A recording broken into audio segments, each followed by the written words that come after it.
What's going on, my people? This your boy, Mr. OBF, back one time for your mind. Welcome to the OBF, the network, people. Make sure you guys hit the like button, hit the subscribe button, hit the bell button so you guys get the live streams when we go live, people. And if you can, donate to the channel.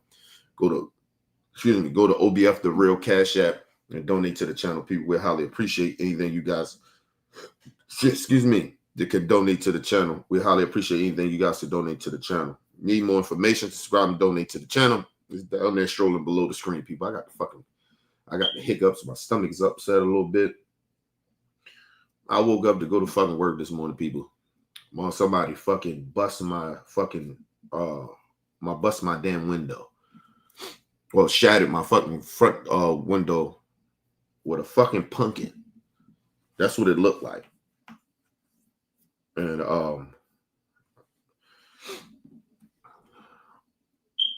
my wife right now, she checking the cameras and shit. See if we can figure out who the fuck did that shit. So we just going through, times and shit. It take a little minute. But the crazy shit about, you don't know exactly what time this shit happened. So you gotta go through all the footage and shit. So yeah, man, motherfucker bust my damn window with a goddamn pumpkin. Well, it basically shattered. It's basically broken, you might as well say.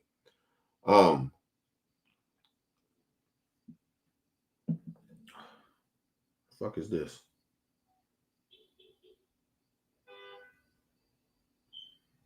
Oh. But yeah. Motherfucker, bust my damn window, man.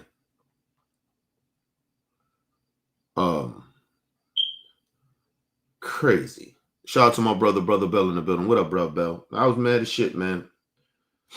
And then, like, after a while, like, you calm the fuck down because it's like materialistic shit. And you kind of don't get yourself too fucking wired up. But I was pissed at first, bro. I was like, man, what the fuck is going on? And I was getting ready to go to work. That's the crazy shit about it. I'm mad now and I missed 2 days because I don't even know what time the people if they're gonna be able to do the window shit today. And I'm not paying no fuck. They talking. I was looking around, motherfucker talking about paying full $500 just for the front window. Man, get the fuck out of here. I'm still searching around for somebody to come do my window. I'm not paying no motherfucker $500 for no goddamn window. You fucking crazy. Anyway, shout out to my brother Game in the building. What up, Game? I don't know what the fuck my wife be doing. She said she going to go get a coffee. She been gone for like damn near half an hour. Anyway. But anyway. Then she come in here now and shit. Hey, Book. Yeah. You said you was going to get a coffee. No coffee take no 20 minutes to go get no coffee.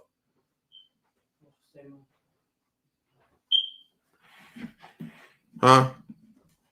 Don't take no 20 minutes to go get no coffee. 20 minutes? You was going for 20 minutes. No, I wasn't. I guess you don't know times. Okay, cool. Yes. Yeah, look at the time. Yes. Yeah. What you was doing? I was talking to mommy. With a coffee? Yeah, with the coffee on your phone. 20 minutes. No, never mind. I'm live. Go ahead. Do your thing. Good, because you don't even make any sense. Okay. I don't go right down here. Where you go? Go on Necklace Road. Why you go all the way up there? Because what's his name? Chad or whatever, the one who got fired from up there because he nasty and stuff, he's down at this one. So I don't go to this one no more. Chad? Who goes Chad? The Indian guy. They used to work up there at the one on the Necklace Road. They fired him because I guess I don't know if he got caught stealing some supplies or whatever the case may be. But he just don't clean the filters for the coffee and all that other stuff. It's just nasty. They don't come here. They moved him down here to this one. That's right here. So they just gonna move another nasty motherfucker to another spot so he can be even nasty. Anyway, people crazy, man. You should have fired his ass. So I don't go to but they different stores. So we just left from there. Yeah, I know, but I'm just saying never mind. It's like police and shit. Anyway. All right. So I don't go to usually I go to the one right down the street right there in the corner. But I don't go to that one anymore at all. I go to Necklace Road. Okay. Anyway, people. Excuse me.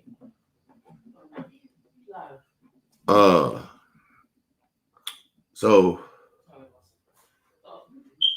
we can't what the hell I was going to say? Oh yeah, we We can't talk to these MAGA people, man.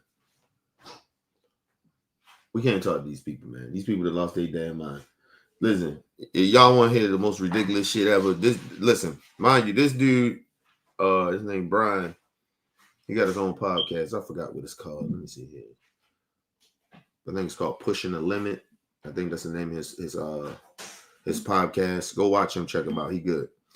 He ain't a liberal or nothing like that. He didn't vote for Obama and shit like that. So like, you know, so and you're not a Republican either. I think independent. But anyway,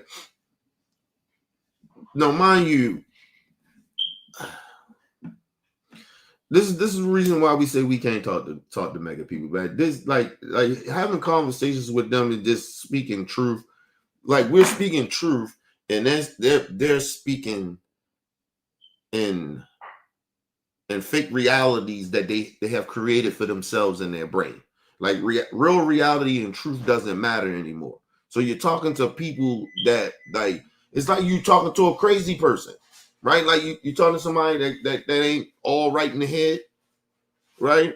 And you trying to make sense, get them to understand shit that actually makes sense, right? And they can't comprehend it because they crazy, right? But just listen to this shit. This shit is the most ridiculous shit I have heard so far from MAGA people. Like, this is ridiculous. It's like they don't even live in the same universe as the rest of us. That's the crazy part about it. But listen to this shit. Donald Trump called Kamala Harris a fascist 5 times on the campaign tour, and you don't want to admit that, but you want to complain about the word fascist. How many shots were fired at Kamala? Let's see, Donald Trump almost got assassinated. So you only care about Trump the word. got assassinated. Charlie Kirk was assassinated. ICE agents are being attacked. Kids are being shot in schools. So do you think that Democrats were celebrating? Listen, and they are misleading their fake victimhood, right? Like they keep bringing up all the shit that's supposed to be happening to them, right? But what about the shit that their side has done to the other side, right? Like, first of all, I don't even give a fuck if you left or right when some of these mass shootings happen in schools. I don't really care because them kids ain't left or right. They don't give a damn who the shooter was. They don't care if the shooter was a Republican or Democrat. So I don't give a fuck who the shooter political ideology is. Because them kids didn't, them dead kids didn't. Them kids that survived it, that now got mental issues, maybe have social issues now of interacting with people now because of that tragedy, tragic shit that happens in these schools. So I don't give a damn if they left or right. Because those kids don't give a damn. So that's my 2 cents to that shit. Because I can't stand when they keep bringing up, well, the shooter was left, he was right. I don't care. But we know one side that this shit happens more of, right? And the one side that knows this shit is happening from their side won't calm the temperature down, don't give a damn about those children. We know that. They don't want to change gun laws. They don't want to do nothing. Thoughts and prayers. So listen, at the end of the day, when somebody from their side get assassinated or attempted assassination, I don't care. I don't care. Thoughts and prayers to the family.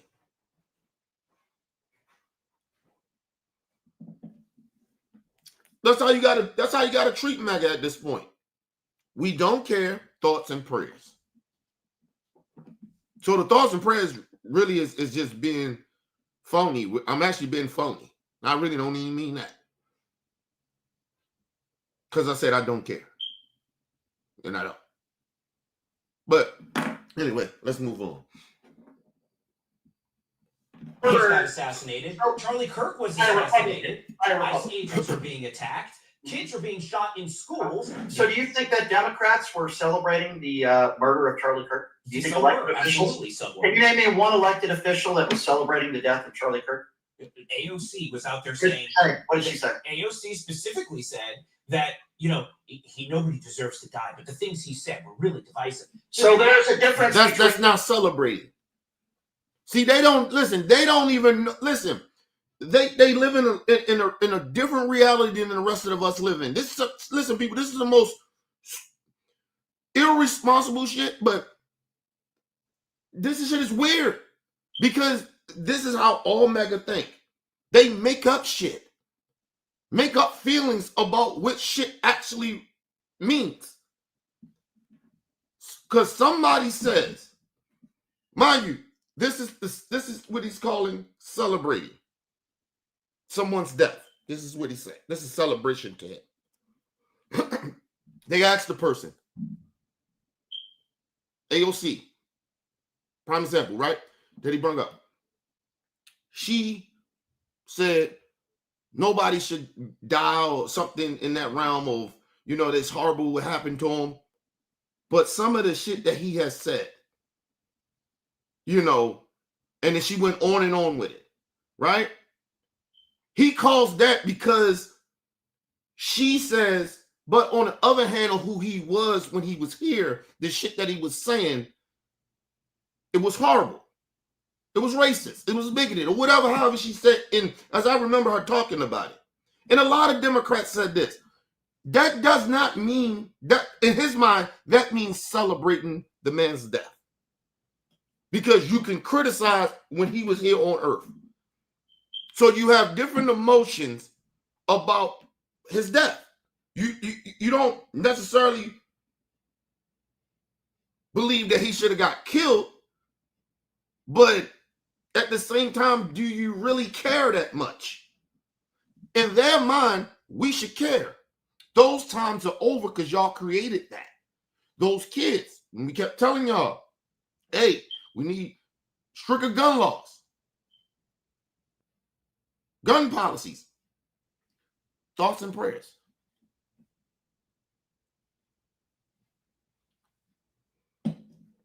When Nancy Pelosi, husband, got almost beaten to death, y'all made fun of that. Now, that's glorifying some shit. When the state representative Democrats, I think it was Minnesota, right? Or Minneapolis, it was one of them, right? When that lady and her husband got murdered by a Trump supporter, you said nothing. You said a goddamn thing. Now that people are being real about how somebody from, I guess, your side got assassinated and got murdered, we say, look, that shouldn't have happened. Nobody should be getting murdered. Nobody's condoning that shit. That shit is horrible. Feel sorry for the family. But we're not going to act like he was a good person. We're not going to do that. And they can't handle that. But they can glorify Nancy Pelosi's husband almost dying. They can glorify that. They can celebrate it. They can make fun of it. That man could have lost his life. That man was 80-something years old. He could have lost his goddamn life. If he didn't fight back, he probably would have died. That Trump supporter beat the shit out of him with that hammer.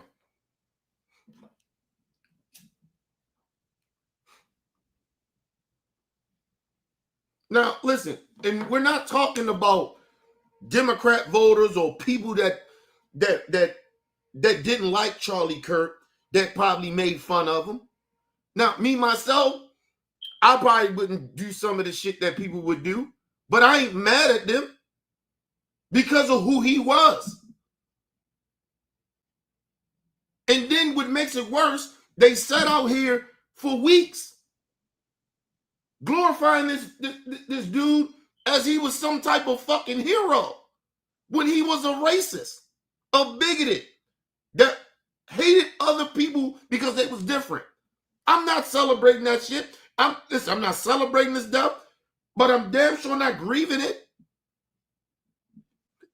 And I'm not going to say the so-called politically correct thing that we are way past at this point because of these crazy motherfuckers on the right, that somehow I should be saddened. No, I'm not saddened by his death. Listen, I'm going to say this once again. I don't give a fuck if Charlie Kirk was alive right now. I still wouldn't care about it. He's dead and still don't. That's the best you're going to get from me. Take it however you want to feel about it. You consider that glorifying his death? Fine. That's on you. You the one living in La La Land. You motherfuckers don't know the definition of celebrating. You creating shit. Trying to redefine what celebration is. Or celebrating is. Like, come on, man, stop. But anyway, let's go back. So that was celebrating the death of Charlie Kirk? AOC was out there saying... What did she say? AOC specifically said that, nobody deserves to die, but the things he said were really divisive. So there's a difference between not... Okay, I'm going to give you... See, this is such a ridiculous argument because I did this on Piers Morgan last week. There's a difference between celebrating the death of somebody, which, by the way, you're wrong. AOC did not do that. And not wanting to celebrate somebody's life. Hold on.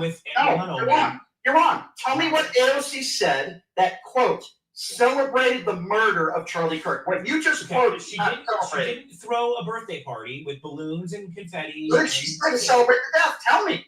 She, through one side of her mouth, says, yeah, this is really bad, and then goes and spews the same rhetoric that caused him to get killed in the first place. Not liking what somebody said. First of all, let's go. I like to go over their dumbass narrative because, they live. I told you they live in La La Land. So the rhetoric that she spilled got him killed. Okay. Let me say this. So we can say this too. Okay? The rhetoric that Charlie Kirk, when he was here alive, when he was here on Earth alive, the rhetoric that he spilled when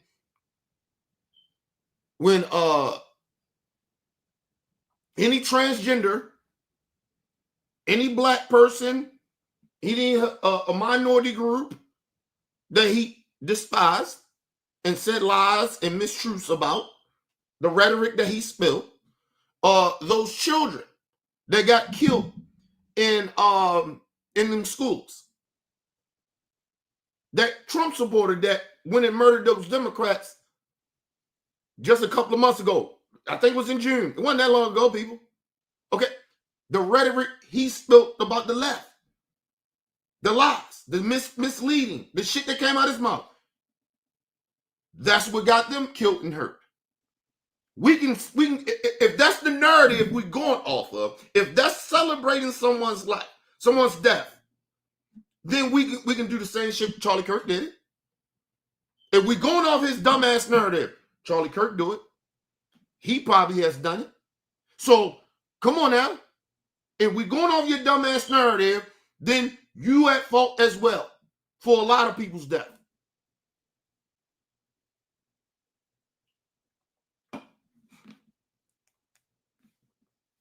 Like we're not playing this, like they want to play this stupid game.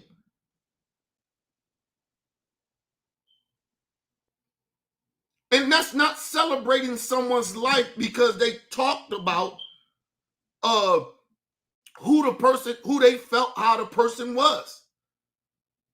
That's not celebrating it. You disagreed with them and you didn't like their stance, and that was it. And you don't like them. That's not celebrating it. You disagree with the person. That's not celebrating. Nobody was, yeah, Charlie Kirk's dead. You had some people doing it, and they was doing their memes. But we talking about political people. Shit, listen, to myself, even for me, I didn't do that. Because I consider myself in this political realm in a way, right? I didn't celebrate Charlie Kirk's death. Why would I do that? I have a responsibility to act like a fucking grown-ass adult. And I know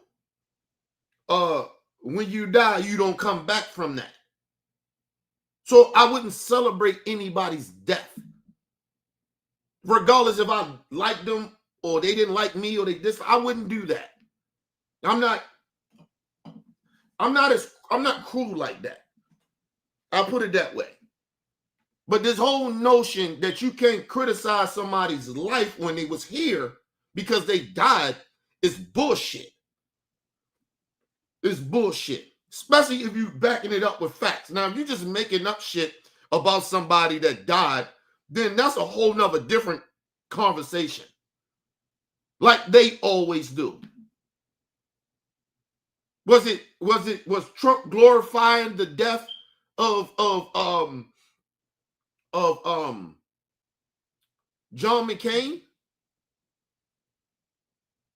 I mean, like the horrible shit he said about that man, which wasn't true. It was just some fucked up opinion he had.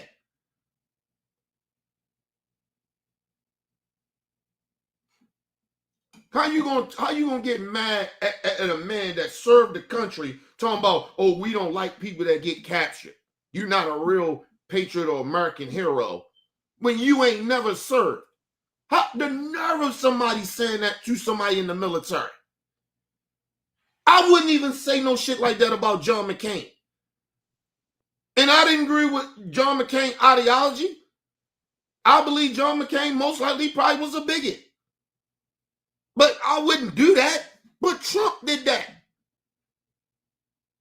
Nobody on Maga side has no problem with shit that they say. Or they so-called leaders. They have no problem with it. But soon as somebody say something they think is out of pocket or horrible about somebody on their side, then, oh, it's tragedy. Oh, it's tragedy. Listen, the bad part about it, I would actually agree with them if this was about 3-4 years ago. Okay? But we in a different time. And they have started this realm of people not giving a fuck about others. And now they can't handle it. They are okay with ICE going around cruelly fucking American citizens up. They have no problem with that. But they mad that we don't give a fuck about what happened to Charlie Kirk. Are you fucking kidding me? Please, stop. It's just the hypocrisy for me. Honestly, I don't mind getting in the gutter with him. It's just the hypocrisy for me. Don't tell me I'm this bad person because I feel the same way. You feel the same way about others that disagree with you, and I feel the same. I'm on your level with it. And now you mad at me? Nah, fuck all that. I don't play those games. You're going to make me feel bad about some shit that you already do. And then now you're going to act like I'm supposed to be the better person. No. No. It's certain shit that I won't stoop down to do with y'all kind of shit that y'all do. But nah, some shit I'm gonna get petty with y'all. I'm gonna get down in that dirt with y'all. Maga, fuck that shit. I don't give a fuck about how you feel to a certain extent. I really don't give a fuck, period. But yeah. See, it's my moral compass. I don't give a fuck about how you feel. It's my moral compass. That's why I wouldn't do certain shit that y'all would do. But I will get in the gutter with y'all. And like I said, fuck you and fuck Charlie Kirk. I don't give a fuck that he's dead. I don't care. And I won't ever care.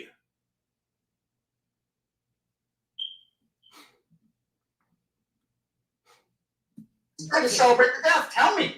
She, through one side of her mouth, says, yeah, this is really bad, and then goes and spews the same rhetoric that caused him to get killed in the first place. Not liking what somebody said, saying that you don't like somebody for spreading hatred, because here's the reality, Brian. Violence? That's here's insane. The reality, Brian. Here's the reality, Brian. The tone and the rhetoric coming out of the left.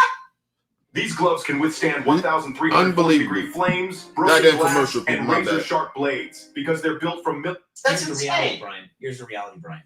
The tone and the rhetoric coming out of the left is inspiring. Okay, let's talk about that. but it's inspiring people to commit violence. So your side's not doing that either then. See, that's the hypocrisy. And see, but that's the narrative from the top. This is from the top of the goddamn government. This comes from Trump. They just making up being victims now. You can't say nothing about them. Nothing. If you say anything bad about what they're doing, somehow you provoking violence, you hate people, and all this other shit. Listen, man, listen. This is why I can't take MAGA people serious. I can't take you serious. I don't believe nothing y'all say. And listen, it's like somebody, imagine you have a friend of yours, and all this motherfucker do is lie. You know he lying, you caught this person in a lie, and then when they do finally say something that actually makes some sense, or it sounds truthful, you still second guesses it. You still second guess it. Because they are known for lying. And that's how I feel about MAGA people. I can't take them serious. I can't take what they say as truthful anymore. This shit is a rap. Like, you're just making up shit at this point. And then you acting like, oh, it's just because the narrative is to push everything on the left. Nah. Now, if it's stupid people out here that believe that, that's on them. And the crazy part about it, we're going to continue to keep saying that they're stupid. MAGA is stupid. Every last one of y'all. If y'all still believe in MAGA, in this so-called new Republican Party, which is MAGA, if you keep believing these people, or you believe your crazy ass pastors in these crazy mega churches or whatever the fuck who they are, if these right wingers, if you continue to keep believing in them, then you are stupid, MAGA.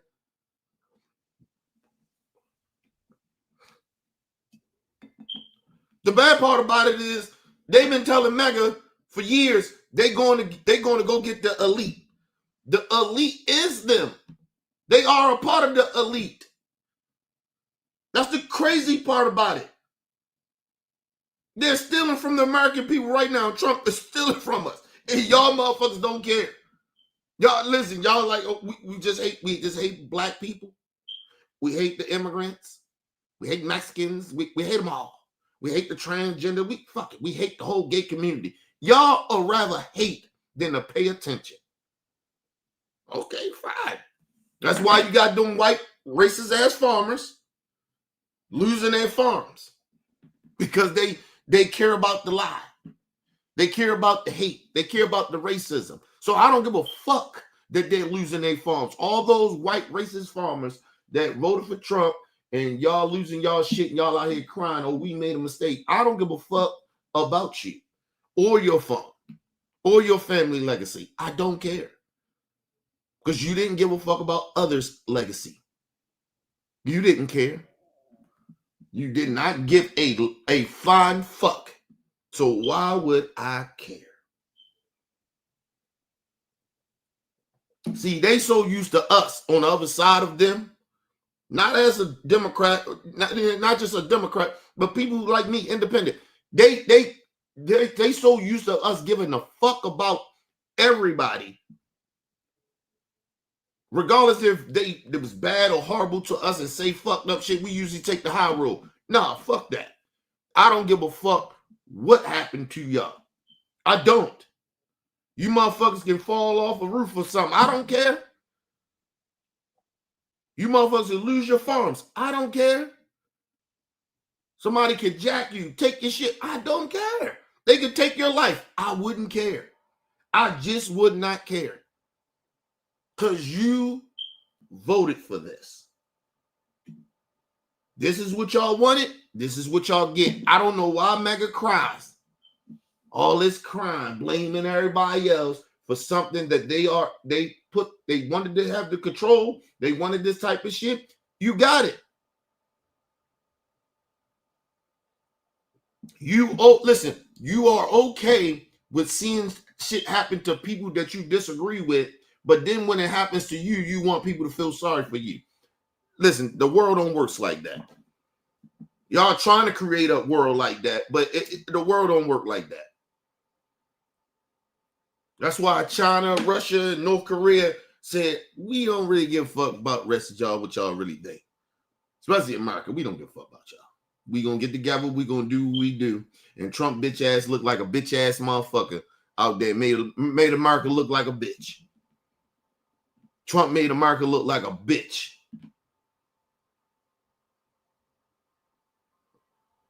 Y'all don't see that though. Y'all just go along with Trump. Okay, cool. Go along with the MAGA movement. What about it? Charlie, As a matter of fact, hold on a I'm second. going to click comments right now. I'm going to Charlie, click comments. hold on a If second. you think I'm making this up, let's see what your comments even say right now. I don't. Right now, I'm not concerned about the comments. I'm just telling you the truth, and I'm just telling you the truth. Yeah. Donald Trump at Charlie Kirk's own ceremony and funeral said he hated half the country. Why don't you ever call out that sort of rhetoric? No. He said he hates the people that killed Charlie Kirk. No, he didn't say that. That's not true. No, he didn't. That's what I mean. This is what I mean. They just lie. MAGA just make up shit and they lie. I even seen that clip. I didn't even watch that old Charlie Kirk shit. I just caught the clip that he said this bullshit. Because it was blasted all over social media and mainstream media. So you seen the goddamn clip. Like these people living like a fucked up reality. He did say that. He said that's the difference between me and Charlie. That's where me and Charlie Kirk, paraphrasing a little bit, that's where me and Charlie Kirk kind of disagree. I hate half of the motherfuckers in the country. Trump actually said that at this man so-called funeral.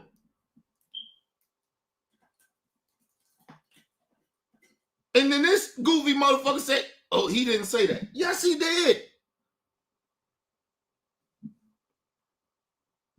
Matter of fact, let me do something real quick. Let me see if I can find that clip. Because I can't stand when MAGA people just lie like that. Okay, let me see if I can get the clip. Trump said that he hate half of the country at Charlie Kirk's funeral. Trump said that he hate half of the country.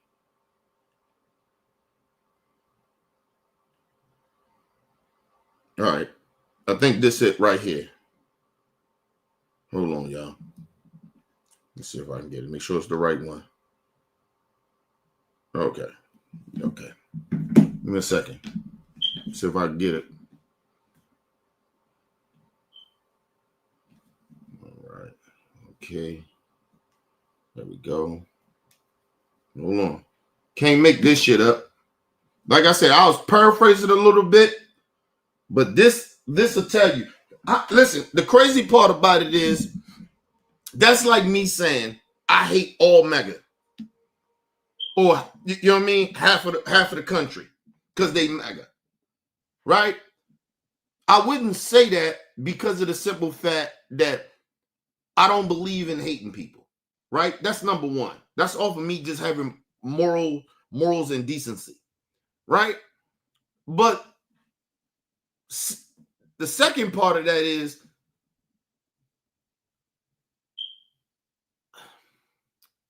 to say that, right? And I'm not the president, right? He's the president of the United States, regardless if you got half of the country that disagree with you or not. You are the president for the whole entire country, not half of the country. Like, but I digress. Let's listen to this ignorant shit. Let's listen to this. This is actually what the man said at Charlie Kirk so-called funeral. But through it all, the core of Charlie's message and his basic method never changed. It never really changed. He stayed the same person also. At every campus event, Charlie asked the people who disagreed with him to come forward, and instead of silencing them, he handed them a microphone and let them speak. And he convinced so many of them. It was a pretty amazing thing to watch, actually. shortly before Actually, he did not. He did not. Charlie Kirk only inspired more and more people that thought like him to rock with that nonsense shit that he would say. But anyway, the people that went against what he was saying never sided over. You don't even have proof of that. But anyway, let's move on. He arrived on campus the day he was assassinated. A staff member texted him that there were many critics and students who were opposed to his views and rather strenuously in the crowd. And that actually made him feel good because he wanted to convince them. He understood. He really did. He understood what was right. And he was right about that. A lot of it was based on common sense, by the way.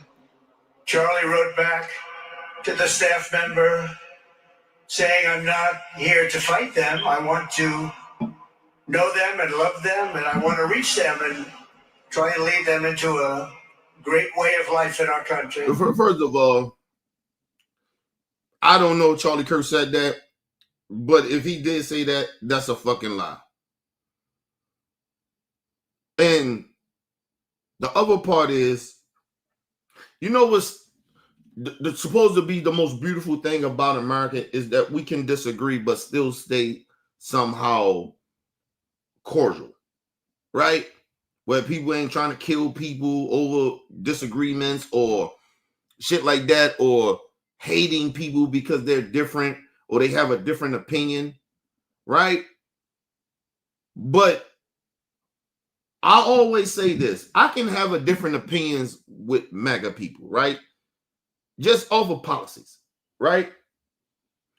But what I won't accept is you're discriminating against other people. I won't accept that. We'll never see eye to eye on that. That just won't happen. I cannot see me. What up, Jay? Listen, I can't see that.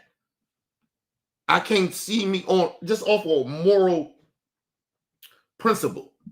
I couldn't be okay with that shit. I can't be okay with that.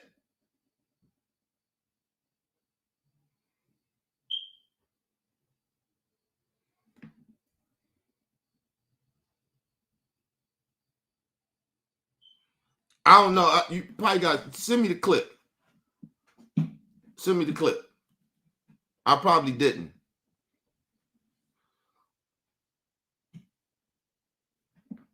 But shout out to Ashley in the building. What up, Ashley? What up, babe? We'll never see eye to eye on that. But I don't mind disagreeing with MAGA people on policies and shit like that. That don't make me hate you, right? Or make me have this disdain for you. But when you use bigoted shit and you target people because they different, then that's what makes me have. I still don't hate you. I just have a disdain for you that way I wouldn't fuck with you, right? I wouldn't want you in my presence. I wouldn't want you around me. But I don't hate you. I don't want to see harm happen to you. I'm still have a moral principle even through that. But this whole notion that we supposed to be okay with people discriminating against other people because they different and shit like that, and they thinking that shit is supposed to be the American way or whatever, they almost trying to normalize the shit, right? Even though it's the history of this country, right? But we in 2025, we supposed to be way better than our ancestors, regardless of what color skin you are. We supposed to be better than them. Even the ones that fought for the right thing. We supposed to still even be better than them. But it is what it is. Here to fight them. I want to know them and love them, and I want to reach them and try and lead them into a great way of life in our country. In a private moment on his dying day, we find everything we need to know about who Charlie Kirk truly was. He was a missionary with a noble spirit and a great, great purpose. He did not hate his opponents. He wanted. That's a lie. It's a lie. And then, like I said, I'll put it this way. From all the shit that he has said, it seems to me that he hated people.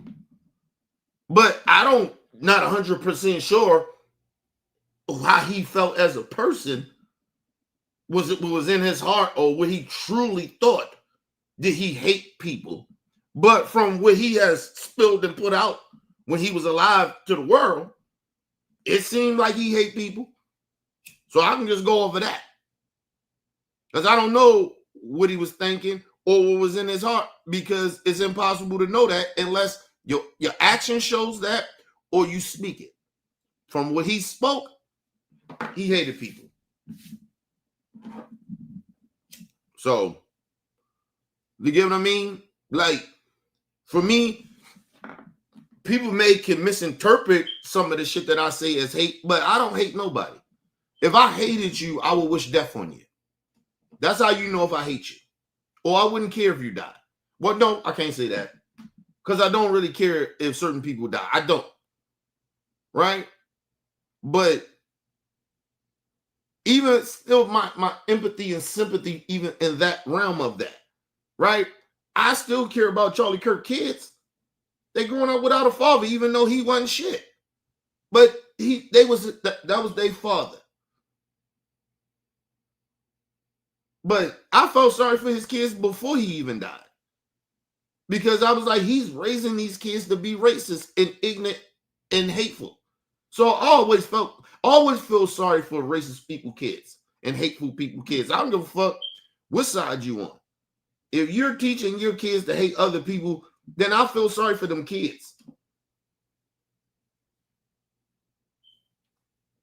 It's like a fucking gangbanger, bro. If they're raising their kids to be gangbangers and having them around that lifestyle, I feel sorry for them kids. Because they're around ignorant motherfuckers that's raising them. Some people are bad parents, regardless of how y'all really genuinely want to realize that shit. Some people are just bad parents. They don't listen. I grew up around bad parents. My parents are bad parents. They was never good parents. Ever. Even still to this day. My mother and my father is still bad parents. They could never be parents. They should have never been parents. Honestly. I just had to get into it with my dad and shit like a couple of days ago. Like, yo, I wanted to tell this nigga, like, yo, you're a bad parent, man. Like, you ain't shit. Still ain't shit. As a parent. You don't listen, people. It don't matter how old your kids get. They can be adults. You don't stop parenting. The less of a responsibility of shit that they do in their life that exists, but you don't stop being a parent. Because it still has to be some respect levels and guidance there that you have to give them, and they got to respect you. Listen, no lie to y'all. When I got in my dad up there, I don't respect him, man. Honestly, I don't. I don't respect even one of my parents. I listen, I tried to for years. Kept giving chances after chances. And like I said, every time I turned around, they did some fuck shit. So listen, everybody ain't good. My whole point is everybody ain't good parents, man. People think they supposed to stop parenting their kids once their kids get grown at a grown age. You know what I mean? They're at a certain age. Like, no, you don't stop parenting. You don't stop parenting until you leave this earth. They're your fucking kids. You help create them. Listen, your kids always should be your responsibility to certain levels, right? Or certain circumstances. But you should always feel responsible for your kids.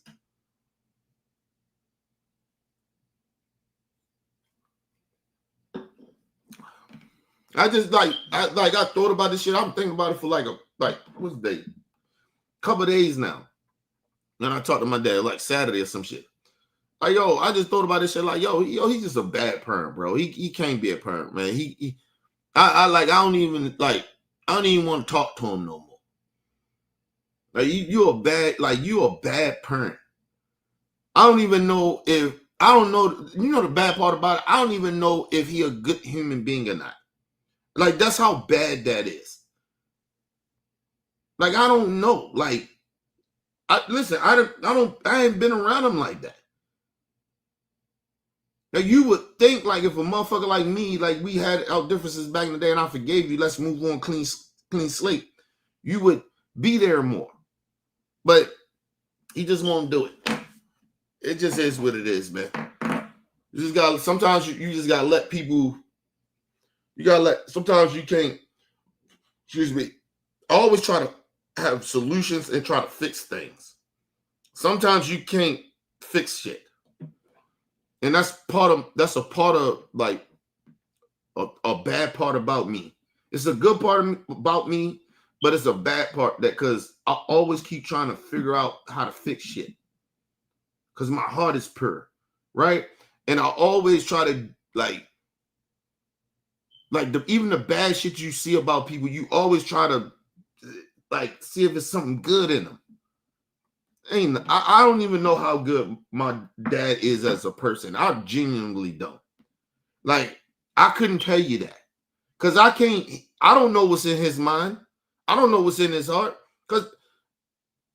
But every time his actions and the shit that he says out his mouth, it's like, yo, I only can go off of that. I can't go off of nothing that I don't know what he's thinking or what's in his heart. I don't know that. It's impossible for me to know. So I only can go over what he say and his actions. I don't know if he's a good person or not. I genuinely don't know.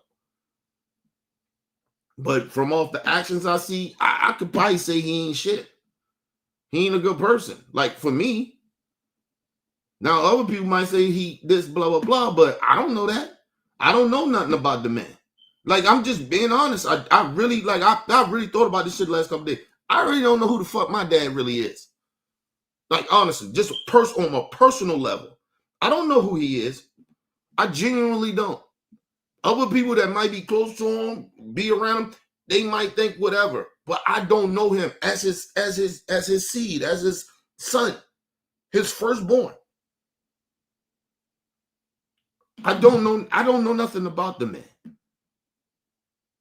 I don't know nothing about him. Like, and I'm not talking about just knowing something about a person, right? I'm talking about what people tell you about him, or you know what I mean? My experience of him, it's not good. I don't have a good relationship. I don't have a great, not even a good relationship. I don't have a good relationship. Before this, I had I guess you can even call it a weird relationship. I don't know the man. I don't know the man. Anyway, people, give me 1 second. God damn it. Give me a second. God damn. Shit went out again. Gotta charge my goddamn my mouse up. Shit. Dude, this shit didn't used to do this.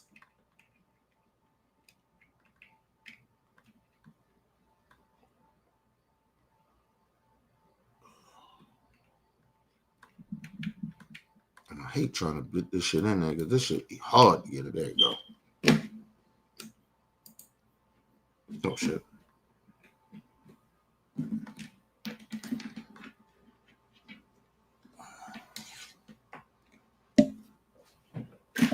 Oh yeah, people, make sure y'all invest in like portable chargers and shit. That helps you out. Even like if you electricity, I'm getting ready to upgrade my shit too. I'm going to get a bigger and better one. It'll get me about 3 or 4 of them. So give me 1 second, y'all.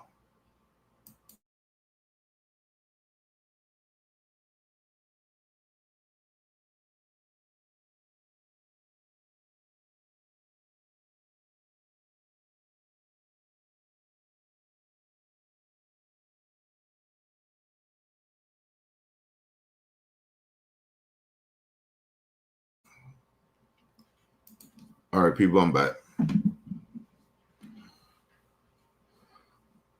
Yeah, RIP. Shout out to you, Ashley. Listen, everybody don't have the same experience that I may have with certain shit.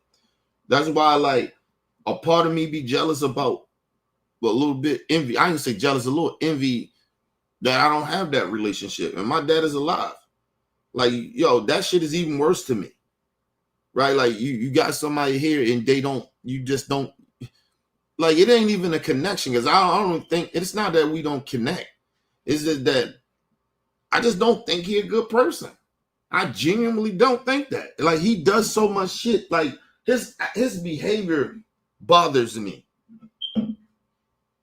Like, it's almost like I said, it's almost like, yo, like, people, there's a lot of people that think like that. And it's not even like your dad, like your mom think that. Like, your parents think that. Some parents think that once your kid get a certain age, they don't need you. They do, regardless of how old they get. It ain't about money. Like I told you, I don't call my dad about money. I never needed my dad for money since the day I found out he really was my dad. I didn't really need that nigga. I didn't, like, you get what I mean? Like, when I could comprehend who my dad was, like, you get what I'm saying? Because he was always around, but not round, but, you know, I knew of him, right? So it's not like I didn't know who he was, right? So you just, yo, like I said, I'm at this point, I don't want to even, like, I don't even want to be around him.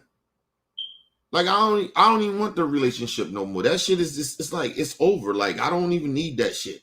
Like, I tried, but, you know, sometimes you can't want something.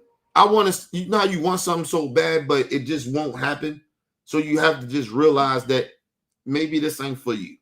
Maybe this ain't maybe this is not for you to have.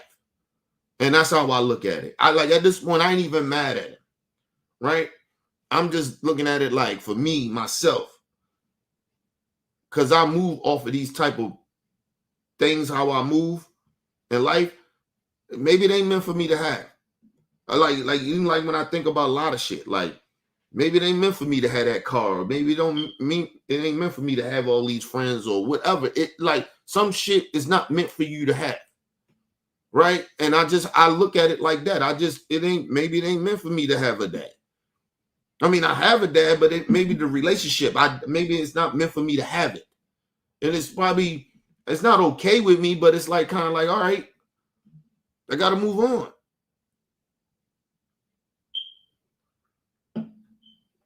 You can't make somebody accept you. I think that's where I'm at. Like, it seemed like, I'm gonna put it this way, and this goes for, like, not even my dad. It's just like, seemed like it's a lot of my family members are like this, right? It's almost like they accepted me when I was doing fuck shit, but now I'm not doing that fuck shit. It's almost like, I wouldn't call it hate or envy or no shit like that. It's almost like they can't see me outside of that, right? And then when I get to speaking on some real, you could say even emotional shit, like just talking about real life shit, they don't want to talk about it. They don't want to have a conversation about it. Like, I called my dad, I was like, damn, you didn't even call your granddaughter on her birthday. Then I wanted to have a conversation with him about it, like, hey, man, he thought that he can just slide past, like, oh, I forgot. Like, nah, you don't forget about shit like that. Like, man, what's up, man? I ain't talked to you in months. What the fuck? Oh, I don't want to argue. You just calling to argue. What the fuck? I didn't call you to argue. The first thing I said was, hey, man, your granddaughter's birthday was yesterday. I even gave him a day to, like, nothing. I wasn't letting him slide because I had a lot of other shit built up too that he been doing, and I'm like, yo, what the fuck? You just want to argue. Man, ain't nobody arguing, man. You can't pick the phone up. You can't pick the phone up. You can't send a text message, nothing. You even got her number. She got a phone, you could have texted her. You did none of that. Fuck out of here, man. Let me tell you something. This is one thing I did notice about both of my parents, right? It's one thing I did notice about them. And I don't mean to get so off topic, people, but this is the one thing I learned about both of my parents, right?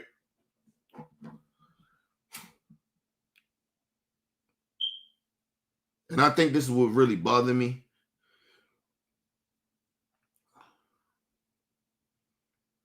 They probably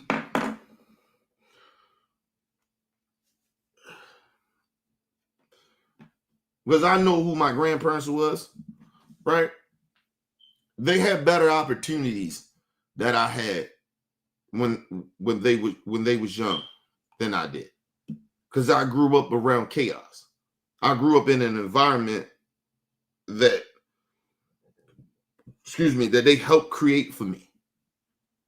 Right? And they take no responsibility for that. Right? It's like my daughter. Like, I make sure my daughter don't grow up in the environment that I grew up. I don't want her to grow up in a fucking environment where she already got a strike against her because she's black. Right?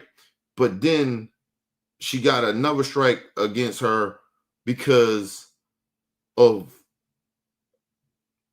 the lifestyle or her surroundings that I allowed her to be in. Right? That's on me. That ain't on her. So I got to make sure, work hard to make sure she doesn't grow up in how I grew up in that type of environment. I don't want my daughter to be nothing how I was or nowhere close to how I grew up. Or even my wife. And my wife ain't grow up as bad, but she grew up in an environment. She just had a great parent. Which is my mother-in-law. But everything went peachy and cream for my wife either. But I'm just saying she had a better role model. I didn't have that. My role models were street niggas. Pimps, drug dealers.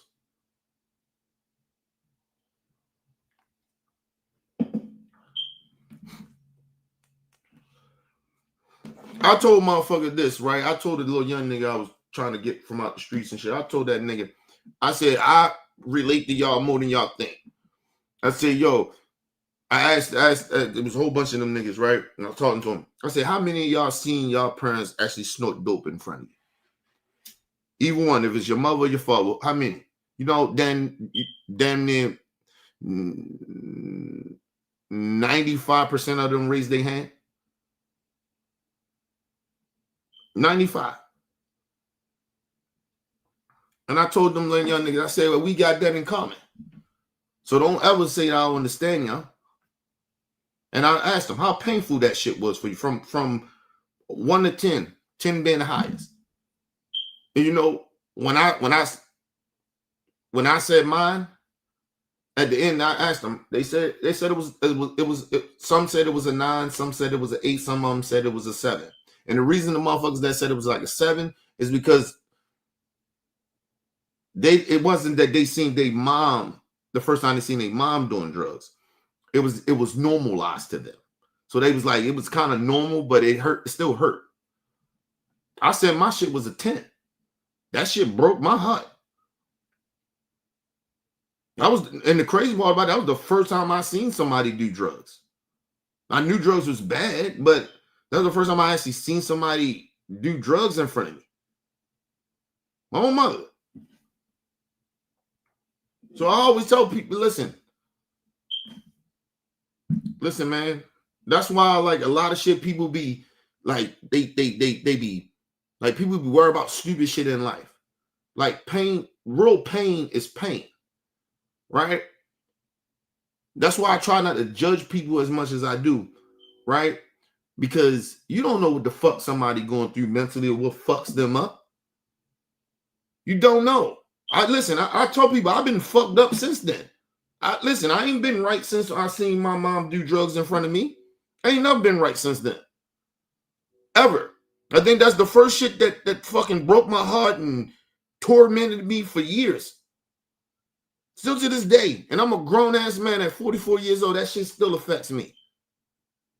I don't give a fuck how much counseling you go through. That shit, you can't get that image out. I can remember like it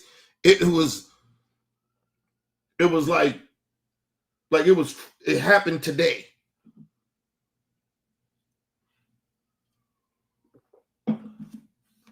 Because for a couple of years, you thinking your environment is normal. Or other parents, you know other people do drugs. You don't know. My mother was hiding for years. And then when I finally could comprehend it, then I seen her do that shit fucked me up. I say, oh, I'm one of those kids.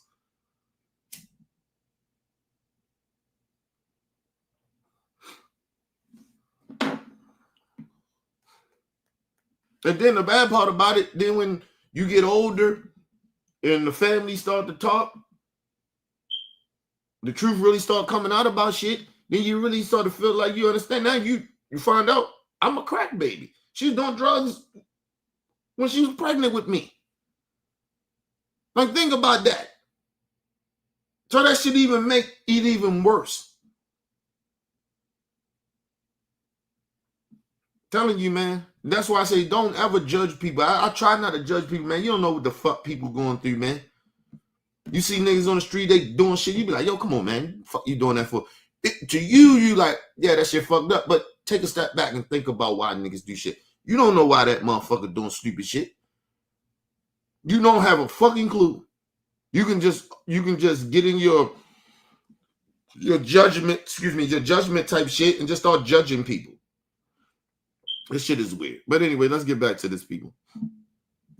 Everything we need to know about who Charlie Kirk truly was. He was a missionary with a noble spirit and a great, great purpose. He did not hate his opponents. He wanted the best for them. That's where I disagreed with Charlie. I hate my opponent. And I don't want the best for them. I'm sorry. I am sorry, Erica. But now Erica can talk to me and the whole group, and maybe they can convince me that that's not right, but I can't stand my opponent. Now, mind you, now you can take that you can interpret that so many different ways, right? You can say he just hate the political people or maybe the elites, right? That disagree with him and don't like him or whatever that he hate. Or if somebody like us that despise Donald Trump and think he's a horrible person and a racist or whatever, when we're voters, regular voter people, we ain't on the elite level, we ain't in politician shit. We could assume that he's talking about us as well. That's why it ain't good to say that you hate people. And to do what he's doing. He's the president of the United States. You ain't never heard Barack Obama speak that way. You ain't never heard George W. Bush speak that way, or Clinton. Shit, I don't even think we heard Reagan say that. We know Joe ain't said. Come on, bro. Like, but we supposed to just be okay with a president like this. Okay. And then all the people that's sitting there going along with this shit. This is shit that pisses me off. But anyway, let's get back into it.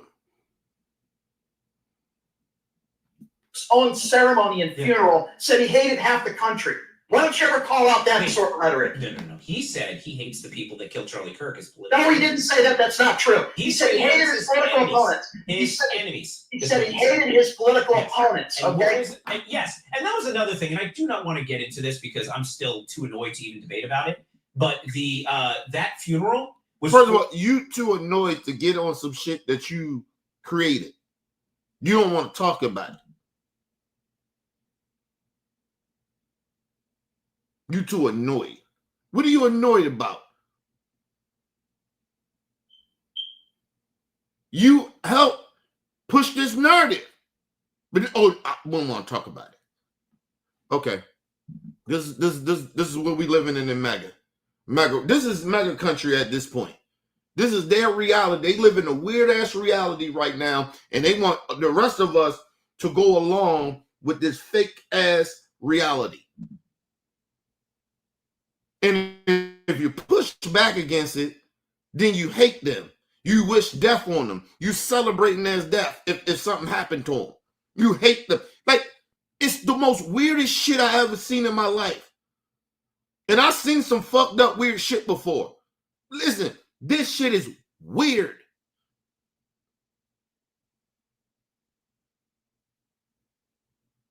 This shit is weird.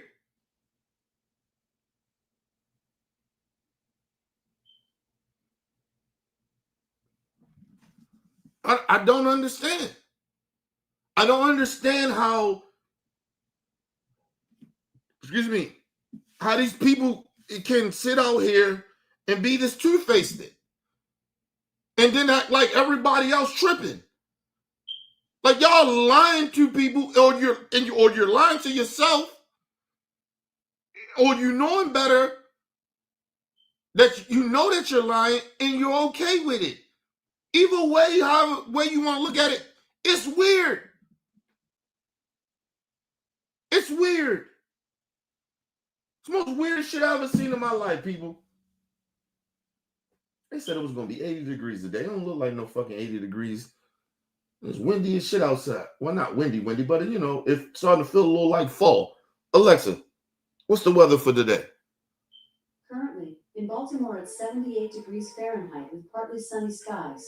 Today, you can expect intermittent clouds with a high of 81 degrees. They keep saying 81 degrees. They don't look like it. Do you want to hear it? No.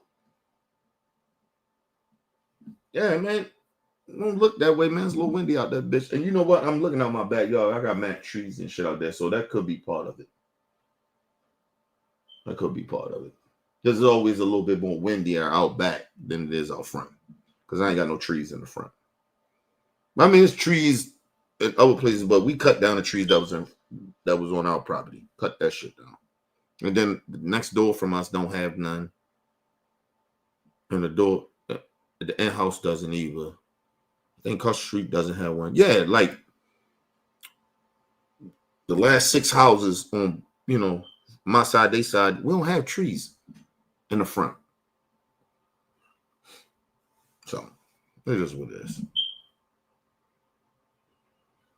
Opponents, okay? Yes, and that was another thing, and I do not want to get into this because I'm still too annoyed to even debate about it. But that funeral was 4 hours of prayer. Charlie Kirk's wife gets up, and Erica Kirk, and forgives his killer. And then you guys, no, of course you're not, because instead you're spending hours talking about a hand-picked phrase to make it look like the left is hateful. Because Brian, here is the reality. And look, we're not going to agree on this, and it's fine. Here is the reality. The rhetoric coming out of the left is becoming dangerous and increasingly violent. And every time there's violence, you guys have to pivot and poke and point fingers. But you guys own this. First of all, let me say this. Number one, the statistics don't show anything of what he said is actually factual. They're just making up shit. They're making up feelings. Whatever. Second of all, I don't have to give a fuck about what you care about. You don't get to stifle my free speech because you don't like what I'm saying about y'all. And if you think that sparks up violence, well, you should take a good look in the mirror. Don't come over here with that shit now because something happened to your so-called people. Don't come over here now. Oh, the left, people that disagree with y'all, we sparking the violence. See, first of all, it ain't nothing but the same playbook. See, what's fucking them up too is that regardless of what they say, talk about black on black crime, all they want. This is white on white crime.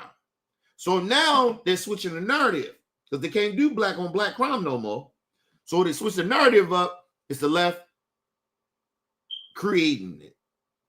So they grouping all people that disagree with them, sparking violence. Because they just can't use the black on black crime bullshit.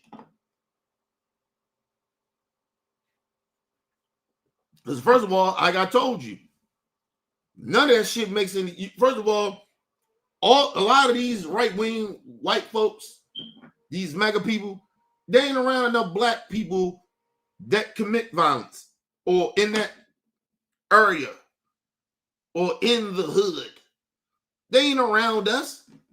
How the fuck you gonna talk about black on black crime and it doesn't even affect you?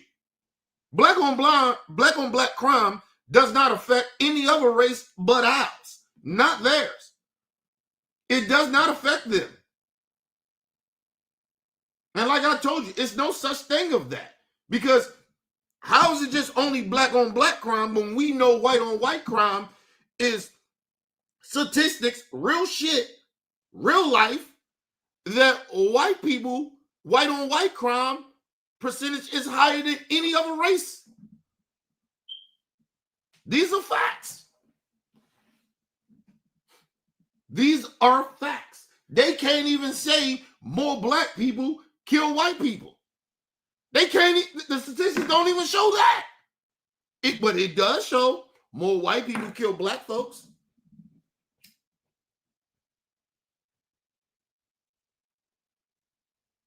And other races of people.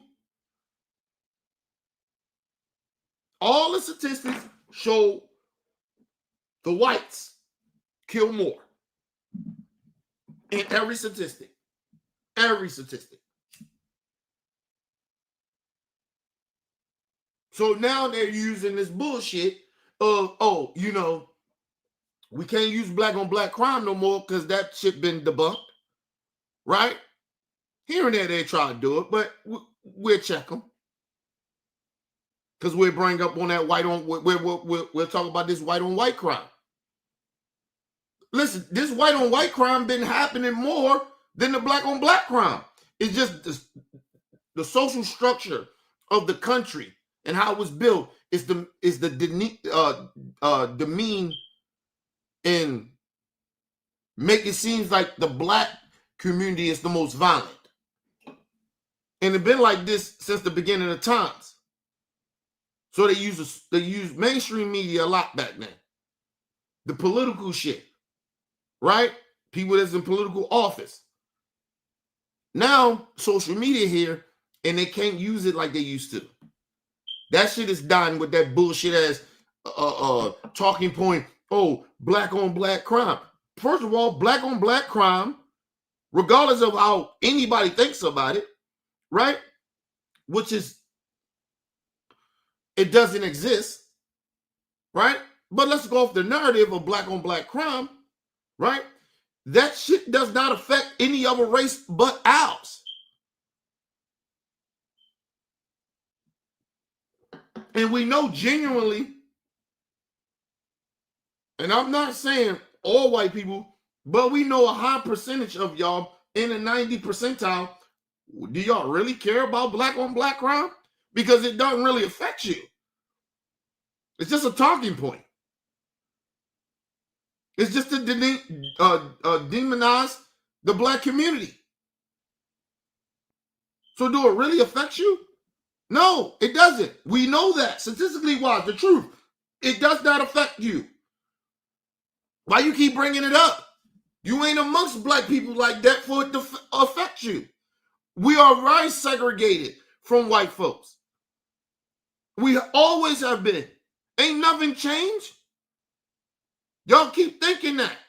Because you see a few black people out in the white community. Means nothing. And those black people do not commit crimes. There's no black on black crime happening in the fucking suburbs, people. So how the fuck the suburbs people, how are they affected by black on black crime? They got the black people there Why is the black on black crime that's amongst them, the black people that's amongst them, why is it ain't an epidemic there? Because it doesn't exist. And even if the shit that they're trying to say that exists of black on black crime, it's in the black community. It's not even in the suburbs with the white folks in their community. So how does it affect them? It doesn't. It doesn't. It never did. It all been made up. That's why I say black on black crime doesn't exist. Because if black on black crime exists, they will talk about white on white crime because that is they are the most racial group that commits the most violence. And it's not this whole, they don't have political strategists coming up to how to fix the white on white crime. They don't do that. They don't make this a big issue on mainstream media. They don't do it for social media. They don't do none of that shit. They just, and soon they do some shit. Oh, they was mentally ill. They had to be mentally ill to do something like that. I told y'all, even the statistics shows this. You know who killed the police, Mo? White folks. The statistics show that the white race is more violent than anybody. Just through history. And even in the last 30 years, it showed white people more violent. Now that black people has woken up, a lot of us has woken up, and even some white folks, right? We have woken up to this shit of, y'all been lying about black on black crime. Now this, the left. It's the left, people. Yes, the left. The left is the most violence. Because now they want to group everybody that disagree with their ideology, which is most likely a lot of minorities and black folks. And the good white folks, right? Some of them. I ain't gonna say all of them good. Some of them are some bullshit. But people on the left and the rest of us that disagree with them, we the most violent. Yeah, okay. Y'all still the most violent. It's still too many white people over there. The statistics already show that your side commit more to violence. But, I told you, they don't like facts. They don't like, they don't like it, people. Give me a second, people. I'll be right back.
All right, people, I'm back. That's what I said. Like, it's hard to have a conversation with people that don't live in real reality anymore. Maga don't even believe in facts. They want to make up shit now to fit their narrative. So real facts don't matter. Like, it just doesn't matter. Because, see, I always told y'all, the number one thing is the truth hurts. Like, if people get really told the truth about themselves, they wouldn't like it. And the facts will back that up. A lot of people wouldn't like the fact. That's why a lot of people in this country don't like facts and like the truth anymore. We like make pretend shit. We want to, side with some shit that make us feel good, even though it's wrong, right? We like wrong. We like shit to be fucked up and wrong. Because the fucked up shit and the wrong shit make us feel good. But the truth hurts.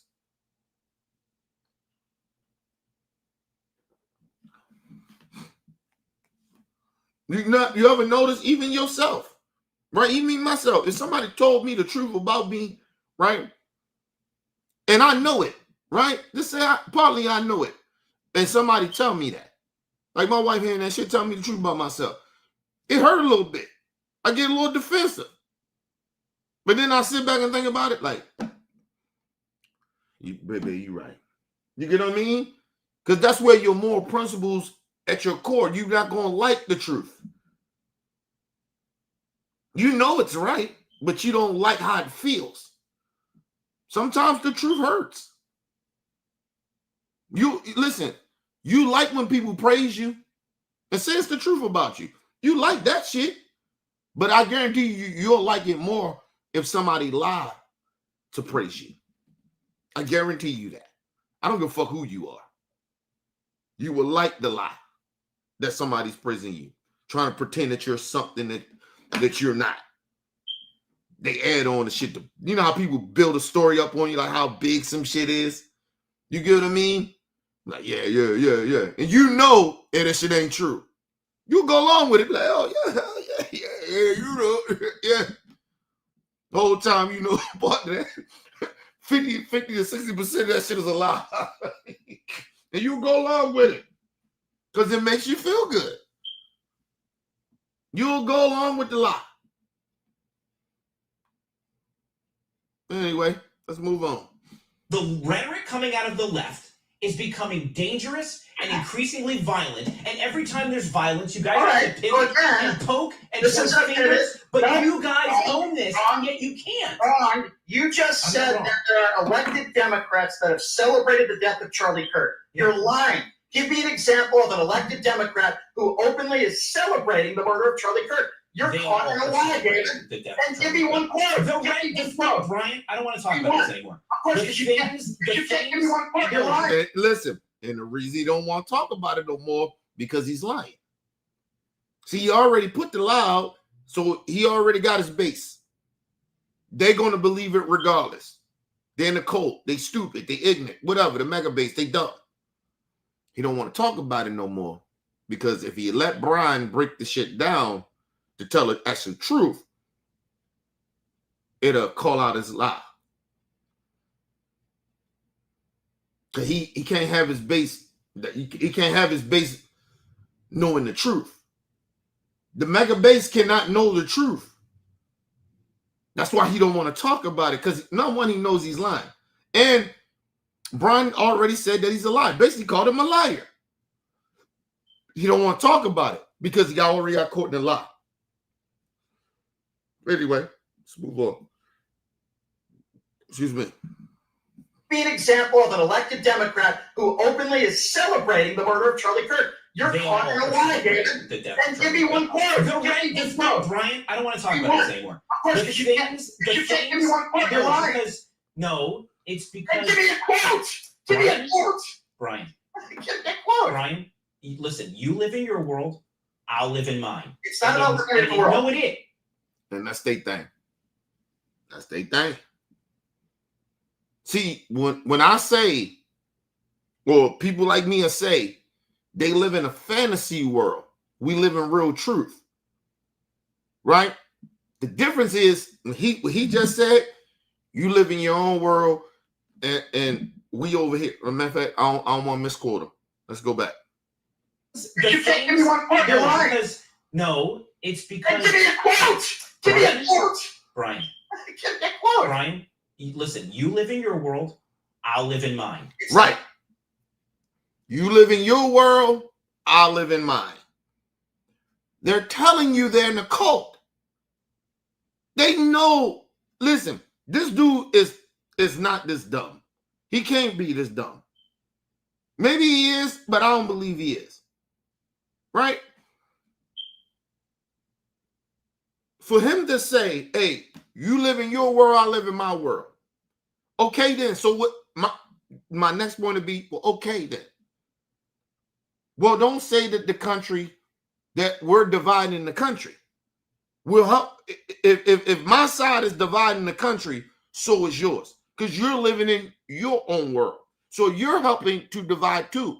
And you think, or whatever you're doing, you think you're doing the truth, right? And the other side think they're doing the same thing. That's the dividing the country. The country's divided. We're both doing it. We ain't coming to some type of a rational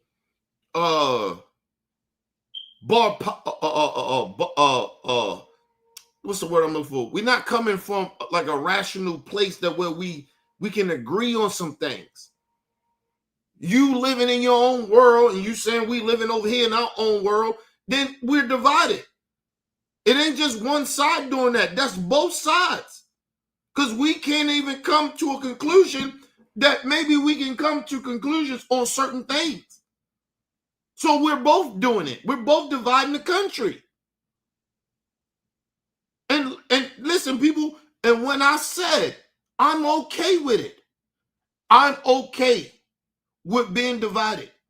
I do not want to be over there with them because I know they don't want to fuck with us. I'm okay with that. If that's your stand, that's your stand. Listen, I'm a former street nigga. Listen, you think that I'm uncomfortable of how the country is? No. I'm very okay with that. I'm okay with us being divided. I'm okay with us being segregated. I'm okay with them not fucking with us, and we ain't fucking with them. I'm okay. Listen, this is my comfort zone. And it's a good and a bad thing about it, but I'm comfortable. They act like I give a fuck. Now, do I want this? No, but I'm okay with it. I'm comfortable under it. I guarantee I'm more comfortable of being under this because I come from street shit. I'm uncomfortable not liking the other side. Oh yeah. Oh yeah. Maga, you see, y'all fucking with the right one. I'm okay with not fucking with the other side.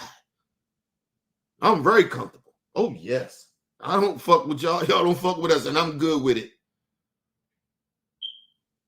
Yeah, acting like somehow, some way I'm supposed to feel bad about this. No, I don't. Listen, the only thing that bothers me in any way, right, is the kids and young folks. That's what bothers me. I don't want them. We should be teaching them better. That's the only thing that makes me not like this.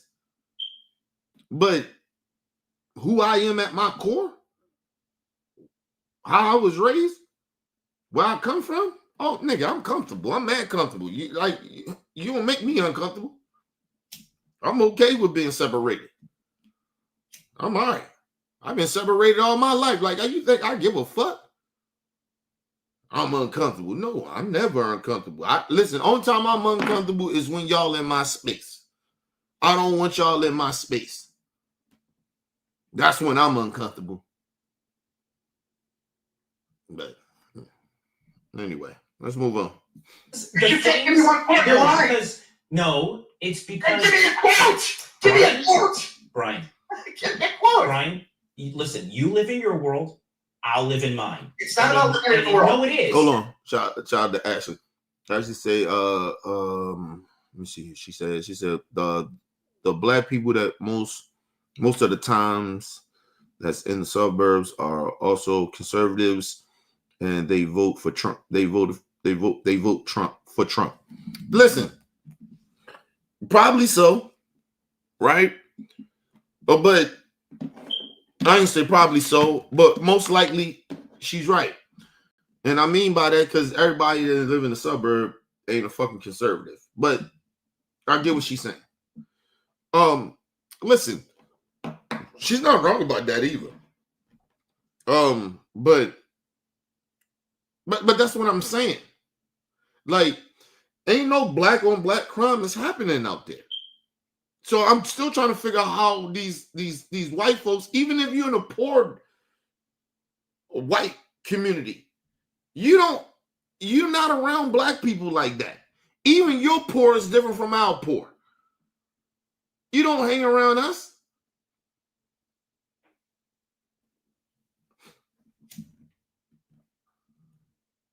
I told y'all, listen, y'all be thinking I be joking about this shit. Listen, the Native Americans, nigga, they don't hang around nobody really.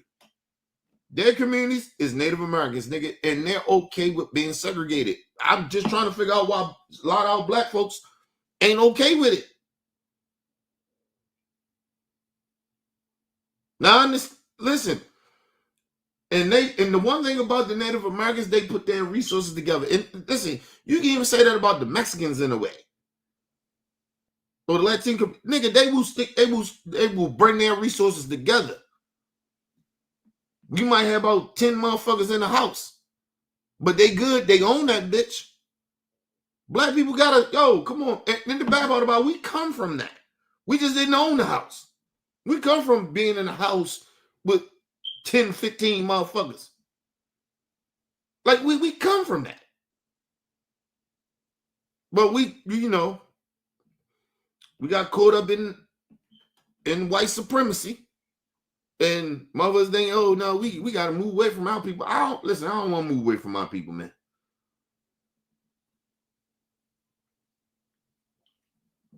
My purpose is to help our people. Listen, even if I move somewhere from my people and like where I'm at, listen, I better move amongst some black folks. I want to move to a black suburbs. This is a black suburb. Y'all think it ain't no black suburbs. It is.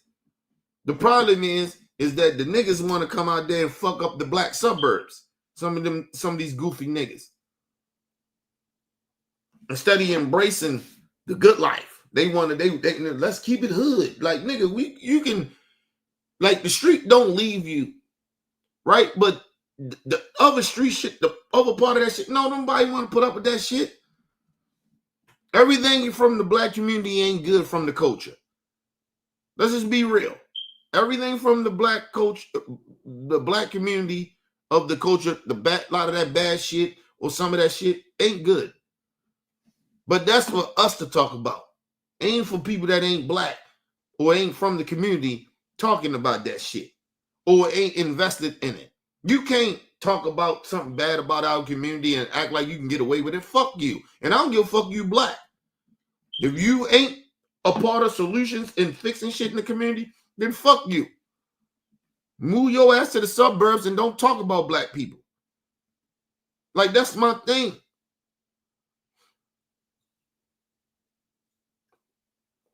I know plenty of black people that has moved from the cities and went to the suburbs and still do what they do in the black community. I have seen them. I know some of them. So, or the ones I do know. I put it that way. But nah, man, you can't move away from our people and then start talking down and talking bad. Then, nigga, you a sellout. That's why we call you motherfuckers sellouts. Because like I said, yeah, it's some bad people in the community, but it's people in the fucking community that want to get the fuck out or want shit to be better. Shit, you got people in the fucking community that actually their whole purpose for being in the community is to help the community. You have people in the community that does that. And just because you're not connected to that, nigga, that's your fault. We got to do better as a community, man.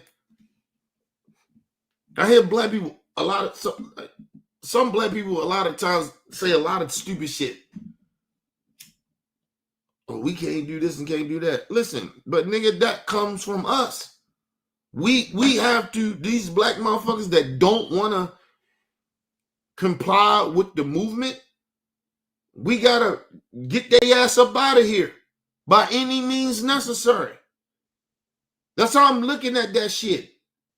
We are not in a space to be allowing stupid niggas to sit around regardless. Whoever you a coon or you a nigga on the street doing stupid shit. Nigga, you don't got no motherfucking say. You niggas, first of all, ask any gangbanger in the street, nigga, do they own property? Ask them, do they own a house that they live in the hood? Ask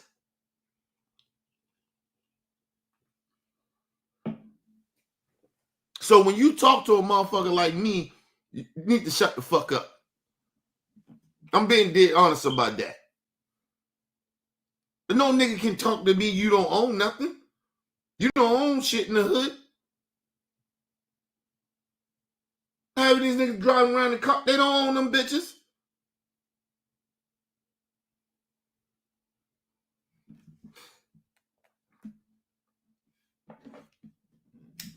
And if they do own some fucking cars, that shit most likely illegal. They get the money illegally. So if they ask to get arrested, them cars go away. My car don't go away because my shit ain't illegally. If I get in trouble today, I get arrested, nigga, my cars don't go away. You get what I mean? Because my shit was paid legally. That's the difference between me and you. So listen, it's no disrespect to a lot of street niggas, but my thing is, us as black folks, we gotta start checking niggas. You niggas, you can have some say, but it's certain shit you can't have say on. Like, nigga, we trying to fix this shit for the babies. And we trying to help you. And you motherfuckers, nigga, you don't know our struggle. How the fuck you know? Nigga like me that come from the fucking hood, oh, I'm an old nigga, I don't know shit. Yeah, all right, nigga. What I do know is I own shit and you don't. And I come from the same struggle. But I'm a sellout. I didn't do that. Man, we gotta tell these type of motherfuckers, get the fuck out of here. You niggas is ignorant and you don't know shit. You can't be in a position that I'm in if you don't have no wisdom. I can't tell no young nigga shit if I don't know nothing.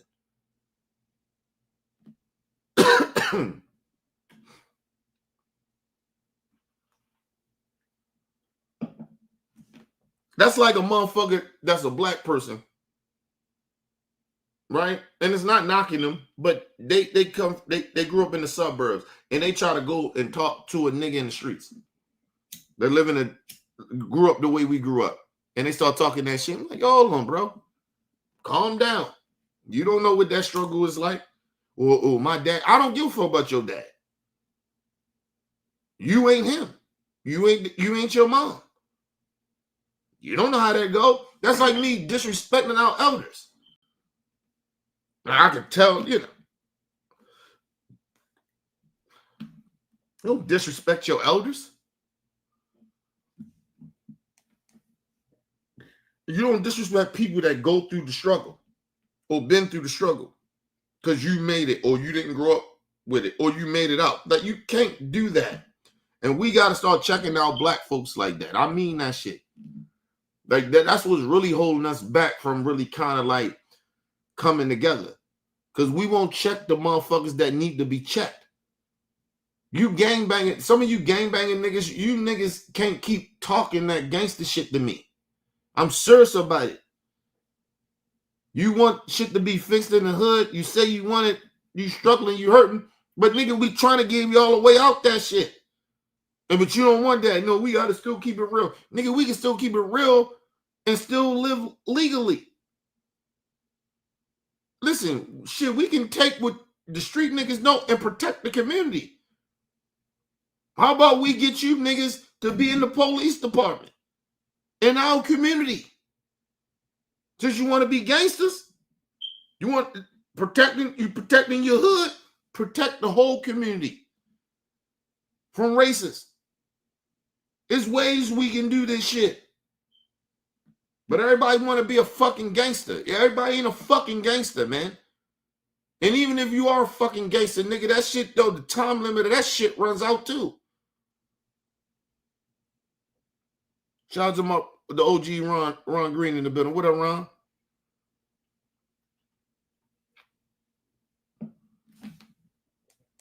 Gotta do better, man. You gangster niggas gotta stop talking that gangster shit all the time, man. Take the shit that we learned from that gangster shit, and we can program that shit to be something positive. Cause all them street niggas, listen, nigga, we can get you niggas. Let's get you niggas right. You niggas can run for the police. Let's police our own fucking communities like the Black Panthers tried to do. What the Nation of Islam tried to do. Let's do that shit. Instead of having these racist ass white people or some of these people that don't even come from our fucking community. Police in our community. Come on, man. These people they don't even come from where we come from.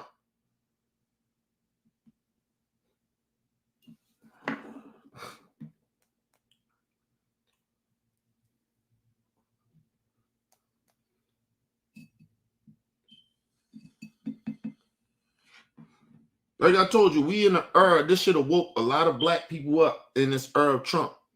That what we got to help our own. We got to help our own. This last election, this was the time where all black people, I know we said fuck everything, but this is where we fix our own shit. Let's spend the time to fix our own. We don't got time for other people. And there's no disrespect to other races of people. We fuck with y'all from a distance. But right now, this should be about us. We don't got time to be sitting around waiting on other people to kumbaya with us and come and fight the struggle with us. We've been trying that already. And that shit ain't been working for us. Sorry to all other different races of people and to some of you black folks. We don't got to keep fucking with these white folks like that. Seriously.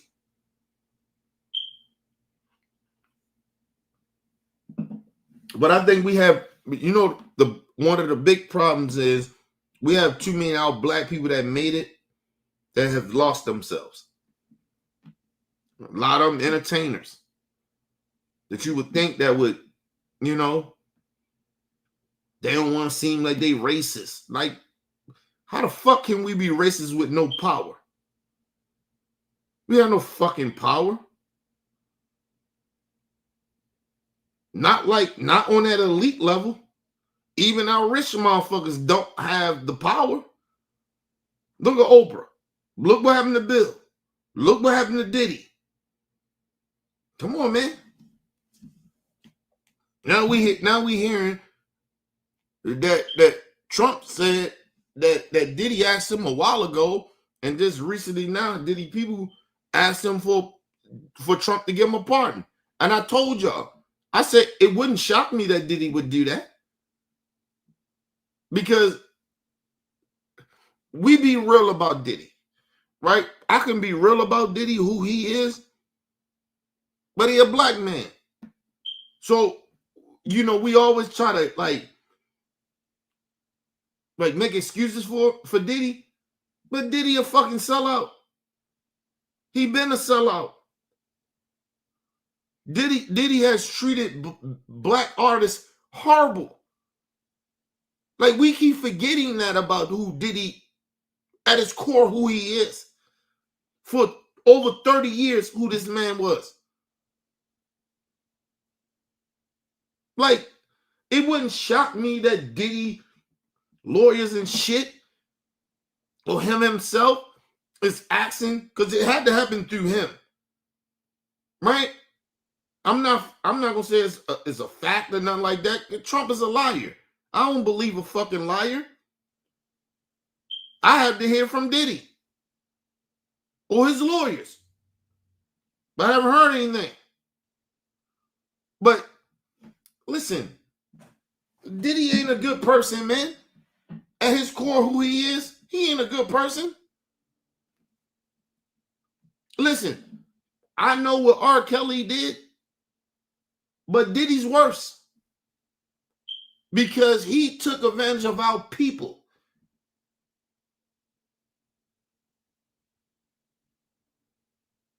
And I know people like, oh, you know, R. Kelly molested children. I get that.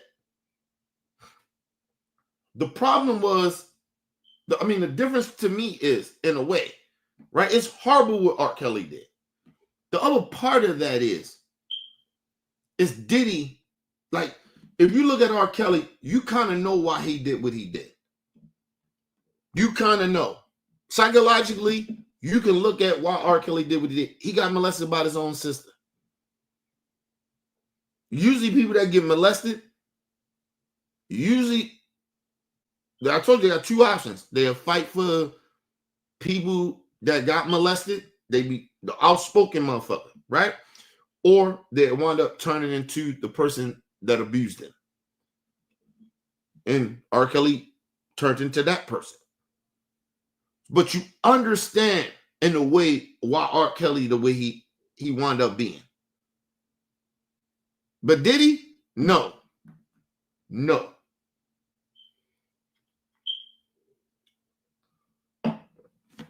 Diddy thought he was protected. He thought he was better. And he used black pain. And he used our culture. And people say, well, Diddy a legend. He wasn't the first legend. He didn't learn from other legends. Diddy mistreated a lot of our people. He deceived our community. Diddy's not a good person. I don't give a fuck how you look at it. It's deeper than this trial shit. It's deeper than what he been through. It's deeper than that. That motherfucker, when it comes to black people, he don't treat us good. I try not to judge celebrities so much because they in a certain type of atmosphere that if you ain't rich, you truly genuinely don't understand, right? But to try to act like Diddy is this good person, no, fuck that. No, he's not. I don't give a fuck. He a black man. I get it. I know why they did what they did to him. I can express that and say that. But at the same time, I can tell you Diddy ain't shit. He ain't shit. So, like I said, it's almost like the Charlie Kirk thing. I give a fuck if Diddy in jail or not. I don't care. They could have gave that motherfucker 20-something years. I wouldn't have cared. I don't give a fuck about no Diddy, man. He don't give a fuck about our people. And like I said, if he really cared about our people, if it's true that he reached out to Trump to get a pardon, fuck that nigga. You don't side with racists to get some freedom. And you was a horrible nigga. And nigga, you should just be in jail. Them 4 years you getting, this is how I look at Diddy's sentence. Whatever time he got. Nigga, you was in jail for beating that woman, beating Cassie the way you did, you bitch ass nigga. Fuck out of here. I don't give a fuck about Diddy, nigga. I don't want people to understand that. Yeah, do I think the higher powers, this shit happened because of them? Yeah. But that don't excuse what the fuck he did.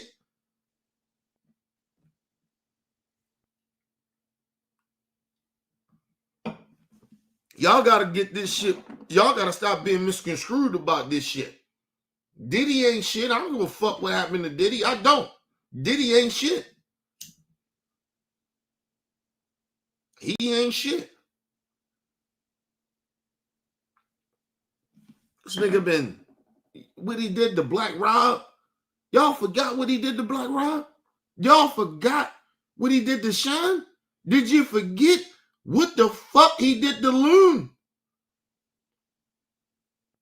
G-Dep, Craig Mack. Did y'all forget what this nigga did? Black people. Fuck out of here. And this nigga ran around acting like he bought out people when he wasn't. He was about Diddy. Him and his stinking ass mama. Fuck that bitch. Y'all better stop, man. Give me 1 second, y'all. Give me 1 second.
All right, people, I'm back.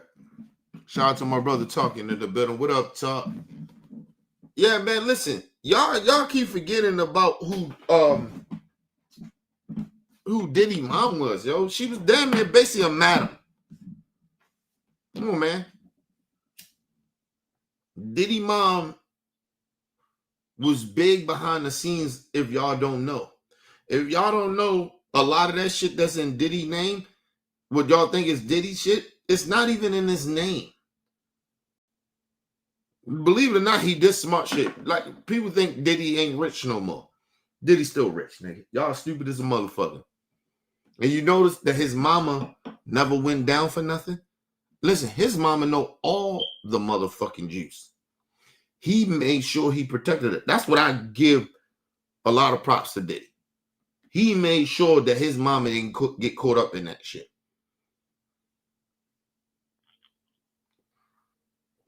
Diddy mom know everything. Everything. And she went along with it.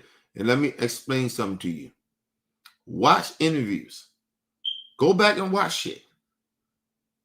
Posters or whatever with Diddy and his mom. Go back and watch a lot of that shit. Diddy be talking to his mom like that's his girlfriend, his wife or something. Go watch that shit. You don't talk to your mom like that, nigga. And the reason I can say that is because how me and my mom relationship is. Or it was. Like, especially when I got older. Me and my mom relationship wasn't like a mother and son relationship. It was almost weird in a way. And this is how Diddy shit is. That's why I looked at it. I was like, oh, share part of that shit. Listen, when I was out there in the streets like that, and especially as I got older, oh, my mom knew exactly. Like, when I was doing what I was doing in the street, my mom knew exactly what the fuck I was doing. She knew exactly what I was doing. She protected me. Just telling you that now. And we didn't have like a mother and son relationship. Our shit was like a brother and sister type of relationship. Like, she was my older sister. Like, we never had that type of relationship. Like a mother and son relationship. Never. Still to this day, we have never had it. And I'm telling you, I know what the fuck I seen from Diddy mom. Because I've been through it with my own mom. But that shit is even more weird. Because you throw all them sex parties and shit. Like, I put it this way.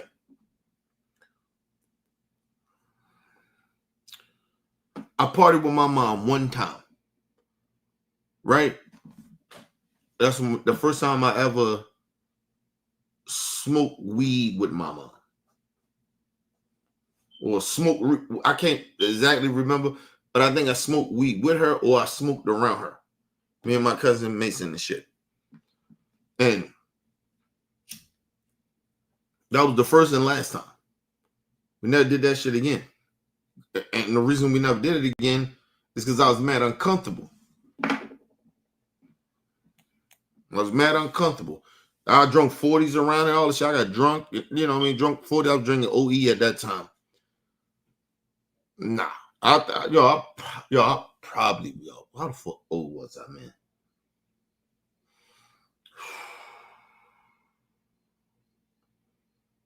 I had to have been very young. I was mad young. But yeah. I was mad young. Listen, I listen, people, I wasn't no older than maybe 11. Maybe. And that's a maybe. Probably was younger than that. But even whatever age I was at the time, I still thought that shit was weird. It's supposed to be my mom. I was weirded out by that shit. Mind you, I told you I already watched her do dope in front of me. That shit was already weird. I already felt a certain type of way. So, listen, I know what a weird relationship is with your mom when you have it. I had that shit with my mom since I could comprehend. Me and my mom, we never had like a regular mother and father relationship. And I can tell you that's what happened to Diddy. Him and his mom knows everything. I'm just telling you that because my mom knew every fucking thing I did. Listen, I say this about my mom, right? The difference between my mom and my dad. I'm very more closer to my mom than I would ever be with my dad. So to this day, and my mom took me through a lot of shit. But I'm more closer to her. Because my mom, one thing about my mom, she know who I am at my core. Right? Now, she may not know me now, like for a certain shit, right? But at my core, who I am, she know me. And what I mean by that is, she know if I kill a motherfucker. She know who I'm attracted to sexually. Like, she knows those things. She know what I'm capable of doing and what I'm not. She know that regardless. At my core, who I am, she knows that. My dad don't know that. He has no fucking clue. He can assume, but he don't know. But my mom do. Our relationship, it's weird. Like, if I ever been around, unless I told you, like, a lot of motherfuckers, like, on real talk, like, her friends or her boyfriends or friends of her, they don't even know that she got a kid that is a certain age. Like, I'm the oldest. So, like, my dad has, other kids outside of, me and my sister, right? But, you know what I mean? He got other kids, right? With different baby mamas and shit, right? But a lot of my mom friends and people, they don't even know that she got kids or got a son that's in his 40s. Like, what? And I told you my mom's only like fucking 15 years older than I am. She's only 15 years older than me.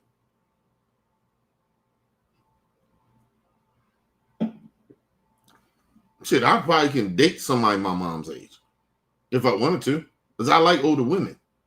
But,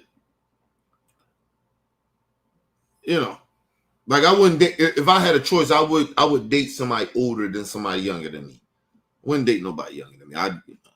This shit is weird. And like I said, not even just weird, but I got an old soul. So I don't really have too much in,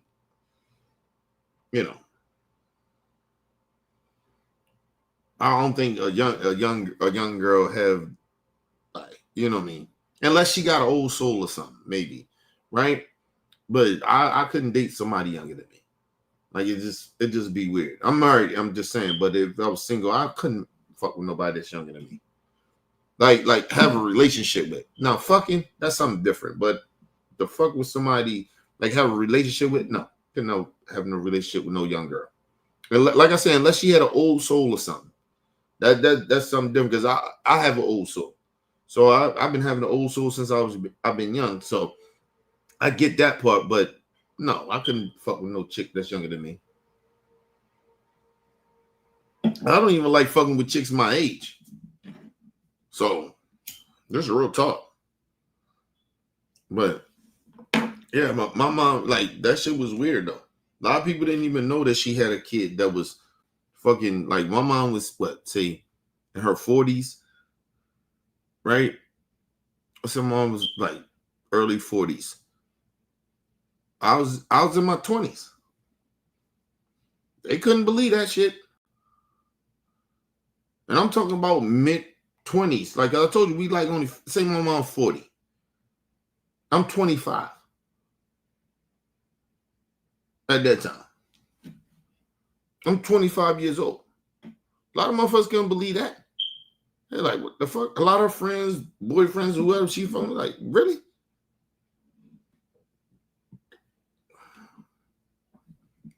You know what I mean?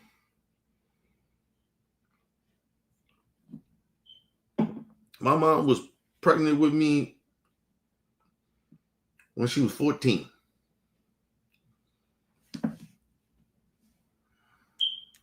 She got pregnant when she was 14 with me. And she and that shit was crazy. Oh yeah.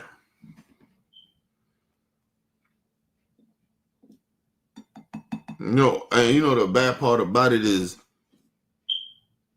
for me, it's always something like I always feel a certain type of empathy for women that go through shit in their life, right? Regardless if I don't like them or not, but I have a problem with them. But I feel this empathy for my mom because I know what she's been through. And so even if she, we don't have the best relationship and, shit that she did, I just feel a certain type of way about it. I put it this way. I understand why a lot of, like, who my mom is. I get it, actually. I was like, listen, she raised me the best way she could, right? But my dad, he didn't raise me. He wasn't around. So I don't know that nigga. Like, still to this day, as a grown-ass man, I don't know this nigga. That's what I had to come to a conclusion for me. I don't know this nigga. But my mom, I know who she is at her core. Not what somebody can tell me about her or some shit. I know it because I lived it with her. Well, parts of it. You know what I mean? And the shit that I do know that would happen to my mom.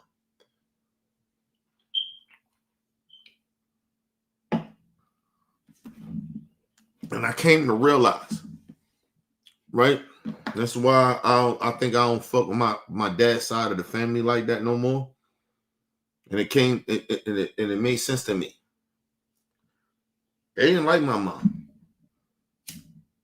They couldn't stand her. And they were scared of her. And they still scared of her. To this day, they scared of her. They can sit there and pretend that they ain't. Yeah, they is. A lot of them, the main motherfucker, they scared of my mom. Because when my mom had the episode or whatever, I told you all about a while ago, almost a year ago, right before my aunt died.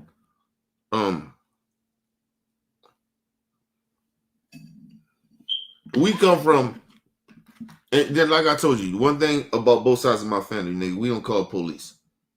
They could have called police on our ass. They could have. They could have called the police on my mom. They didn't, nigga. They called me. We don't fuck with the police like that. That's one thing I can say about both sides of my family. We don't fuck with the police. Especially when it comes to family. Especially when it comes to family, we don't do that shit. It ain't no thing we do. That ain't no easy thing for us to do. Put it that way. Not saying nobody never called police, but we don't do that. Right? But they called me. They didn't call my sister. They ain't called nobody. They called me. Honestly. And matter of fact, the crazy shit about it, nigga, they didn't even call me. They called my wife because they didn't even fuck. I don't fuck with them like that. So they called my wife. And my wife told me about it. And then I was like, what? And then I had to go down there. I told y'all this story a while ago. And when I found out my mom was back on that shit again. She been clean for 30 years and she got back on that shit. She probably was getting high for maybe a year or something. I don't know. Because we just wasn't close. Right? We didn't talk and no shit like that. And I think after her husband passed away and shit, or they got a divorce. I think they got a divorce first. And when that happened, it fucked my mom up. She wasn't the same. Mind you, my mom liked older dudes, so she always fucked with dudes that was older than her. Old man died like that. I think his daughter was around my mom age. That was crazy shit like that. Like it was weird shit. But anyway, but when they got a divorce and shit like that, that fucked my mom up. And she wasn't the same after that. I think he kind of allowed her. Because like one thing about my mom too. This is how I know my mom, and this is probably why a lot of my old, like my spirit is old, right? I kind of probably get that from her. My mom, her spirit is old, and I think a lot of that shit comes from the struggle she been through when she was young. So she went through shit young, so her soul is old. Like she been through some shit, some grown shit that she shouldn't have probably been through. Right? Well, I know she shouldn't have went through. And it's the same thing with me. So it's kind of like we got this weird ass connection, me and my mom, that we grew up a certain type of fucking way. And we got this old soul. And so we like older shit. We don't like shit. We don't kind of really like shit around our age really like that. Like we like older shit. You get what I mean? Because we've been raised, we grew up way too fast. Put it that way. My mom grew up way too fast. A lot of her pain and shit that I know of, she been through, she shouldn't have been through. And it's vice versa for me. That's our connection. We both been through some shit. And I would never compare my mom shit or what she been through that I didn't go, like to what I went through. Like I would never do that. Because some fuck shit happened to my mom through the family. So, yeah. But that's where our old souls come from. That we grew up way too fast. And people always think that we wanted to be out there in that life and shit like that. We didn't. It was just in the environment. And like for my mom and shit, like I always tell you, my parents put me in my situation. But you gotta understand how old my mom was at the time when she had me. 14 fucking years old. How the fuck she supposed to? She don't even understand fucking life at that time. But my dad at the time, shit, like, man, if I tell y'all something, listen, my dad was way older than my mom. And it was acceptable back then. I think my dad was probably about,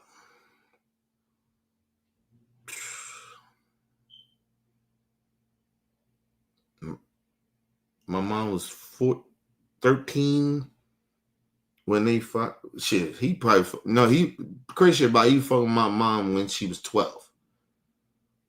They started fucking around, right? And then mind you, my dad was fucking with my aunt, which is my mom aunt, but my mom is a year or two older than my aunt, maybe, right? My dad was fucking around with my aunt that was a year too younger than her, than my mom.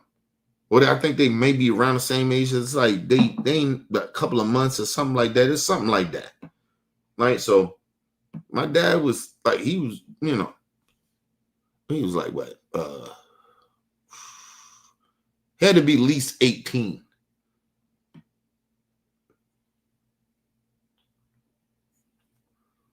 At least 18 at the time when he was doing the shit I'm talking about. He had at least be 18. So my dad at least like 4 to 5 years older than my mom. He's like 4 or 5 years older than her. Because my mom probably just recently turned 60. And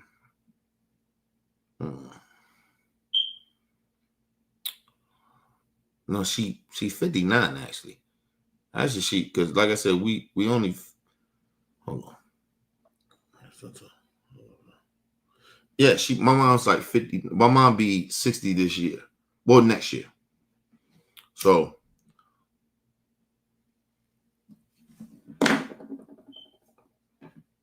59. My dad like 60. My dad like 65. Well, he be 65 this year, actually. So he's like He's like at least 4 or 5 years older than her. So, like I said, like there's a lot of fuck shit going on back in the day. There's a lot of fuck shit. A lot of fuck shit. And you gotta understand, you talking about somebody that's 12, 13 years old, you fucking with, and you 18 years old. You know, my dad was out his fucking mind at the time because he was a fucking drunk. He was an alcoholic at that time. You know, probably would he care? You know. But I told you the times was different too. Times was mad different.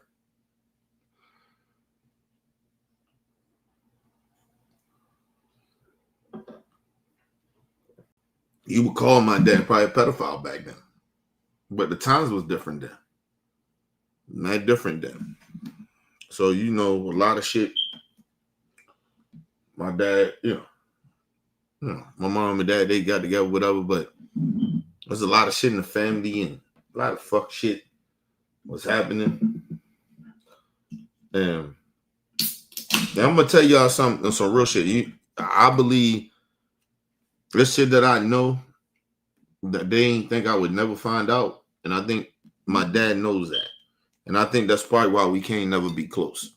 Because he knows I know some shit that he did. You know, I put it this way. I never take away that my dad did not want to be there for me. I can say that. But even my sister, I can't say that. Well, my sister's a little different. That's a whole nother different story, but we couldn't find out whatever it is. But for me, I know he wanted to be there, but my mom, you know, she was on that baby mama shit, you know. My mom was wild, man. Like, mind you, she was a child too. You gotta understand, my mom was a fucking child, bro. She had me when she was 14 years old, bro. Like, she's a fucking child.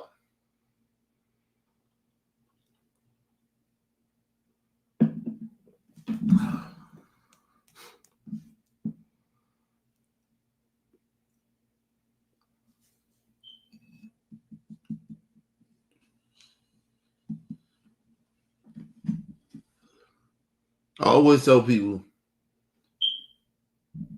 I always try to understand my mom in a way. Because partly I was there, and I probably couldn't comprehend everything, but once I got older, the shit makes sense. My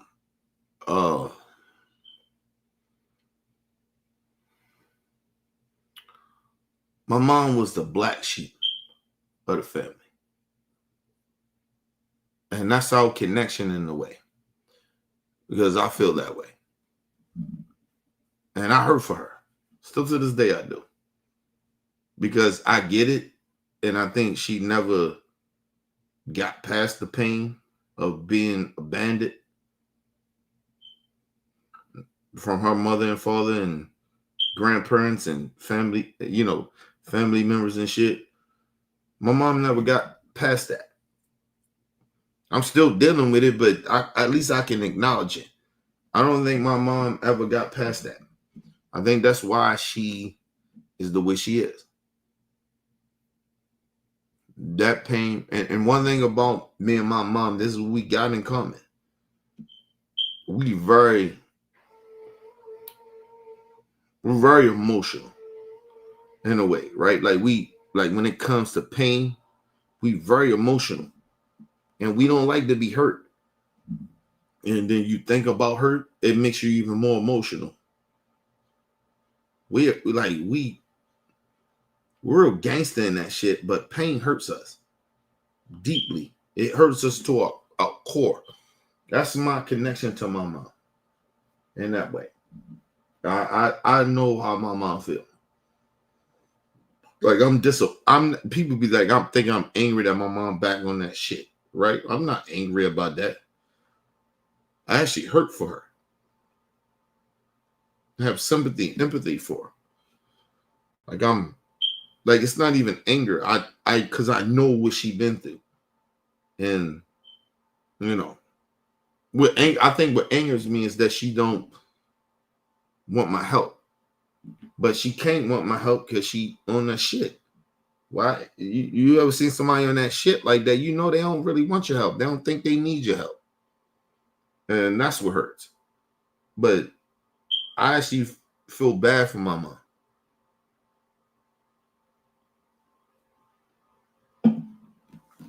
I feel bad for her.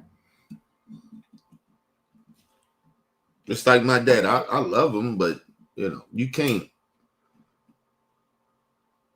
Just because you love somebody does not mean that you got to tolerate their bullshit. It's like my mom. I love my mom, but I can't tolerate her bullshit. I can't allow her to fuck up what I have built for me mentally. Just mentally. Not on no financial shit, none of that shit.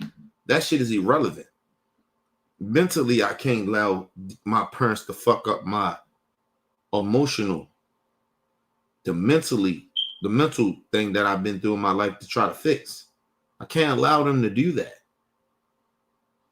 Because they don't even get it. Because even even with my dad, I try to have conversation with him.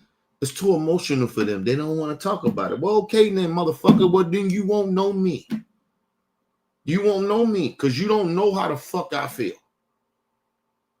So I don't know what to fucking tell my dad. So like I said, I don't know if I can't fuck with him no more. Like you won't, like this shit is too emotional for you. You don't want to dig down deep. You think everything is fine. I should be okay and I'm good. I'm never good.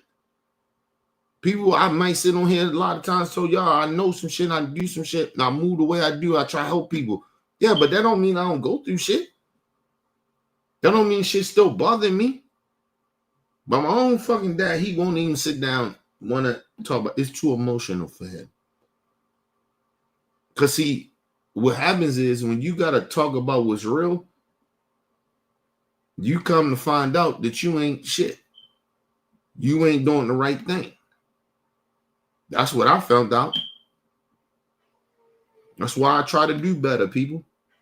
I ain't never gonna sit here and like, oh, I can make. Remember, I told you I can make the excuse back in the day when I was out there doing what I was doing in the streets.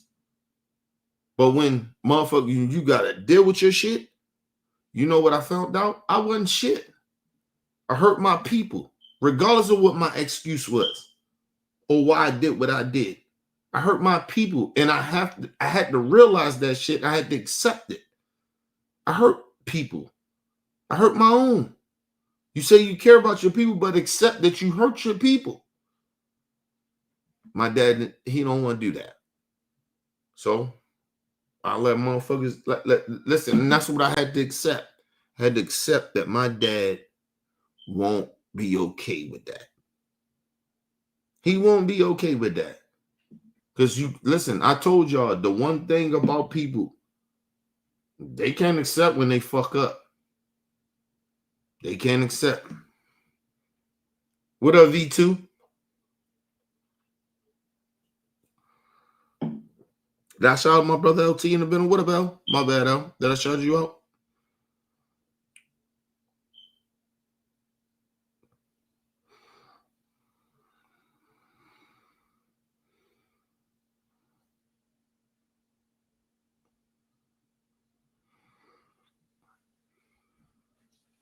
Listen, I keep trying to tell y'all that Section 8 shit, that shit is gonna be what it's gonna be, bro. White, for some reason, MAGA white people don't think that they on more Section 8 than the black people. We on welfare and Section 8. They can keep believing that shit. The statistics already show that. It was just the narrative they put out. But anyway, you can't say on one hand, black people got all the opportunities in the world, but these welfare queens and all that other shit, they want free shit. But you say we got all the opportunities. Look at all the rich black folks. Like it's a lot more rich black people than it is poor. Please stop. It's the same thing with white folks. Like, you motherfuckers ain't rich.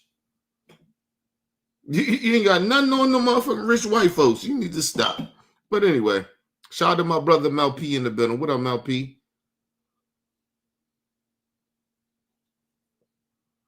I appreciate that.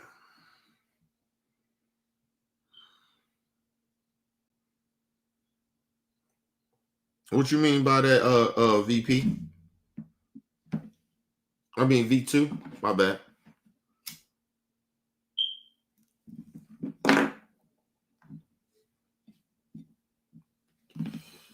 And I know I say, what's the proper way to say it? 2. Oh, 2. No, I say 2. You know, this is the accents, bro.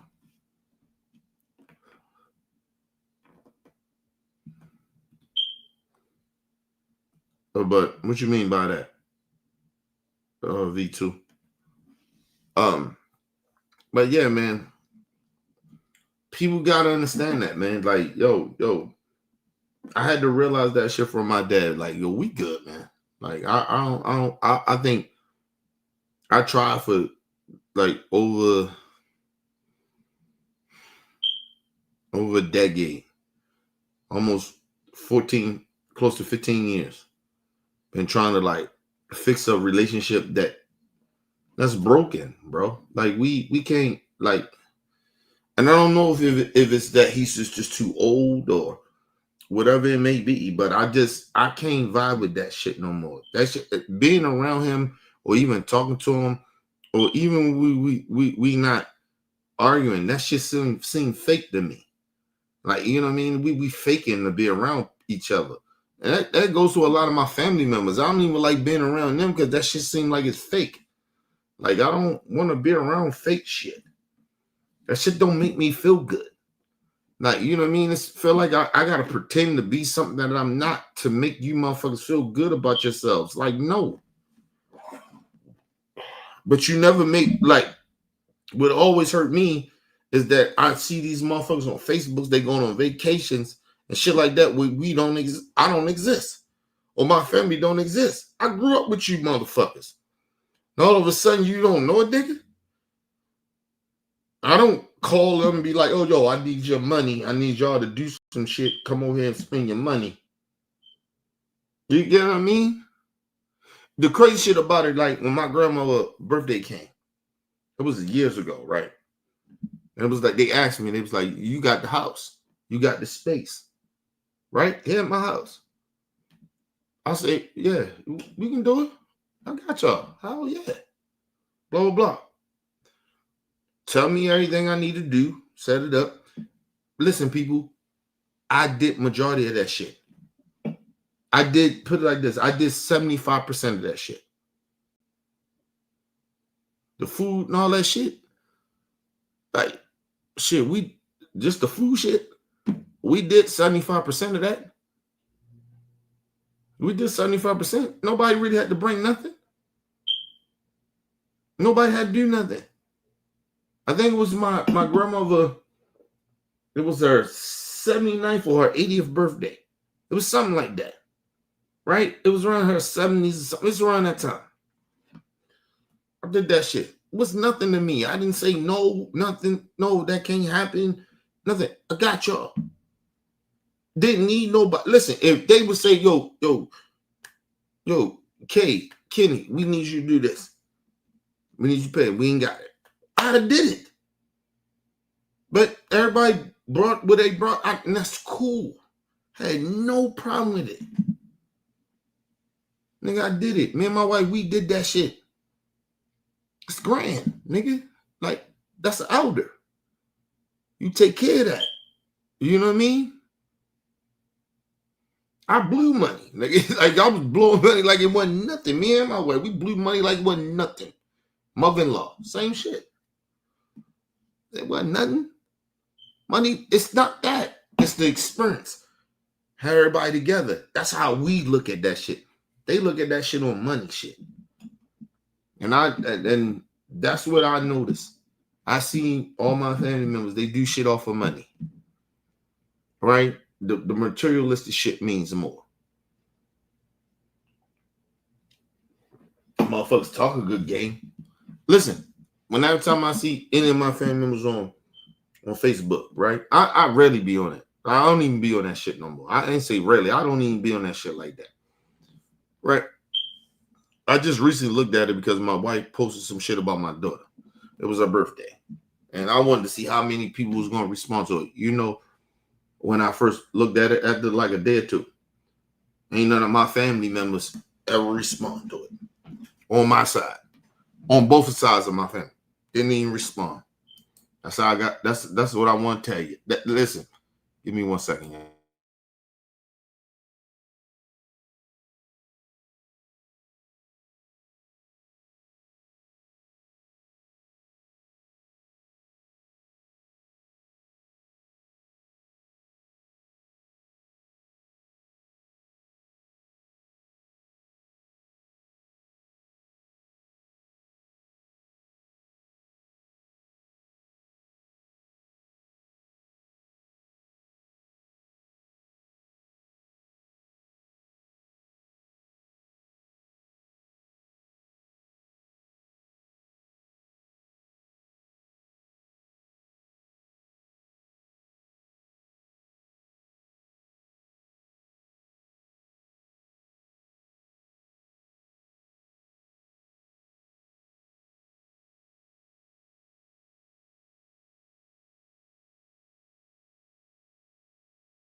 All right, people, I'm back. But yeah, let's think about that shit.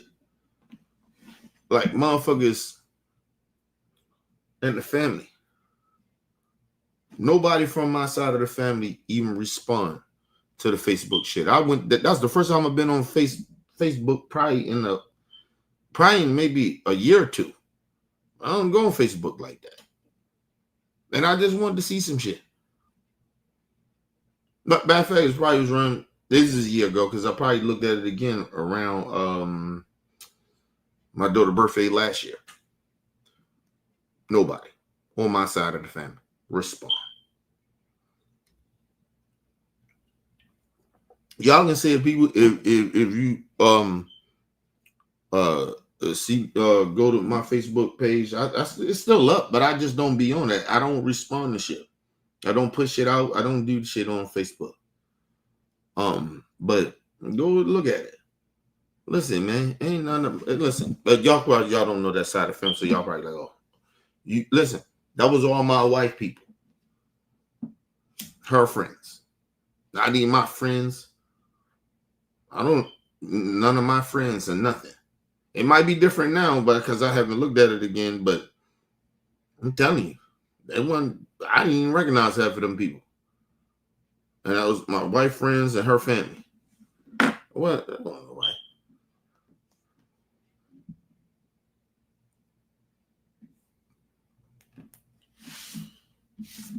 So I'll tell you. See, the one thing about me, people like, oh, it seems like you're too emotional about shit. I'm personal. Because I don't know what you're thinking. I don't know what's in your heart. I only can go off of your actions and what you say. Basically what you do.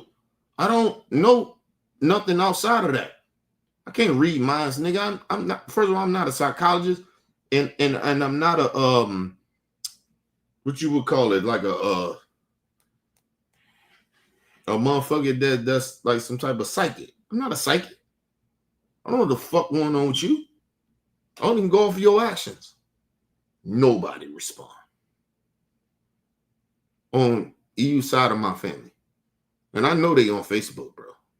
They be all over that bitch. Every time they do some shit, they put it out there. They post it. They go on vacations. They do anything with their kids or whatever. They put all that shit out there. I know they do it. And the crazy shit about it, and just because I don't respond to it, if my wife responds to it, that means I respond to it. As everybody know, nigga, on my side of the family, whatever my wife say, it goes. That's how you know that I don't fuck with them like that. I let my wife do that shit, man. Because I feel a certain type of way. Because for me, It's not genuine. That comes from them a lot of the times. And it proved my point. And listen, and don't ever get this shit twisted either, people. I believe that my family members on both sides of my family don't afraid fuck with me no more because they watch this channel. And I talk about shit. And I talk about their ass. And they know that. Don't get that shit twisted.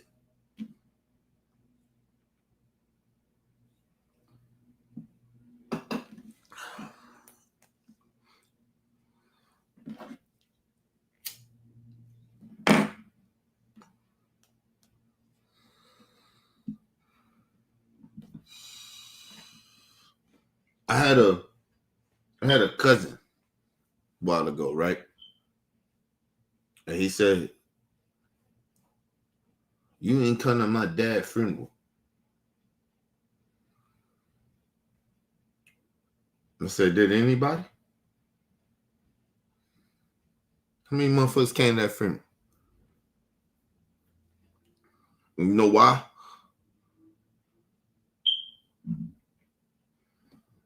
He said what he said, whatever. But I said, all right, nigga, you know why I ain't cut that shit. You know why I ain't cut that. Yeah. What he did to my mom, nigga, you crazy? Think I'll come to that? You out your damn mind?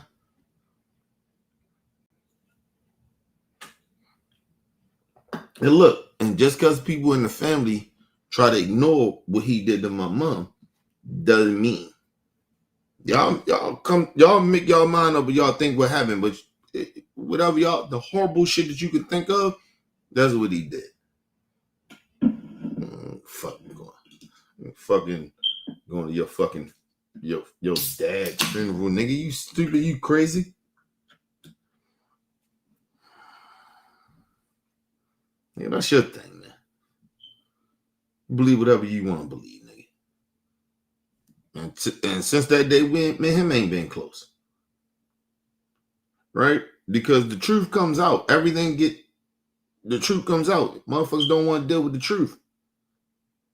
Understand that.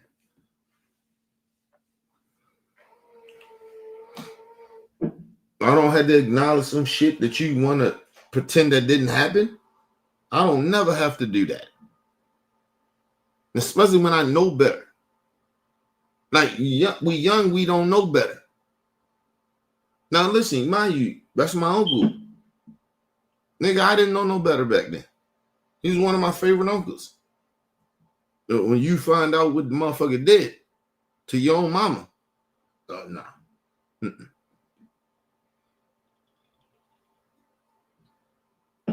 Fuck that nigga. I ain't taught that nigga, had no conversation or nothing with him for over fucking probably 20 years, maybe longer than that. Because I can't say that because I think, yeah, it probably was, yeah, it's probably like 20 something years. 20 years. I'll say 20. It probably was longer than that. Or might could have been lesser, but it was damn near over 20 something years. Fuck that nigga.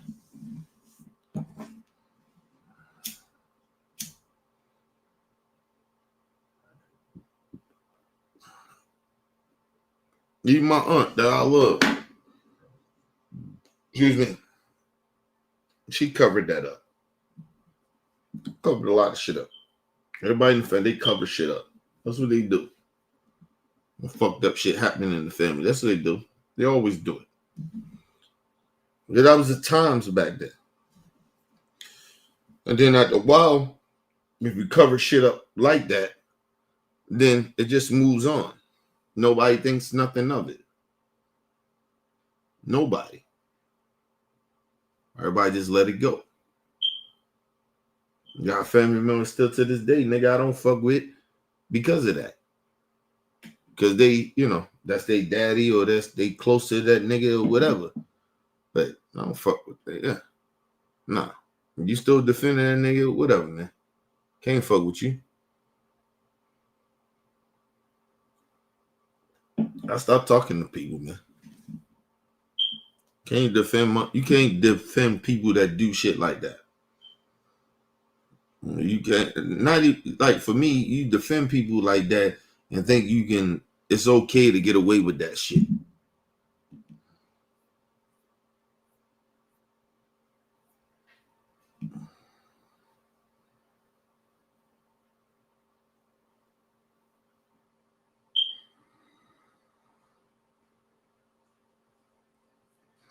Yeah, shout out to my brother MLP in the building.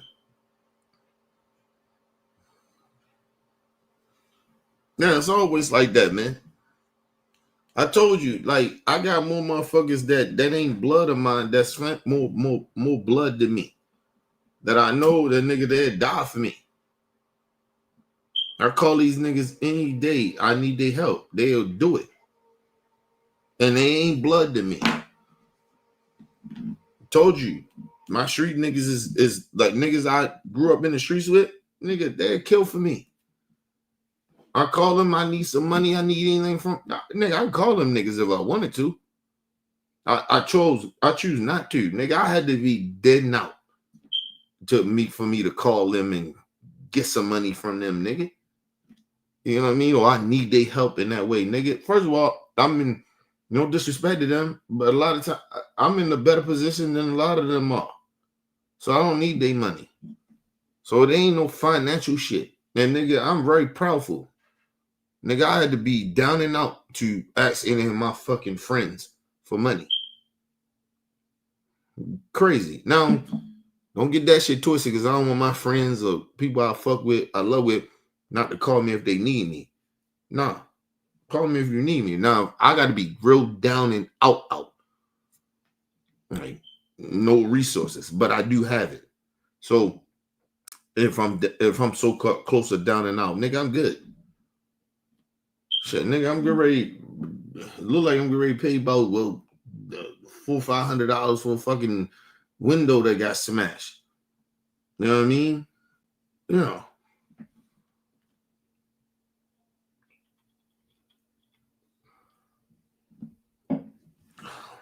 You know the bad part about it?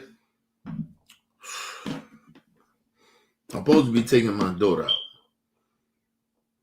Because I told you I got sick on her birthday weekend. I was sick before that, but I got sick. Like I didn't feel well. Put it like that. I say I was sick, but I didn't feel real well. Like I've been feeling that shit for like a week and a half, or maybe even 2 weeks. And like I can feel when I'm getting sick.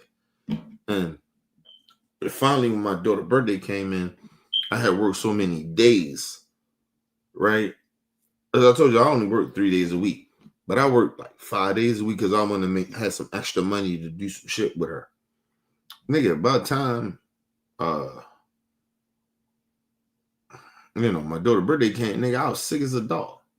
Well, not sick, but I could not like first of all, put it this way.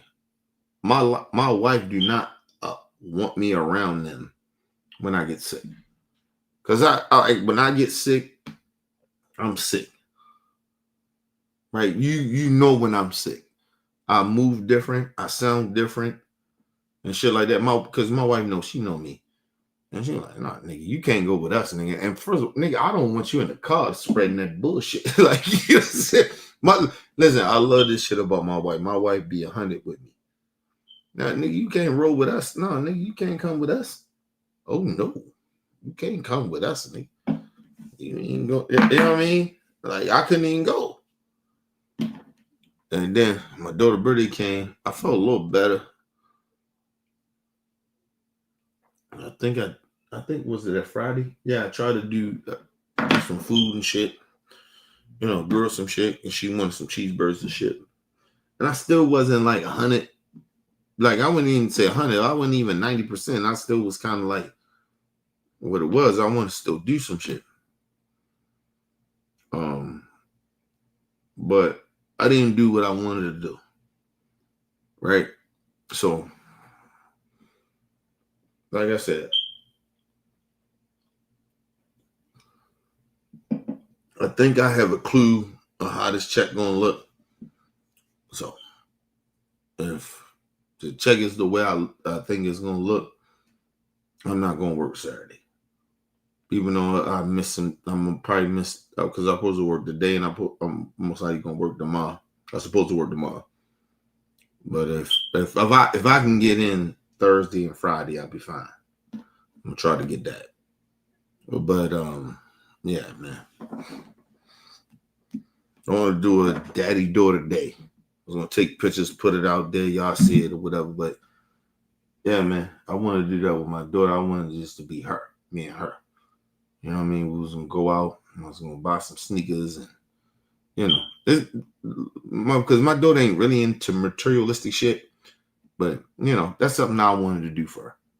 You know what I mean? Or whatever she wanted to get, like she seen some shit or whatever she wanted to go do, I would have did. Just spend some time. I always tell people it's about spending time with your kids, man. And I wanted to do that this weekend. But then this shit happened with the motherfucker bust the window and shit. Man, shit, that shit's gonna cost whatever it's gonna cost, and I don't know for sure. So that's gonna fuck money up a little bit. But yeah. But yeah. I listen. I won't know the Friday. Cause sometimes my checks be crazy, bro. Cause like sometimes they add on shit that I work, and then sometimes they don't. Like that should be weird. Like you would think, cause I keep not understanding like the fucking time frame of when they send in the pay, like what I mean, when they do that shit. Sometimes they say Wednesday, but then I seen checks and shit where like they use some shit that I worked on the weekend and put that on the check. Like, you know what I mean? When they aren't supposed to do it. But it is what it is. So like I said, it depends how this check is. So my thing is I'm gonna try to work Thursday and Friday. I'm gonna keep Saturday open until Friday. And then I know. Because I still want to take my daughter out. I still gotta do that with her. That's a bonding thing that I need to do with her. And it ain't just for her, it's just for me.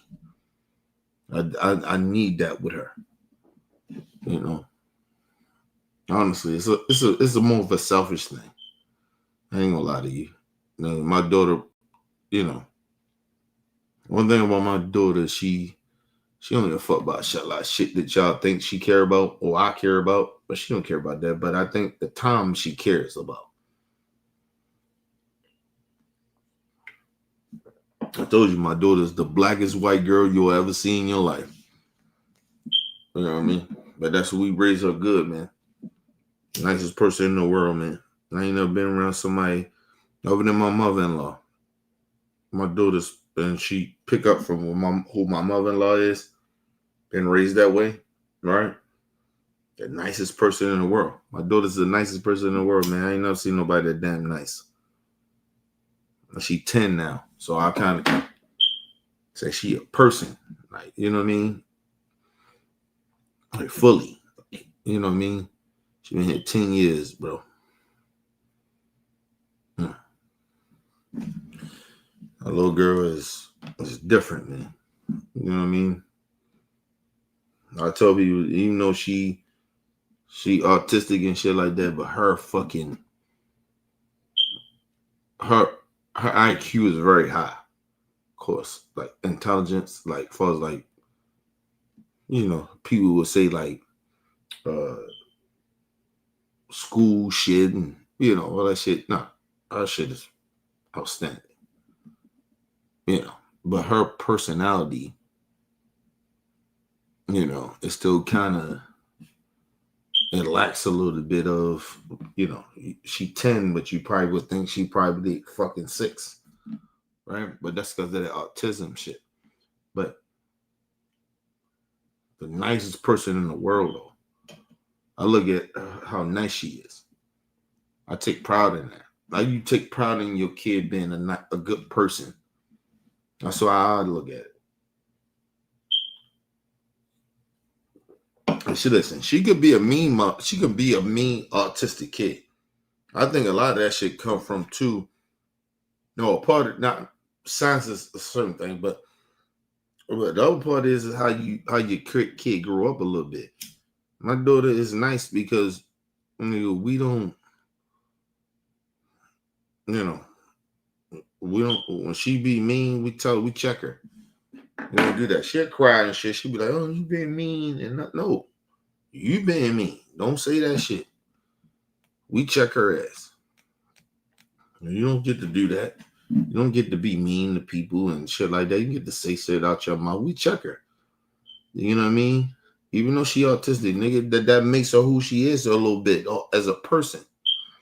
Don't be mean to people. Don't say certain shit out your mouth. No, that's not good to say. Like, we check her. She'll say some shit out of her mouth, yo, and you be like, oh, no. All right. I get what you're saying, but don't say that to nobody. Don't feel that way and don't say that. Then my wife, we check her on certain shit. You know what I mean? I don't give a fuck. Listen, I'll tell people this. My daughter's autistic. I get that. But, excuse me, but no. My daughter don't get to use that as a crutch to a certain extent of how she treat people. No. She don't get to do that. Some shit I get, but who she is, her core is her morals, no. And because my one thing about my daughter, she like to do some shit to throw out there to see if she can do or say. And I'll be like, oh no, we don't do that. I check that shit. I don't give a fuck she autistic. I check it. No. And me and my wife. No. You don't get to say that. Don't get to treat people like that. No, you don't get to say that to people. No. And yes, you said what you said, but that ain't right to say. That's not good. We check her. And then she get on a little sad moment. She's back sensitive. I don't care. Fuck that shit. No, you can't say that to people. That's not okay.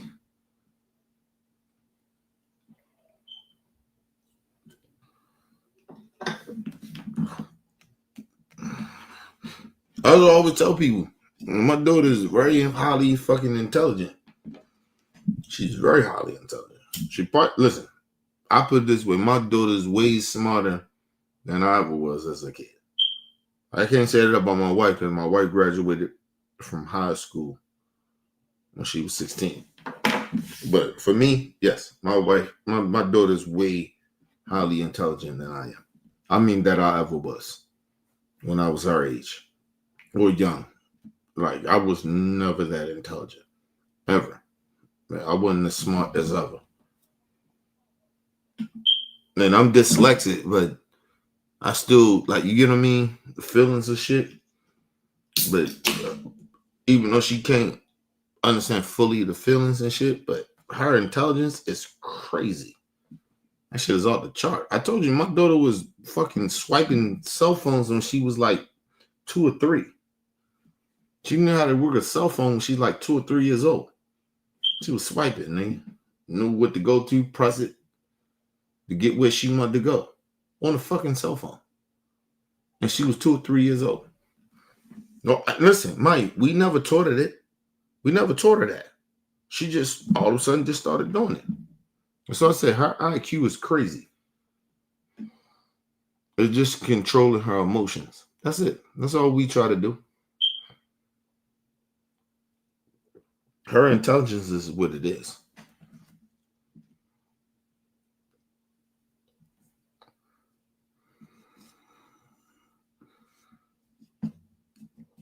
Our responsibility is to make sure she can control her emotions and understand that to evolve, right? Because she, like I said, she's 10, but her intelligence is, I mean, not intelligence, but her emotions is like when she's almost like, I say 8 to 6 years old. Her emotions kind of that way if you embrace her in a way, right? If you know her, right? And I'm like, damn, she's, sometimes she's younger, but her intelligence is crazy. Never seen no shit like that. Honestly, my whole life. Pick up shit very quickly. Her, if I always tell people her emotions is, she's 10, but her emotions is like 6. Like, right? Like her temperament and shit like that. If you understand what I'm saying, like, you've been around autistic kids like that. Like some of them are mean, but they still intelligent as a motherfucker. If you can get them past the anger, some of them way too emotional. That's my daughter. She's in that realm, but her intelligence is crazy. She knows shit. She know how to figure shit out. Like, you don't have to really teach her too much. Yo, you show her one time and she got that shit, and it's like, damn. You know that? I got it. I got it, Daddy. Listen, I told my daughter, showed her one time how to ride a bike. One time. I was on the back, pushing her or whatever. You know how you do when you teaching your kid how to ride a bike? Nigga, once I told her how to do that shit, and I think she was about 5. Told her how to do that shit. She was like 5 or 6. I say 6. Pushed her one time, had the back. She floated off. She did everything. She knew how to ride a bike. I didn't have to like sit there. You know how you keep going over with like kids that don't have that type of disability? And then she picked that shit up right away. The first time I did it with her. And she just did what she did. I was like, oh shit. Ooh. Her mind different. Her mind's different.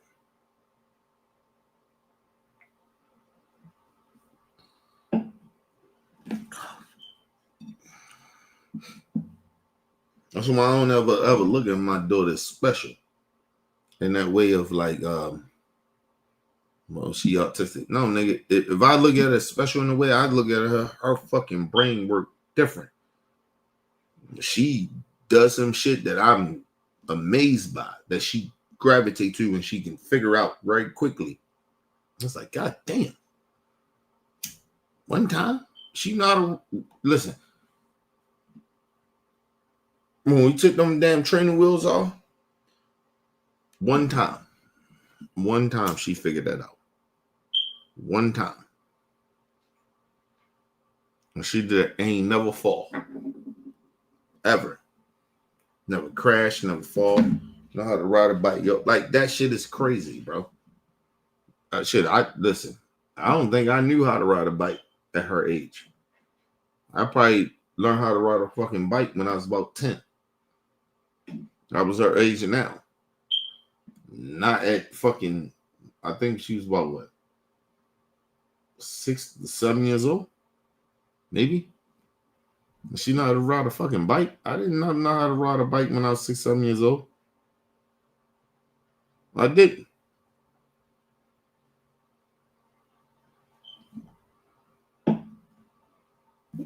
And like I told you, people say, well, I didn't know how to ride a bike at 7, 6 years old.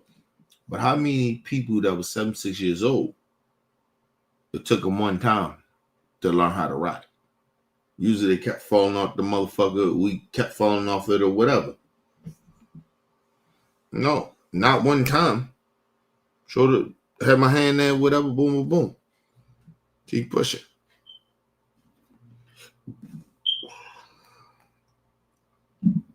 And I'm going to tell you something. One thing I think I did understand was her personality is she's scared of failure. So, and she's scared, right? Like, she's scared of shit. So, when shit seemed a little too scary,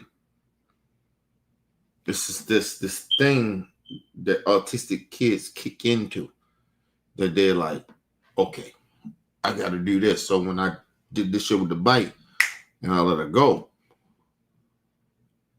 Oh, he ain't not there. Oh, I fuck up or whatever. Her artistic, that part that we all don't really genuinely understand about autistic kids, that shit kicked in. And she just went on to start riding, kept pedaling, because she didn't want to fail and she was scared. So that you got that scare shit and didn't want to fail. That shit comes together.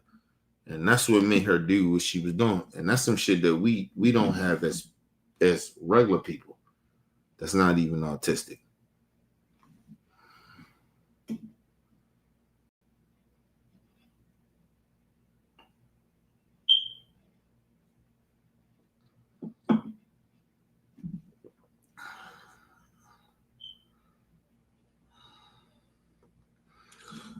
Listen, I don't think a lot of people think that. I think that it's not about politicians can save you. I think a lot of people, because listen, let me explain something to everybody. I don't think a lot of people vote like y'all think. I don't think that y'all think, honestly, y'all think a lot of people pay attention to politics like y'all think they do. Like, honestly. And even the motherfuckers that vote, they don't educate themselves in politics. So, like, that's not necessarily true. My brother, like, they don't pay attention to that shit. Like y'all think. Like, politics is gonna save you. I don't think people think that. I think a lot of people, that's why you got a whole bunch of Magas, because they don't believe in the government. You get what I mean? So, and they're a lot more, I could say that they're a lot more in tune with politics in a way, right? They not fully, but the average motherfucker, I say, listen, I say about, I'm trying to say about 40 to 45% of the country don't really pay attention to politics, that don't vote. That's what I'm talking about, the people that don't vote or be in tune with politics. About 40 to 45%, they don't pay attention to shit. They don't know shit about politics. They just go off of the news.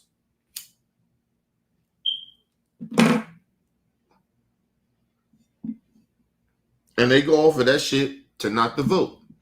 A lot of people don't vote like y'all think they do. I'm telling y'all. Give me 1 second, y'all.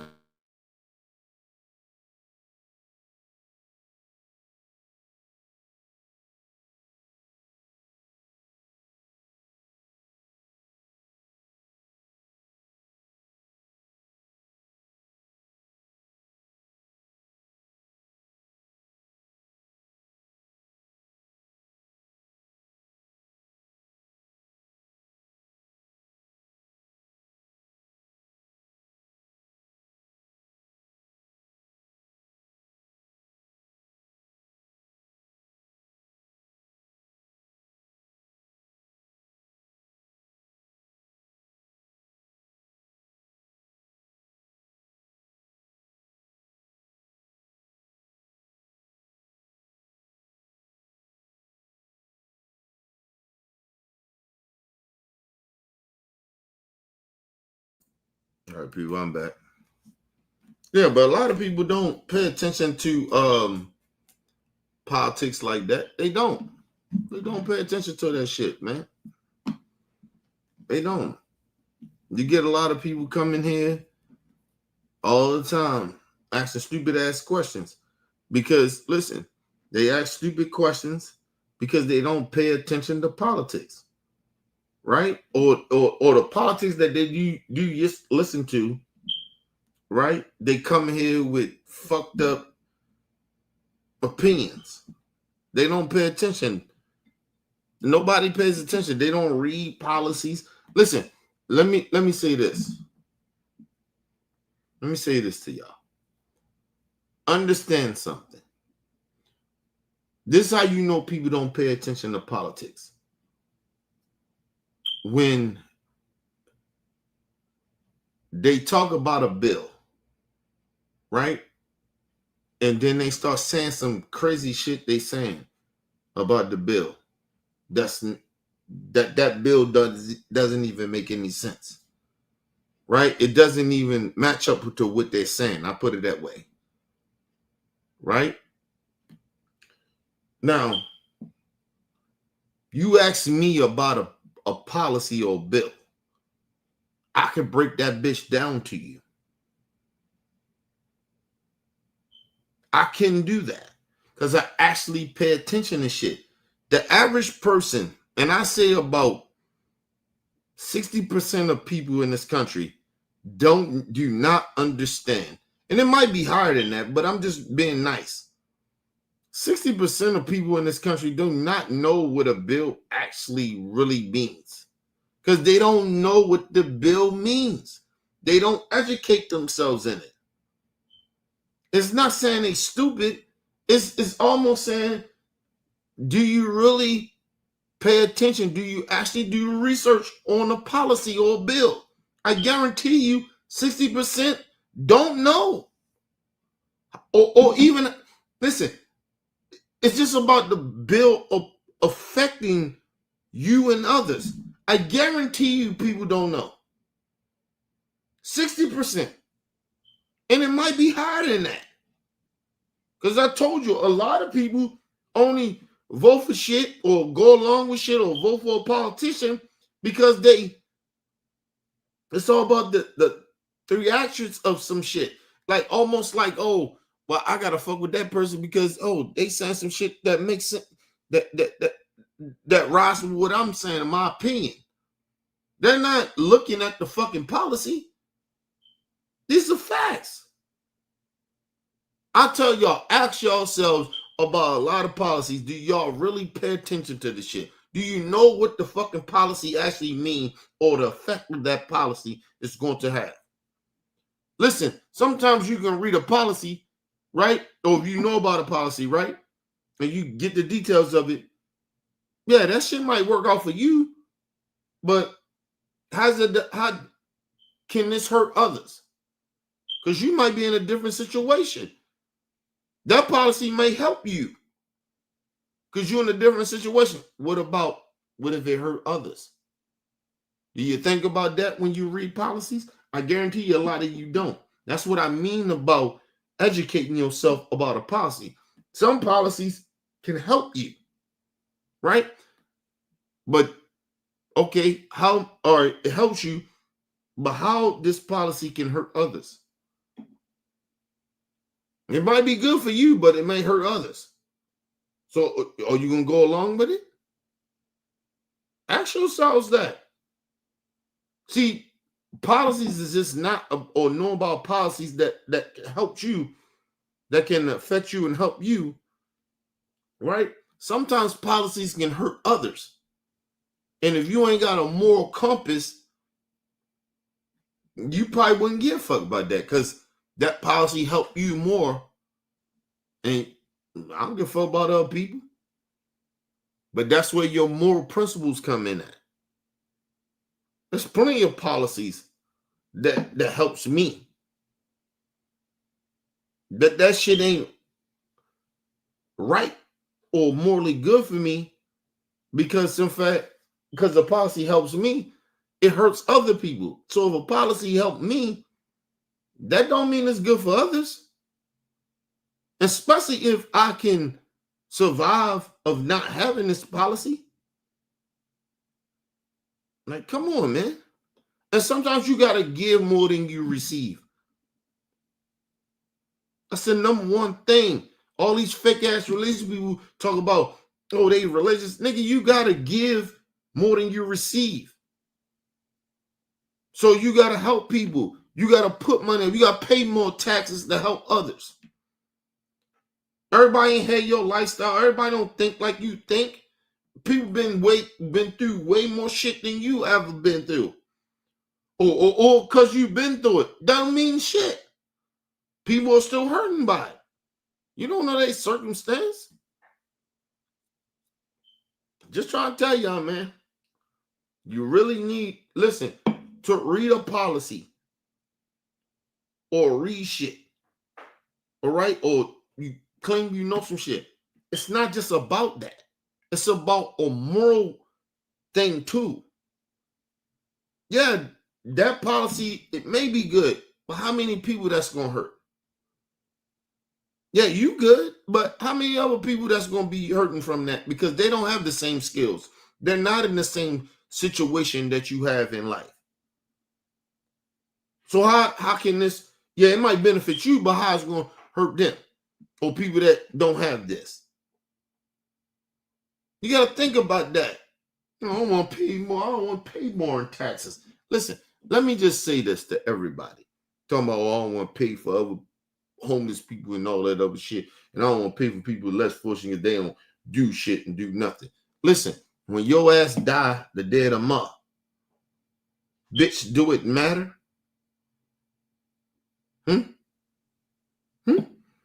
Do it matter that you pay more in taxes than another motherfucker? You dead. Who the fuck cares?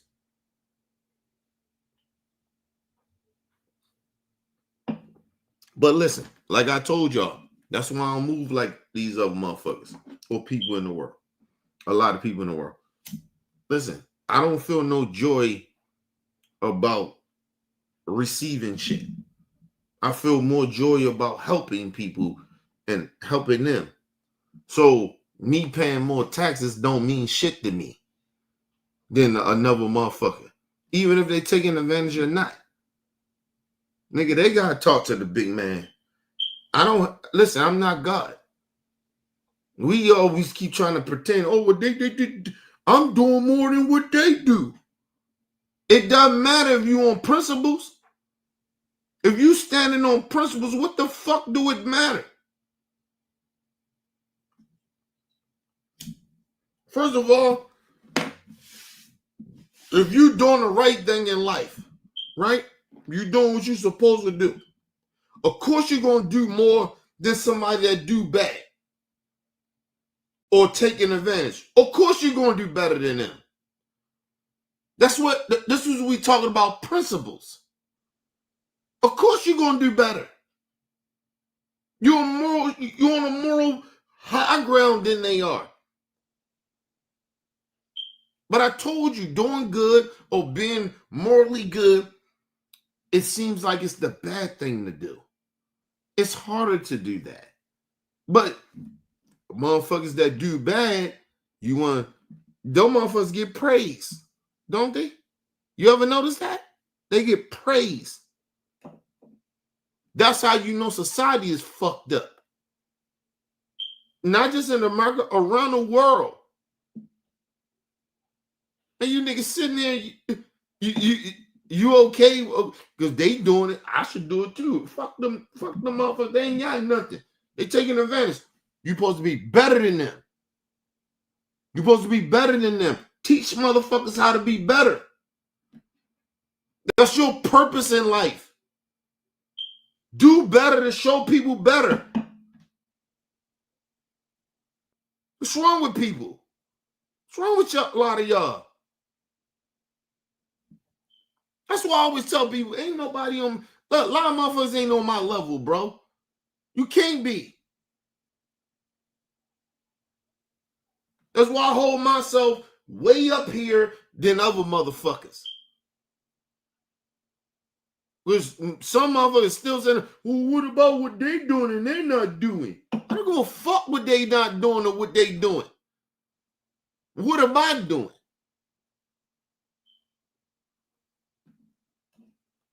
You call it arrogance, you call it whatever. I think I'm better than people. Certain people. Not better than everybody, but you know what I mean? At my core, I don't think I'm better than nobody. But I'm saying, if I'm doing the fucking right thing, what the fuck do I care about what you're doing? Oh, I'm going to call you out on your bullshit, but I never stop what I'm doing. I never stop doing the right thing because you're not doing the right thing. That's what I'm trying to get people to understand. I don't give a fuck about you not doing the right thing. That got nothing to do with me. In a way, I'm going to do what I'm supposed to do. I'm morally doing what I'm supposed to do. I never moved my life in a way of how some of y'all move y'all life because another motherfucker ain't doing what they supposed to do, and you know they ain't doing what they do. That ain't got nothing to do with you. If you are in tune with yourself and with the human life, you don't give a fuck if they're not doing what they're doing to a certain extent. You fight against that. You keep calling them out, but you don't stop what you're doing. You don't give up. You don't stop being who the fuck you are to your core. You don't get to stop doing that. That's what makes you, listen, you want to think you better? That's what makes you better. If y'all want to go over that, what makes you better than the motherfucker? Okay, fine. But that makes you better. Because you don't stop what you're doing because they doing fuck shit. And they not doing what they say they doing, or they hypocrites, or they don't live up to, nigga, who are you? You ain't God. Do what the high power put you here for. I told y'all, I'm not here for all this nonsense bullshit. I know why the high power, he put me here. I know my purpose. It's you motherfuckers that care about shit. You ain't got no purpose. You don't know your purpose. And that's the crazy shit. A lot of you motherfuckers don't know your purpose. That's why you care about, what no motherfucker ain't doing. Fuck them. Fuck them. But you care about what they not doing. I don't care. I'm going to do what I do. Listen, I'm happy with who the person I am because I'm doing what I do. I'm doing what I'm supposed to do. I know my purpose. A lot of you motherfuckers ain't got no purpose. That's why you mad about what other motherfuckers are doing, or what they doing, or what they not doing.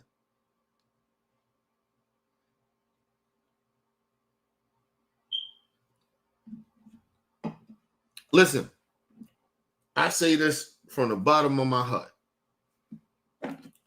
Listen, I ain't perfect. Listen, niggas, the OBF, whatever, right? Did what they did. Angry, hurt by it. But that don't stop me. Y'all see I do what I do without them motherfuckers. I continue to have the same message that I have. They didn't stop me. It hurts. It still hurts to this day. How shit went. But I still do what I fucking do. They ain't never stopped my motherfucking purpose. Or I'm sorry, not even just my purpose. Stop what I'm put here to do. They'll never stop that. Ever. They will never stop that. I'm going to continue to do what I do. They can talk bad, talk whatever. I don't give a fuck. I'm going to still do what I do. And shout out to my brother Weezy, because he was like, yo, fuck that shit, man. Do what you can. Get back to do what you do. Shout out to my brother Weezy. You ain't like Weezy, some of y'all don't, whatever. But Weezy is the one that got me back on track. No, nigga, do you, man. Yeah, motherfuckers, blah, blah, blah. Even me. He's like, you mean, nigga, but do what you do. Nigga, we love that Kenny. We love that nigga. And I got back to doing what the fuck I do. And shout out to my brother Weezy on that. And I've been moving since like that. Like I always been that way, but you know, sometimes you forget because you trying to bring other people in to try to help them, and they fuck you over, and then you get it caught up in your shit. Because that's what happened with a lot of these niggas, former OBF members. That's why I say fuck them niggas. Former OBF members, fuck y'all. Like yo, y'all try to destroy some shit that I helped build on some positive shit. Act like I was y'all enemy. Nigga, are you fucking crazy? But then I thought about that shit. I said, oh, I see what happened.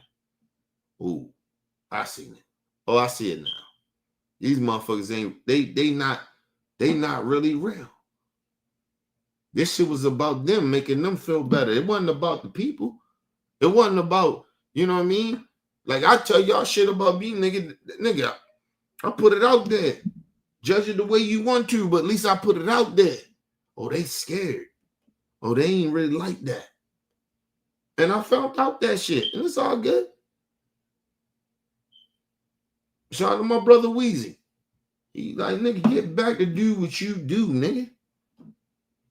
That's why I shout out to everybody that subscribed to this channel. We got 500 people subscribe to this channel. So, yo, love to y'all. That's all come from we got broke down. And I was a part of it too. I'm not going to act like it's all their fault. It's my fault too. We got fucking broke down. We lost that and everything. We came back and we back 500 strong. I appreciate that. Love y'all, man.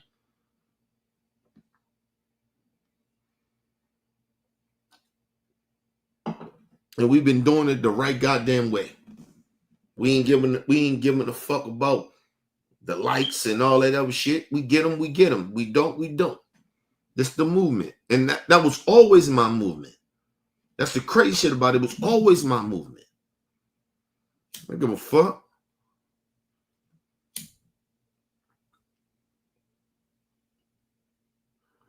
Niggas don't fuck with me, they don't fuck with it. I had to accept that. But then when you bring everybody else in, you got to worry about everybody else's feelings, how they feeling. You know, I don't like how people say shit in the come. Like it was a lot of shit that come with that. And the fuck the movement up. Because like I said, motherfuckers was not built for it. And a lot of people that we did bring in, they was only in this shit because of the COVID shit. You know what I mean? Motherfuckers was home. And I told y'all, you know, I'm going to tell y'all some real shit. A lot of motherfuckers was home. They wasn't working, right? In COVID, I was working. And I still was doing it. That's why my shit is authentic. That's why they quit. That's why they talk shit. That's why they changed on me. Because a lot of these motherfuckers, they were staying home. I was working through the pandemic. I was still making money. Outside of motherfuckers donating and all that shit that we was doing in the pandemic. That's why my bills didn't slip or none of that shit.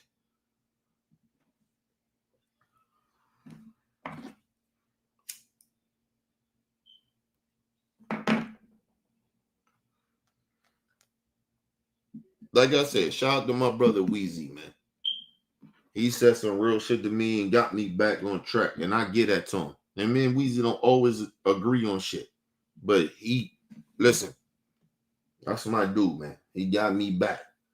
And we back doing this shit. Them 500 subscribers. Love y'all to death. That shit means a lot more to me than we had 2,000-3,000. I mean, 2,000-3,000. And we was in the beginning of this social media shit. Don't get that shit twisted. What I was doing back in the day. Don't get that shit twisted. We was actually doing that shit probably before the pandemic. Actually, no, we was doing it before the pandemic.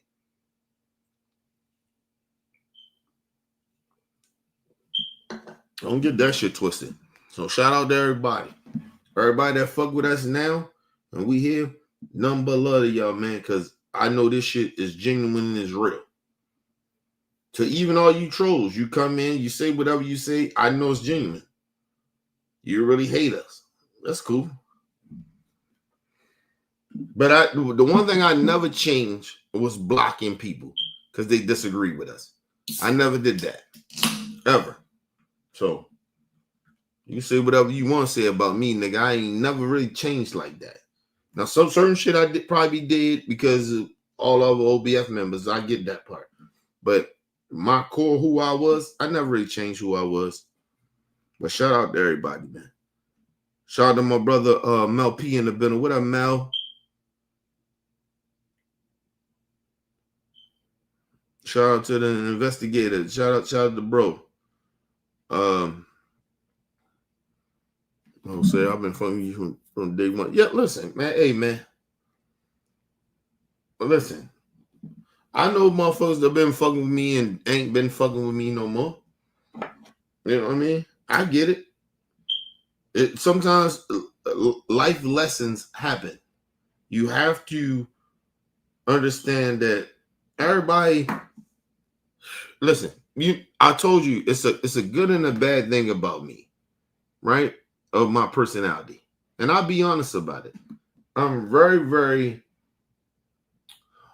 open to helping and embracing people, but it's not a good thing too, because I can get fucked over. It can fuck shit up, but I would never change who I am in that way, because that kind of makes me who I am.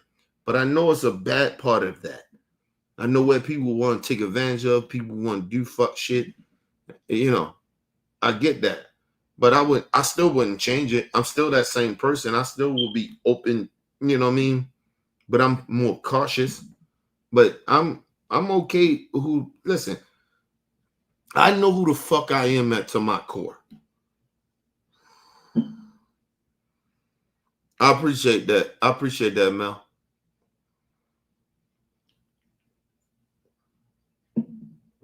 Let me ask you a question, Mel. Am I older than you or you older than me?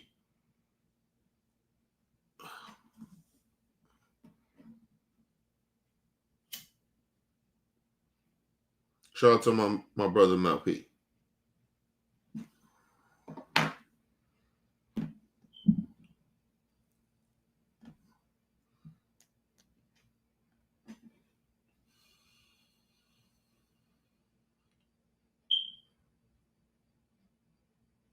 Now you listen.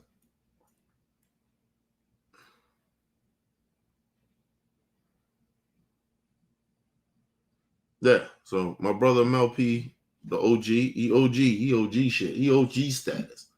You know what I mean? Shout out to the OG Mel P. You know what I mean? That's OG to me. You know what I mean? Shout out to my OG though. But yeah, man, we supposed to all aspire each other. You know what I mean? But don't ever get that shit twisted, man. These motherfuckers, listen. That's why I always tell the young niggas, like, yo, I know I'm older than you niggas, but don't ever pretend that I don't understand what the fuck you going through. You know what I mean? And I'm not learning shit from you too as well.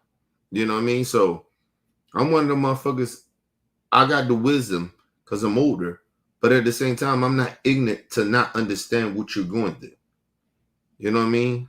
Or learning from you. So shout out to the young niggas too.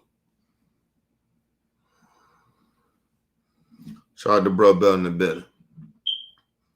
Yeah, man, listen. We gotta learn from each other, man. You know? I always tell everybody, I don't know every fucking thing, bro. You know, we all gotta learn. We all gotta learn from each other, man, and stop acting like we know every fucking thing because we older and shit like that, nigga. Listen, you get older, nigga. Listen.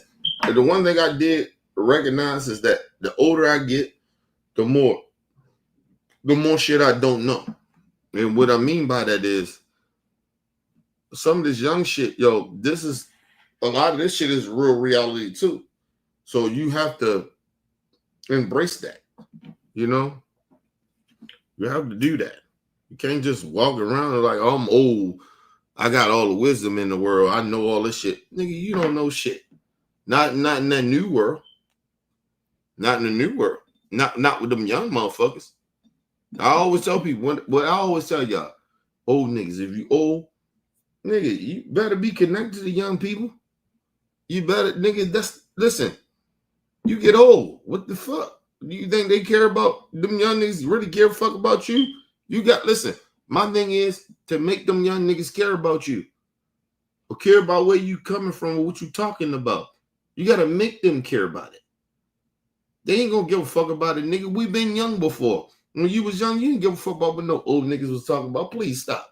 And any old nigga that sit there and lie and say, oh, we cared about the old niggas. When we was young, we cared about what the old niggas said. That's bullshit. We didn't care about that shit until this shit really affected us. And then we was like, damn, oh, this shit makes sense what the old nigga was talking about, the OG was talking about. Stop. Don't lie. Like, stop lying. That's why I tell the young niggas, like, nigga, I never lie to y'all, man. Listen, nigga, we didn't give a fuck about what them old niggas was talking about to a certain extent. We really didn't.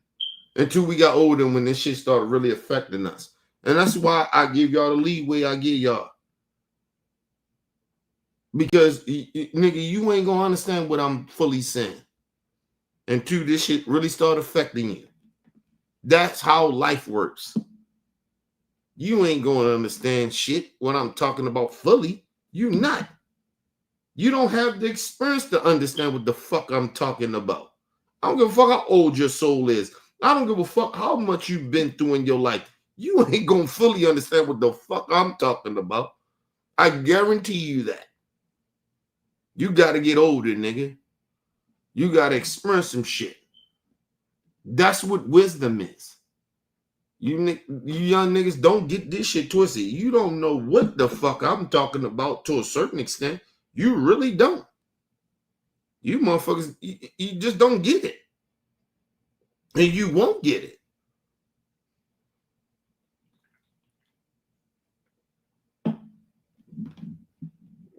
I mean, young niggas I talk to, that's in jail. They already committed crimes, nigga. And I know these niggas don't know shit. And they've been through some shit in their life. Don't know shit. Nigga, how the fuck of a nigga that been through some shit in their life, right? Criminal shit, right? And they in jail. How the fuck they know what I'm talking about? You know why? Because they know why they don't know what the fuck I'm talking about? Because they don't even know outside of their fuck shit that they did for them to end up in jail, how they know about my life or outside of that fucking criminal lifestyle. How they know? They don't know shit. These niggas still talking about why is this and why is that. They don't know shit.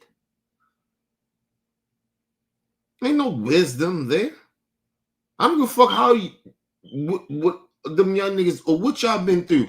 You don't know shit. You don't know a motherfucking thing. You listen. It's no disrespect to young people. Even if you good young folks, you don't know shit. You don't know a motherfucking thing because you don't have the wisdom of failure. As somebody, when you get a certain age, I put it this way to make this shit very simple to the young folks. Regardless if you grew up in the street life or whatever, or you didn't, right? You don't know a motherfucking thing, and I'm gonna tell you why. Right? The reason you don't know how shit really is because, in fact, have a loss in life. Regardless of what space you in. If you grew up in a fucked up lifestyle or whatever and you've seen loss all the time, right? Do you know how to bounce back from it? No, you don't. You don't know how to. You can't even speak on it, how to bounce back from it. Because you don't know. Because you know why? Because you're going to keep making that same fucking mistake. Because you think, oh, if I tweak this a little bit, it'll be better. Or that worked a little better. But then the same shit happened again. Why is that? Because you don't have no wisdom. Right? Now, motherfuckers that don't live the lifestyle that we talking about, because this is just life. Right? Because I live both sides. I live the street life and I live the life I'm talking about. The motherfuckers don't grow up in that street life. You know how many people I seen, young folks, that have no fucking idea what life really is. Right? They've been running around in life pretending they know what life really means. Well, I don't grow up like no niggas on the streets. You think, oh, I'm better than them. You ain't better than them. Because see, what happens is I seen a whole bunch of young motherfuckers get at the job. and they don't know shit. They got no work experience because they've been protected all their life. They don't know what a struggle is. They don't know none of that shit. And they get in and they get a job, right? And they sit there and listen. And I try to teach the young niggas. I do this shit daily. This is the crazy shit I'm telling you. I do this shit daily to young niggas that I fuck with at the job. These niggas will sit there. Yo, Kenny, you tripping. Oh, Kenny crazy, nigga. This nigga be wildin'. He be saying some crazy shit. Yeah, we fuck with Kenny. They fuck with me because I say real shit, right? But they don't know why. Then boom. So real shit happened to him. Then I say, hey man, they tell me, they say, Kenny, yo, this happened, blah, blah, blah. I say, yo, you gotta do this way. Blah, blah, blah. You know, niggas, the young niggas tell me. They hear me. They heard what I said. You know what they do? They still go do it their way. And then what happened? Niggas be fired. They go do some stupid shit. I had a chick. I said, this nigga's a clown. Right? I got the experience to know who clowns are. Right? Who not to fuck with or whatever. I told you, motherfuckers don't come in my space, bro. Where I be, unless they know. You can't come in my space. Right? When you come in my space, you better come correctly. I'm respectful, even if I don't fuck with you like that. But if you come in my space, niggas, the way you come in my space when I'm at work. That's how I move. Holla at motherfuckers. Chick, cool with, young chick. She probably 22 years old.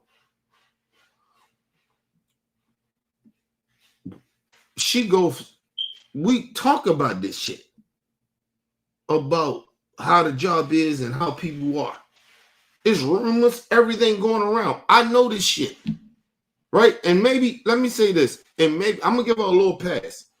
Maybe she didn't know how old she thought I was. I'm gonna put that out there. But then she came back and said, oh, you old. Later, right? That's a later shit, right? I'm just assuming she maybe didn't think I was this old. She go, fuck with the little nigga. I already said he was a clown. I always said, don't fuck with these motherfuckers out here. Don't listen. They even not saying they was clowns. I said it's a bad idea, right? 90% of the time.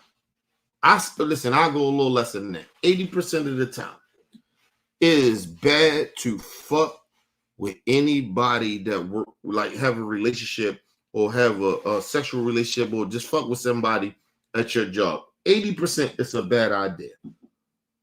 And you know why I know that? Because I've been through it, and at the same time I've seen it. It has happened to me, and I've seen it happen to others. So I know this is where that wisdom come in. I talk about wisdom. I know this shit. I'm not saying everything. Like I told you, I ain't say 100%, but my wisdom is about 80 to 90%. Would you listen to a motherfucker that got 20%? They say, oh no, I did, fucking somebody at the job, and they got a relationship, right? That they fuck with somebody at the job, and that they're in that 20%, or you gonna fuck with somebody in 80 to 90%? Who you gonna believe more? Who you gonna fuck with more?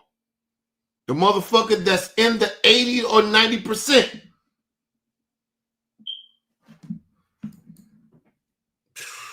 Give me 1 second, y'all.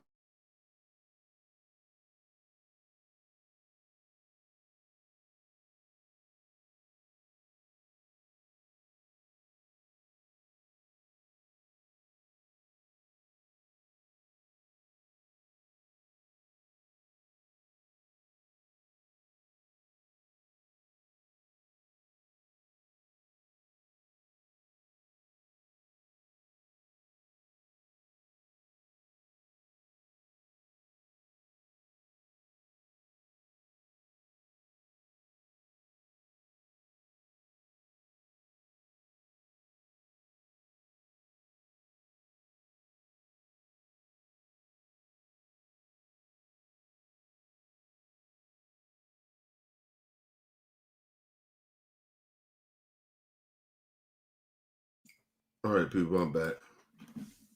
And my point is, you're not going to listen, like, just use common sense. You're not going to listen to a motherfucker that don't have no experience more than the motherfucker. Well, I say have little experience, right? Then a motherfucker that actually genuinely have experience. You're going to listen to that motherfucker. Never stood you wrong. Always riding with you and everything. But you go fuck with some shit. You go do it because that's the good thing. Listen, the sister that did that shit, and I'm going to totally in details about it because I don't want to fully put her out there like that. Listen, she did that shit. And I said to her, yo, matter of fact, when she said it to me, that she did it, you know what she said to me? Because she know me. She know what type of motherfucker I am. But she still made that mistake, even though I gave her all that information. She know I still got her back. But she still did it. And this is why I tell people, I can give you all the information I want to give you. You still going to do whatever the fuck you going to do. So take my judgment with your judgment and do the right and make it the way you want to make it. Mind you, she knew. And the shit that I said to her wound up coming true, but she took what I said. All the information I gave her, all the real shit, all the shit I gave her, and she still made that decision to go fuck with a clown. And you know what happened? The shit that I said most likely would happen, happened to her. And then she was coming to me, and the first thing, I swear to you, the first thing she said to me, she said, you're going to be upset at me. You're going to be mad at me. I said, what? What are you talking about? So tell me about it. I said, listen, fuck I'm mad about. Right? That was my thing. I said, straight up, what am I mad about? I'm not going to be mad at you. Number one, the reason I couldn't be that mad at her was because simple fact, she doesn't have the wisdom that I have. She's trying to figure out life. She 20-something years old. How the fuck am I going to be that mad at her? Now, it's a difference from being mad at somebody and being disappointed. Was I disappointed? Yes. But I'm not mad. And mind you, she didn't even understand the difference. Because she assumed that I was going to be mad at her. No, I told her, I said, I ain't mad at you. I'm disappointed. You would go and do that shit that I done told you. And she just, I said, oh, you was right. Oh, I know it was. Oh, I know it was. Because you know why I know it was? And I'm not saying I'm 100% right about anything, people. But I knew that shit was going to happen. If you get involved in stupid shit like that. Oh, yes. Because I've been through it. That's wisdom there. Listen, I can't talk about some shit that I ain't been through. I never talk about it. Right?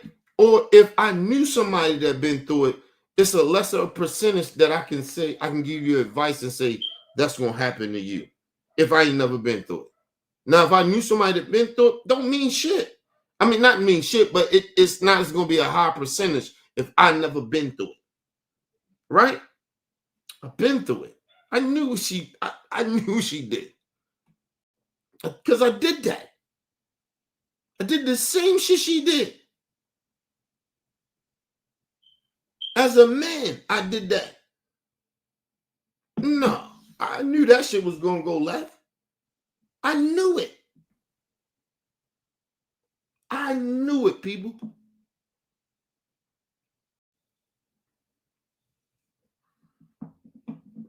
But like I said, like I told her, and I'm telling y'all, I don't like what she did, but who am I to judge? Right? To a certain extent. I say, you know that's some fuck shit. You fucked up. You know she shouldn't been fucking with that clown. And then she did some shit that almost made me not want to fuck with her no more. Right? the shit escalated, right? Because I told you that shit escalate in a way. And I don't like to be a part of that shit because I already know how it goes. Shit escalated. Get too detailed in it, but shit escalated, right? So we sitting there, she talking loud. Man, her talking. I told you where I be. Now you making my spot hot. Because you sitting there getting loud because this nigga did what he did. And he on some fuck nigga shit. And now you trying to make my spot hot. Because you talking loud about what he did. I don't give a part of me, I was almost got to the point. I don't give a fuck what y'all did. But at the same fucking time, stop trying to make, I'm a part of this. I didn't like she was trying to make it seem like I got to be a part of that. Because she was talking loud, she was speaking. I said, yo, calm the fuck down, man. Right? Now, one thing I don't make clear, right, to a lot of young niggas.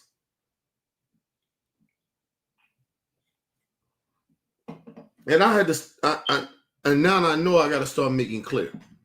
You do fuck shit, and because we cool or whatever, and you start making my hots, you start putting me into shit. I'm not rocking with you. You do whatever you gonna do. Don't put me in that shit. Don't do what I do. My shit is what it is. People respect who the fuck I am. I don't give a listen. Don't try to, because we cool. Don't fuck my shit up because you fucked up. Because that's what it almost seemed that's what she was trying to do. You know, and then it was almost like she was mad because I wouldn't agree with her. Like, no, you fucked up. You shouldn't have did that shit. At the end of the day, it's on you. You can blame that nigga all you want. Or the fuck shit he did. But you hanging around a nigga that got experience and you don't recognize it because you young. I get it. But don't act like it's all his fault. You helped create the situation. Nobody is not to blame in these type of situations. You was a part of that. This shit is fucked up because you was a part of it. You went along with it. Because if you would never got involved, that nigga, you ain't got nothing to do with you, do it. Just like at the end of the day, I can say, fuck that shit. That's on you. You know why? Because in fact, I don't fuck with that nigga like that. I don't fuck with him like that. I give less fuck about that nigga. Still to this day, I don't care about that little nigga. But you do. You know why you do? Because he got you caught up in some bullshit.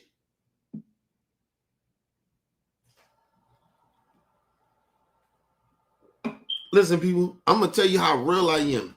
I can tell y'all real shit to make this shit even more simple for you. Be like, oh, Kenny, you totally right. But I won't do that. I won't do that to her. I won't do that to the niggas that fucked up and the people that's involved in it. I wouldn't do that. Because I know I'm right. It's just, I can get mad details and show you how right I am. But I wouldn't do it. Because I'm morally better. And like I said, I give a fuck about them. In a way. Even though the motherfuckers I don't fuck with, a part of me care about them because I hope they be better. And they black folks. And I'm like, I want them to be better. So I don't want to blast them out there like that. And they young, bro. These motherfuckers younger than me. All of them, everybody involved in that shit younger than me. This motherfucker's my age involved in that dumb shit. And it's like, that's why I don't fuck with people my age like that. I genuinely don't.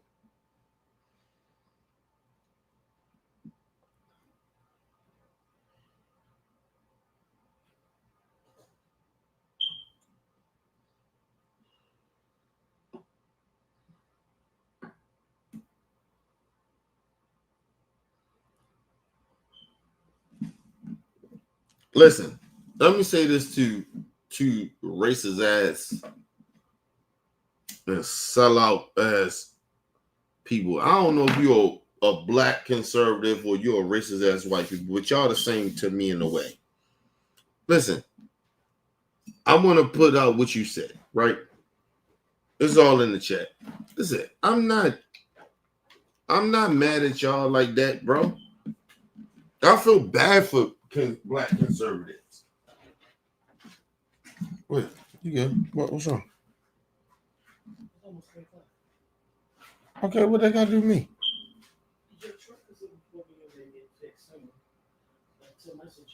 Oh, okay.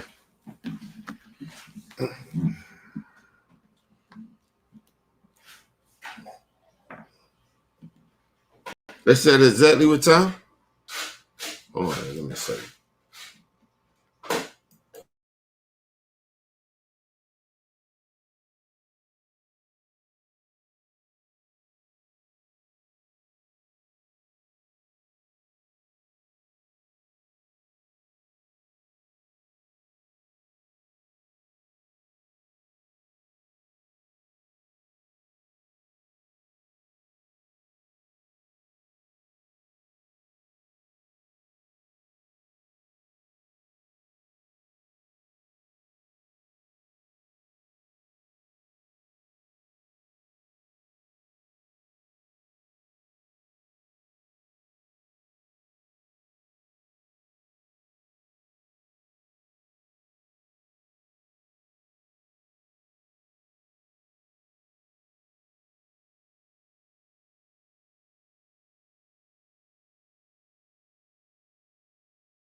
All right, people, I'm back.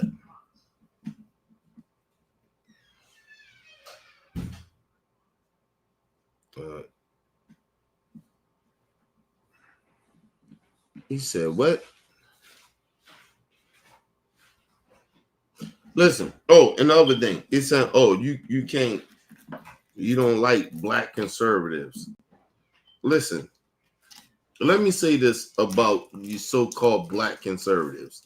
Listen, I don't know if you black or you're a white person or whatever, right? It don't really matter to me. Let me say this about black conservatives, right? These are the same people of the ideology that they said that Martin Luther King would be a conservative. Not true. Not true. Just think about that.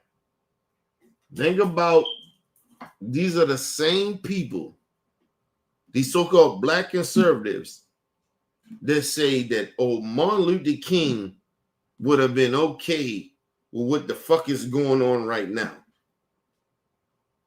These are the same people that says Martin Luther King was a Christian. He would have been okay with what's going on now. From you right wingers. You think Martin Luther King would have been okay with what y'all doing? When did you know? Matter of fact, do your fucking research on who Martin Luther King was. You think he hated immigrants? Did he want to discriminate against people that was different from him? Did he say that this country is a white nation only for white people? Did you ever hear Martin Luther King speak the language that y'all say? Huh? You racist ass fucking Magas. Stop quoting Martin Luther King. You're a fucking liar.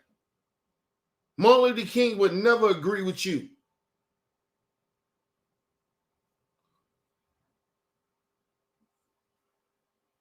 They talking about black conservatives. Black conservatives ain't nothing but sellout coon niggas. Just like they had in slavery. Matter of fact, we didn't gotta go that far. The motherfuckers that sold us out in Jim Crow that got black people hung. Same niggas. Listen, you racist ass white folks, we've been having these coon niggas for a long period of time. They ain't new to us, just like you racist pieces of shit ain't new to us. Don't ever get that shit twisted, you fucking son of a bitch. Don't use no black conservatives. Black conservatives. Fuck them black conservatives. They ain't number house niggas. Fuck you talking about? These are the same people that sold Martin Luther King out. What the fuck you talking about?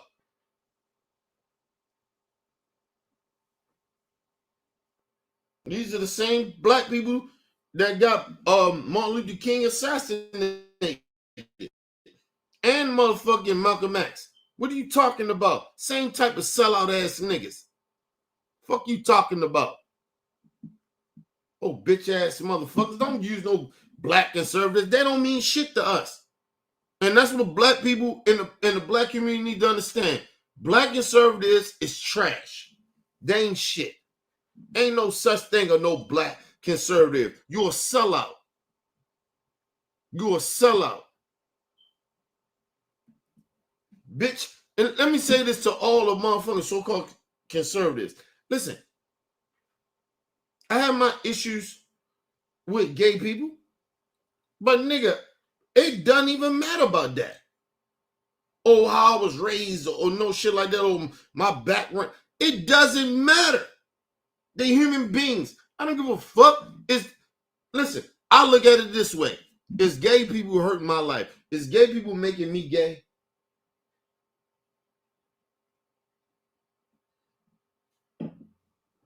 Is gay people making my kids gay? No. No, they not. Not for me. Now, if you say that, then that means you ain't a good parent. How about that shit? Take responsibility that maybe you ain't a good parent. There ain't no gay motherfucker gonna make my kid gay. Nigga. And even if my kid came out gay, how's that affecting my life? I may have to adjust some shit. My kid gay, so certain shit, we can't do or say. Or had to adjust. But no, I got no problem with fucking gay people.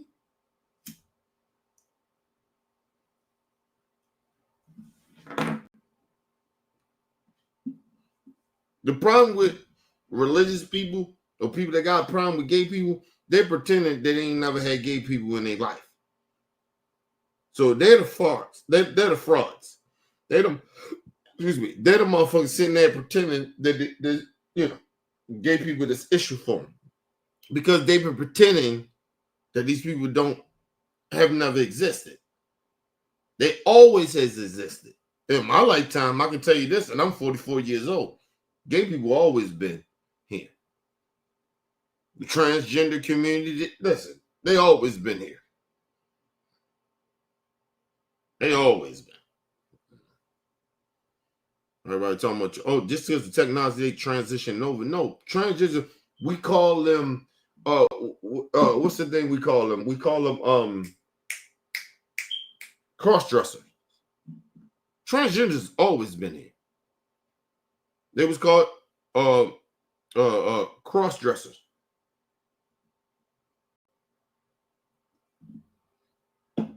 It been plenty of gay people that thought they was in a different body. This wasn't nothing fucking new. How's it affected my? Because a male friend of mine. Think about this. A male friend of mine. I've been knowing for years. Right? And maybe I thought a certain type of way. He was straight, whatever, blah, blah. And then he came out later to me and said, oh, you know what, man? My whole life I've been thinking I was transgender, I was gay or whatever, right?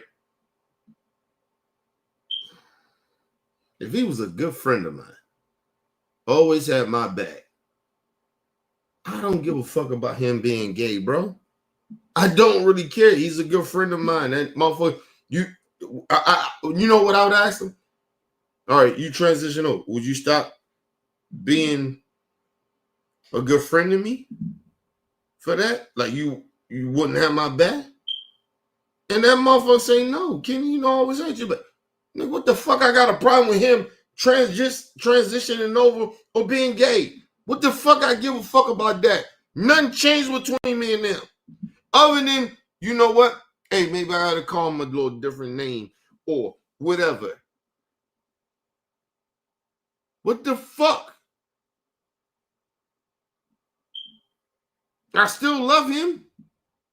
He's still my people. Nothing changes between me and him or her. It doesn't matter. It's still my fucking friend. They still somebody I give a fuck about. I don't give a fuck. And nigga, they know I ain't changed. I'm still a heterosexual person, so they would never, if they know me, and I know plenty of gay people, they have never tried to transition to me to try to like get me to try to be gay or try to flirt with me. They know better.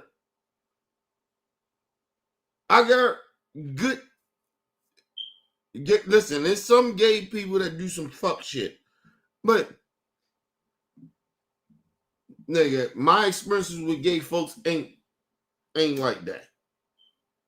With that shit, they don't try to transition you over to being gay and none of that shit.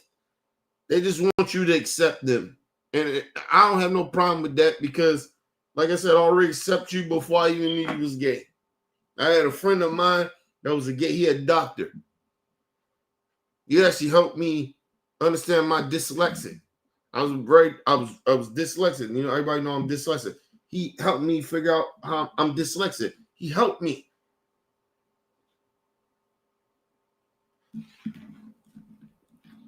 This nigga was scared to come out, and he thought I would have a problem with him being gay. For years. When I told him, I say, man, I got no motherfucking problem with you being gay, man. You crazy? First of all, I already knew you was gay. Well, I ain't gonna say I knew. A high percentage, I assumed that he was gay. So when you acknowledged that you was and you clarified it, so what? Ain't nothing changed between me and him. Nothing. Nothing. Because I can't forget what he did for me. He helped me figure out me being dyslexic. He did that. It nothing changed from me and him. I love him. That's my brother.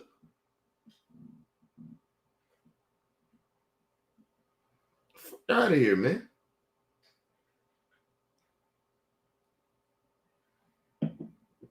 I swear to y'all, when I do my documentary, he gonna be a part of that. And the Christian in my documentary, we gonna have these conversations with people I care about and love. I'm telling you that. I'm personally gonna be there with them, and we gonna talk about it. That's what my documentary is. I'm gonna talk about certain times in my life. God willing, I can do it. You know what I mean? But I'm telling you, man, listen, I ain't got no fucking problem with gay folks, man. Gay people ain't never fucked my life up or made me think I gotta be gay or how I raised my kid or no shit like that. Oh, they got this gay shit on that. Nigga, I don't care. Nigga, just don't let your kid watch it. How about that? But gay people exist. They here. What the fuck you acting like they don't exist for? The more you deny it, the more they hear. Fucking bunch of idiots running around. Oh, we want to get it off. We don't want to talk about it. Even slavery. Look what they doing to slavery. Oh, we don't talk about slavery. It make white people feel uncomfortable. Bitch, whatever. And so it's okay for racist white people to move around and say all the racist shit they say, and we don't supposed to feel uncomfortable with that. We can't call y'all racist. Or you call us racist, or you sparking violence. We call you Nazis. Oh, you sparking violence. Okay, cool. Listen, I say this to racist ass white people. You can kiss my ass and suck my dick. And the bad part about it, we already know that you right wingers, you're more to do, I ain't making it up, you more of committing sexual assault, you the more of molesting children, you the more of doing what's the other thing that y'all like to do, right? Fucking with your children. We know y'all like to do that on the right wing.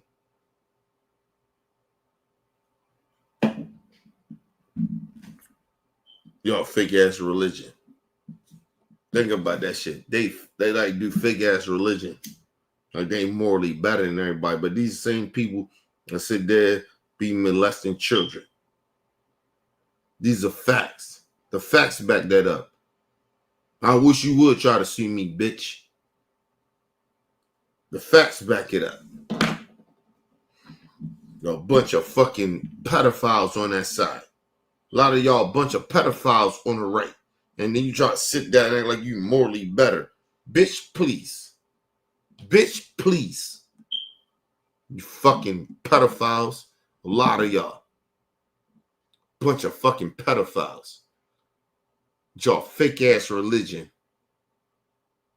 You ain't even real religious people. You just liars.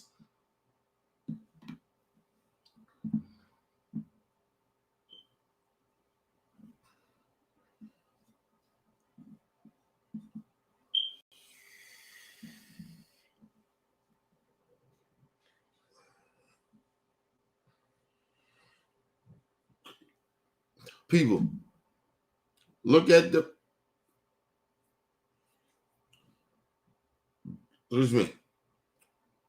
statistics. It is more religious people that commit pedophilia than the rest of us that ain't religious. These are facts. Now they're trying to pretend, oh no, he's not really religious. You know, he was high religious. No, bitch. The motherfucker was religious. And he committed pedophilia. And we know in all the religions or churches, the different religions, y'all, a motherfucker that's a pastor, priest, whatever, y'all ship him off somewhere else to get him away, to take away from shit. And that motherfucker's still a pedophile. We know this. This shit been happening for a long period of time. Stop playing with us.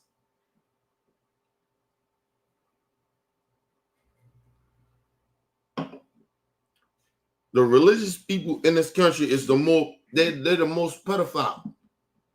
A lot of the religious people, their entity, who they are, commit more of the pedophilia.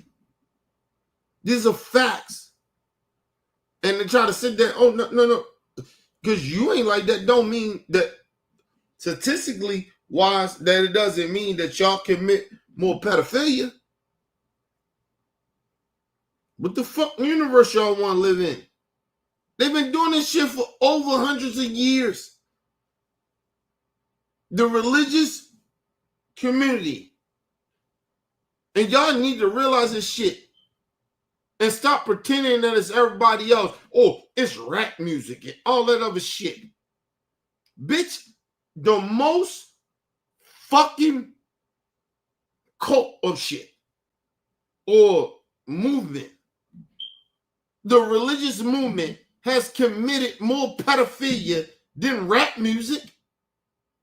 Y'all been fucking up young people for hundreds of years. But blame rap music. Rap music fuck generations up. Are you fucking kidding me? Y'all still committing pedophilia now through religion. Oh, but blame rap music. Okay.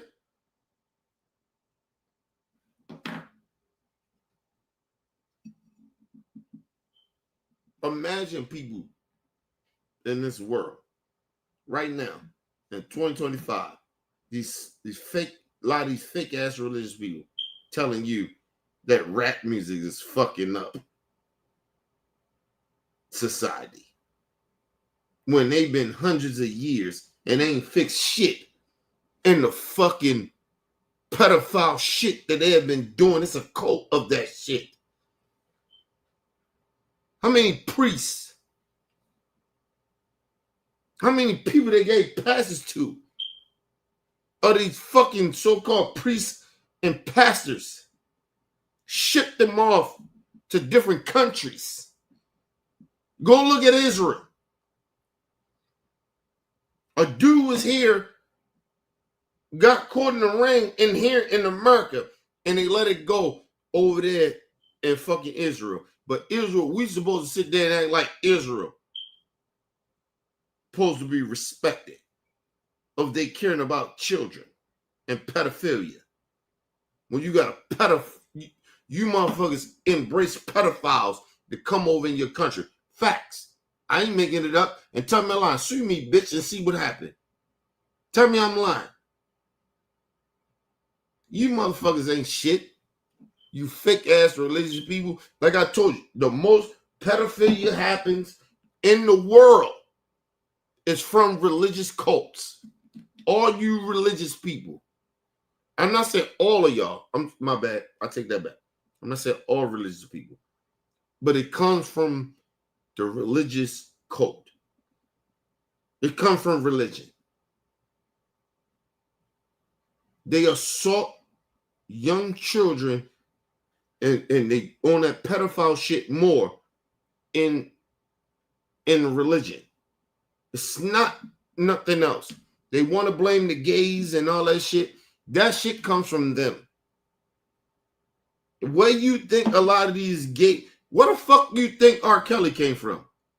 You think he wasn't religious? His sister did that shit to him and made him a motherfucking savage of the shit that he did.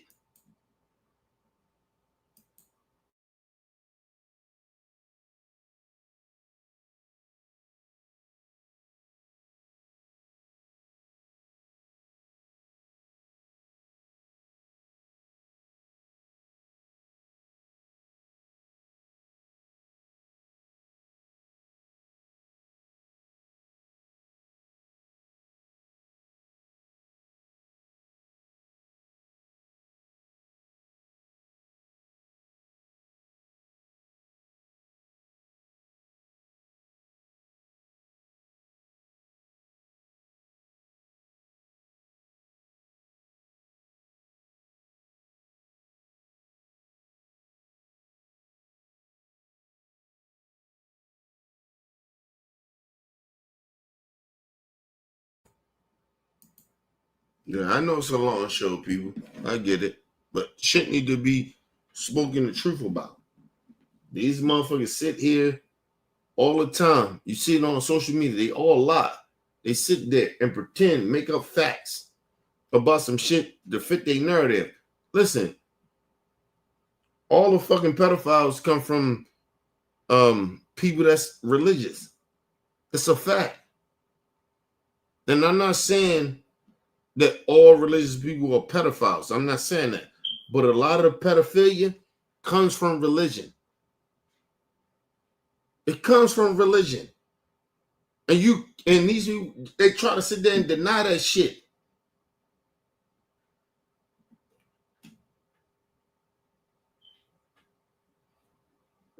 It's like these racist white motherfuckers, they like to black on black crime.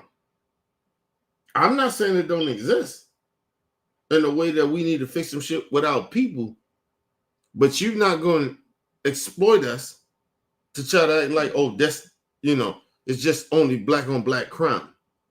No. But don't ever get this shit twisted. Hold on, people. That might be the window people. Oh, no, it's not. No, it's a little kid walking past.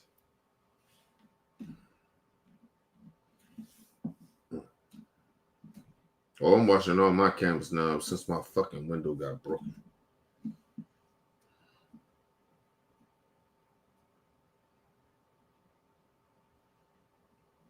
And probably if I had my dog out there at night, he probably would have breached that shit. But anyway. But yeah, listen, that's like me trying to deny some shit that come from my earth.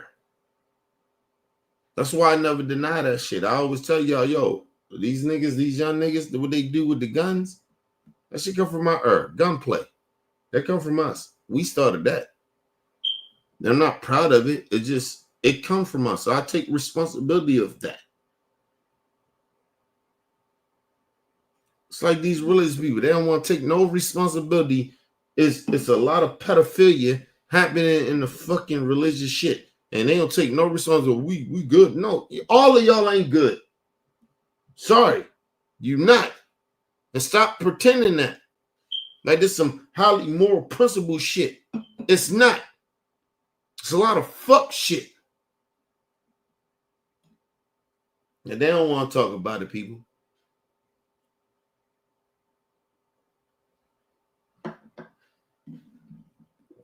That's why I say to all the religious folks, long before you good or bad, you all part of the problem. Just like when it comes to the black community, the shit that happened to us. Nigga, I'm a part of the problem. I never try to act like I ain't a part of the problem. But I will not ever deny that I'm not part of the problem. But I will, nigga, we got some shit to fix. I'm a part of it, so I'm gonna try to fix it. But what I don't hear from the fucking religious community, they sitting there pretending that pedophilia ain't a big thing in their fucking community because, oh, well, we don't do it. It doesn't matter. It's happening. It's happening. Fuck wrong with y'all?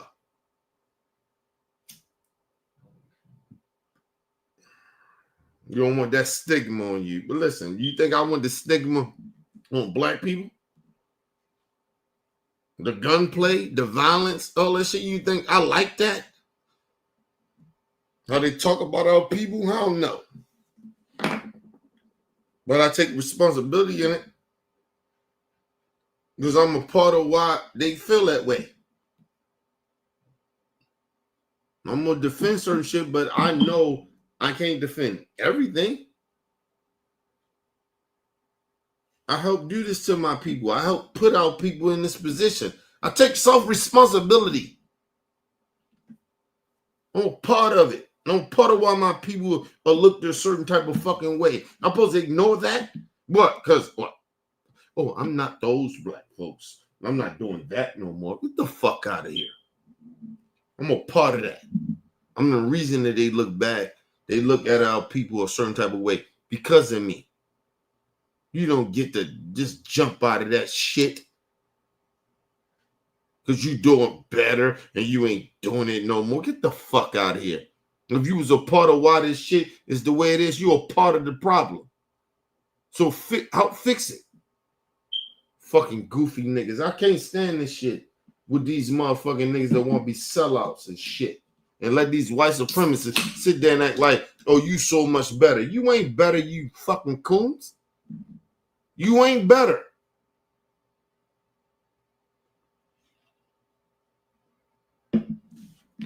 Well, black people, if you made it out the hood, congratulations, nigga. Congratulations. But you ain't no better than the niggas in the hood. You ain't no better.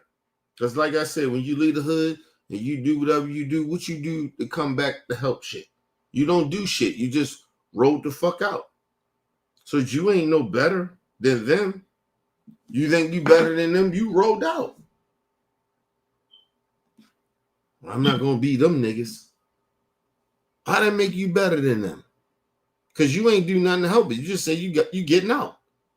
That's it. You ain't come to help fix nothing. I made it, nigga. That's enough for me. I made it, nigga. I don't fuck with these niggas talking about I made it. Nigga, what? And you better than everybody? Nah. I never think I'm better than people that come from my community. Ever. Ever, people. My people in the community, I never think I'm better than y'all. Ever. That come from that shit or still living it. Never think I'm better than y'all. Who the fuck am I? But niggas think they made it. They think they better. Man, get the fuck out of here, man.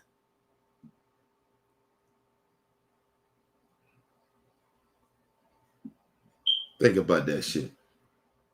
Motherfuckers in it. I'm better. I made it. They ain't make it so. Nigga, but they want man, fuck them niggas. What? Alright, okay, cool. I'm good in my life, bro. I don't want them type of niggas around me. Nigga, ain't nobody better than nobody. We made it. Like some of us made it. So what? What the fuck that mean? You still a nigga. You made it, nigga, and they still treat you like a nigga outside of this shit. Oh, you say, oh, they didn't treat me that way because that's you kiss ass. You most likely kiss ass to make it. Fucking pussy ass niggas. Always trying to act like you better than the nigga. You ain't better than nobody, bro.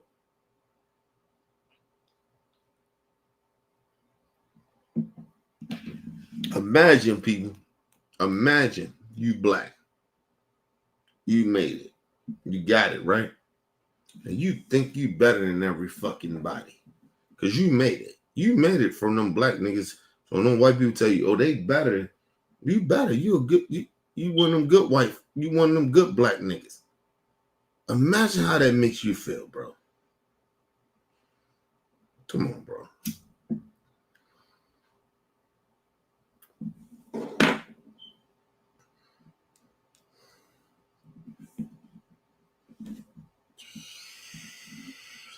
Imagine another black man tell you that. You made it. You better than them niggas. You made it. You think what we think. Or selling out other black people. Imagine that. Man, please, man. That shit will never happen for me. That should never be at my core who I am as a black man. As a black person. Fuck a black man as a black person. I would never feel that way, nigga. I don't give a fuck how I made it out the hood. Yeah, and I made it. It don't matter. It don't matter. I'm still my people at the end of the day. Fuck out of here, nigga.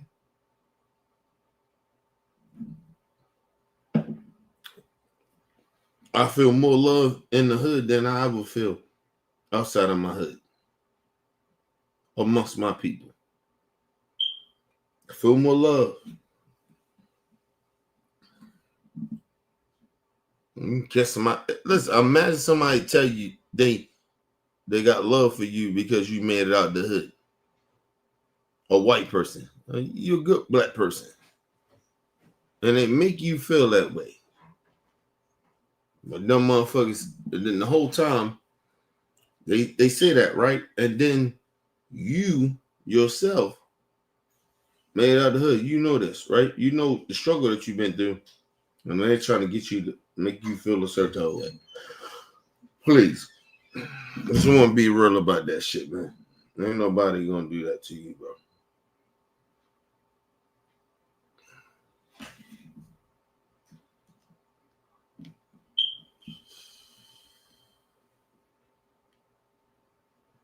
Ain't nobody gonna do that, man. Don't ever feel that way. Don't ever make it. Don't let people ever make you feel that way. Like they supposed to. They made it out the hood, nigga, and they all good. And, you know, everything is all fine. It ain't never good. It ain't never all good, nigga. If you come from the hood, or you made it out, you made it out. Okay, you made it. So what? Right? And I'm not saying that not to acknowledge that you made it out, but I'm just saying that you don't forget where the fuck you come from. Love your people, man. Love your people, man. That's all I'm saying. That's all I'm saying, people. Love your people, man. Love where the fuck you come. Listen, you won't be. Listen, the struggle that you came from, regardless of what it is. Excuse me. You don't make it without that struggle. You don't make it. You won't be who you are if you made it without that struggle. That should motivate you to do better and help others, not to forget about them or say that you better than a nigga or better than motherfuckers that come from that lifestyle. Because everybody don't wake up or get the opportunity to wake the fuck up like you did, or get the opportunity where people came in your life and help you change it. Everybody don't have that, bro. Everybody do not have that, my people. They don't. You see people struggle and they hurt in the hood, and they be like, oh, they should be doing this and they should.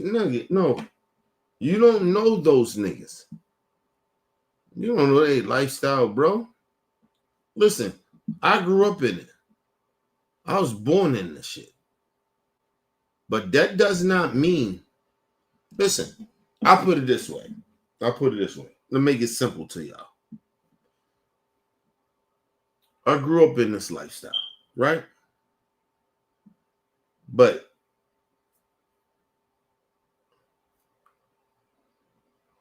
I'm talking about from birth. Like, this is my life. That's all I knew was street shit. That's all I knew. My family, that's what it was. All my family.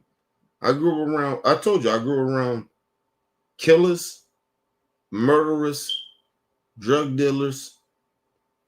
Shit, you can even say rapists to a certain extent. Right?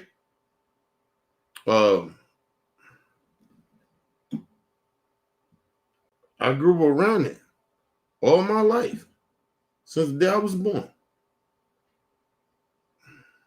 You know how many people I lost? You know how many people died and I'm still here? You know how many people that I wanted to kill because of who they were?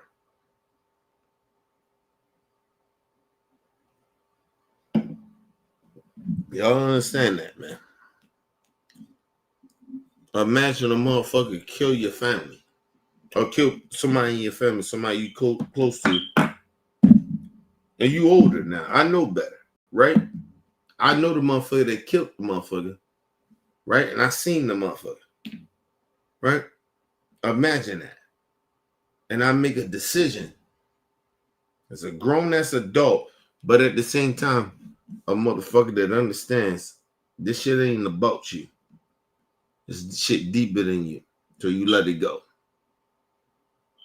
I let it go. You think I ain't seen a nigga that killed my homie? You don't think I seen that? I let it go. I can't. I stand on business with that. Listen, I'm not street nigga no more. And I know better because when you in that street shit, you try to kill any nigga that did anything to your people. Right? But I'm a different nigga. I'm not a street nigga no more. So I gotta let that shit go. You think I don't know niggas? Listen, I'm gonna tell y'all some real shit. Right? Fuck your mind up. It was a nigga that I know killed my homie. I delivered to his house. I actually genuinely did that.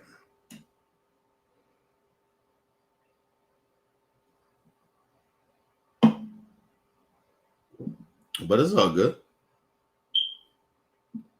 So my homie, God rest his soul, to his family. I couldn't kill that dude.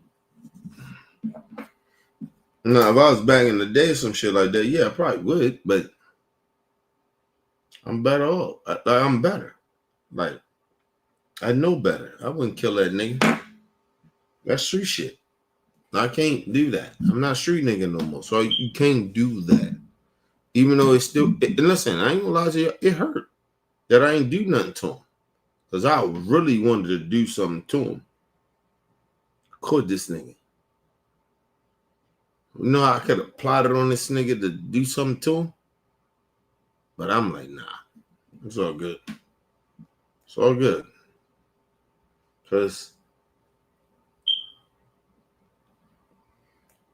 like I said, I can't do that. All right? If I say I'm not about that street shit, I can't do that anymore. Regardless, listen, I told motherfuckers this. Real talk. I forgave all the niggas. Ever did anything to me. Nigga tried to kill me, all that shit. I forgive niggas.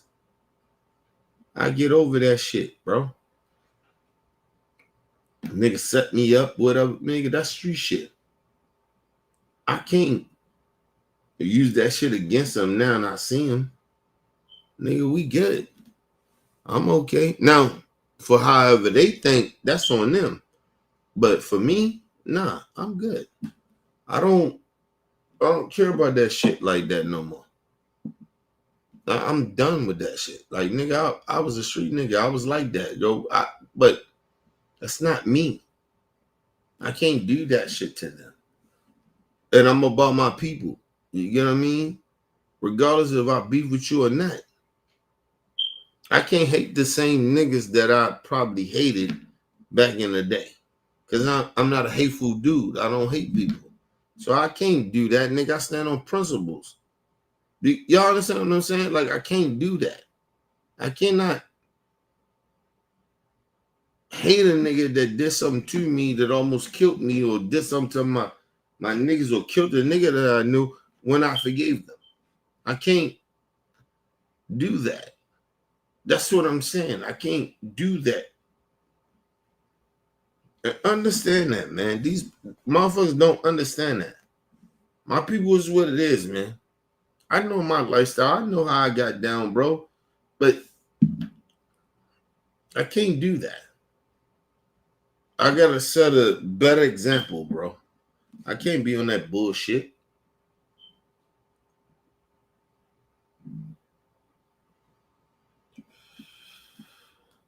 My niggas is what it is, man.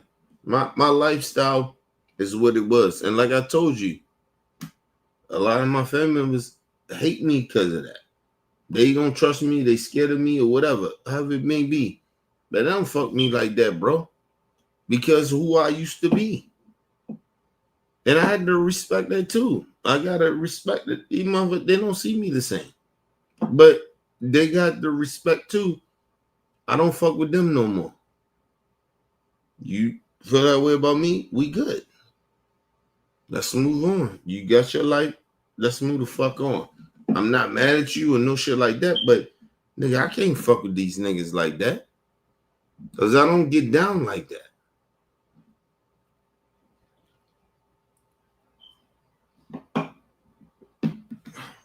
Imagine you don't hate somebody, right? Everything happened. You don't hate nobody. But them motherfuckers, people in your life still want you to hate people. They still want you to have this animosity. They still want you to think a certain type of way. And you can't do that. That's how my family is. They try to pretend, oh no, we don't want you to be like that. Bullshit. That's bullshit. And like I said, they don't know me. So they try to pretend that they know me. You don't fucking know me, man. I ain't never mad at niggas like that. I'm good. I'm okay.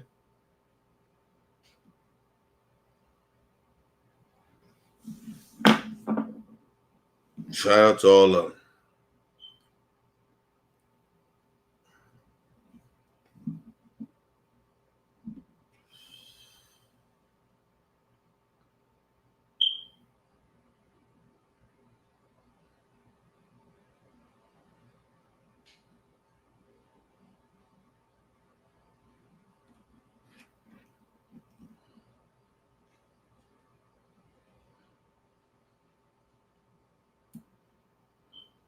Listen, if you want to talk about black conservatives, that's on you. I never act like I'm a victim. Ever. I speak truth. And when truth feel like it's a victim to you, then nigga, we not talking the same language. I never feel like I'm a fucking victim. Why I would feel like that? What the fuck is, like, I told you, I didn't hang around white people like that. I understood racism because it came from white folks. But nigga, I didn't think that white people did some shit to me to where the point that where it fucked my life up or nothing like that. No, it was my infrastructure, right? Or what I've been through. But I don't act like that I don't know where it come from. Like, you just think that black people just want to be fucked up in life and shit like that, that where we shouldn't talk about none of that shit, because you know what? We independent, we got some shit going on in our life. We should just ignore it and allow racist white people and white supremacy and systemic racism to continue to take over. We supposed to ignore that. And if you think that, then you the fucking idiot. And I'm not, listen, I'm no victim. I never say I'm a victim. First of all, I come from proud ancestors that fought for us. So I never feel like a fucking victim. But you don't ever get shit twisted about me, motherfucker. That you think that I feel like a victim? Or I'm speaking victimhood? No, I speak truth. And the problem is you don't like truth. That's the problem with you racist ass motherfuckers or you sellouts. You don't want to hear the truth. You just want everybody to sit there and pretend like they try to do rewrite history. Try to pretend that white people been all good to black people. That's bullshit. And if you think that, then you probably a part of the problem. You part of the problem that talk bad about black people and do the fuck shit that you do to black people. So what the fuck are you talking about? I don't owe you shit. Fuck you talking about, bitch ass motherfucker.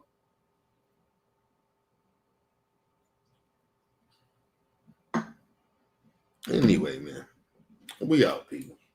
Leave your comments, hit that like button, support your boy. It's your boy, Mr. OBI. Peace and love to the world. Bitch ass niggas.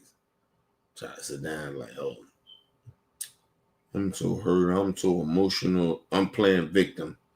Man, get the fuck out of here. Bitch, you play the victim. Because all you do is try to ignore the racism. So you play the victim more than I do. You want to acknowledge some shit that's actually factual. But anyway, people, leave comments, hit the like button, support your boy, Mr. OBI. Peace and love to the world.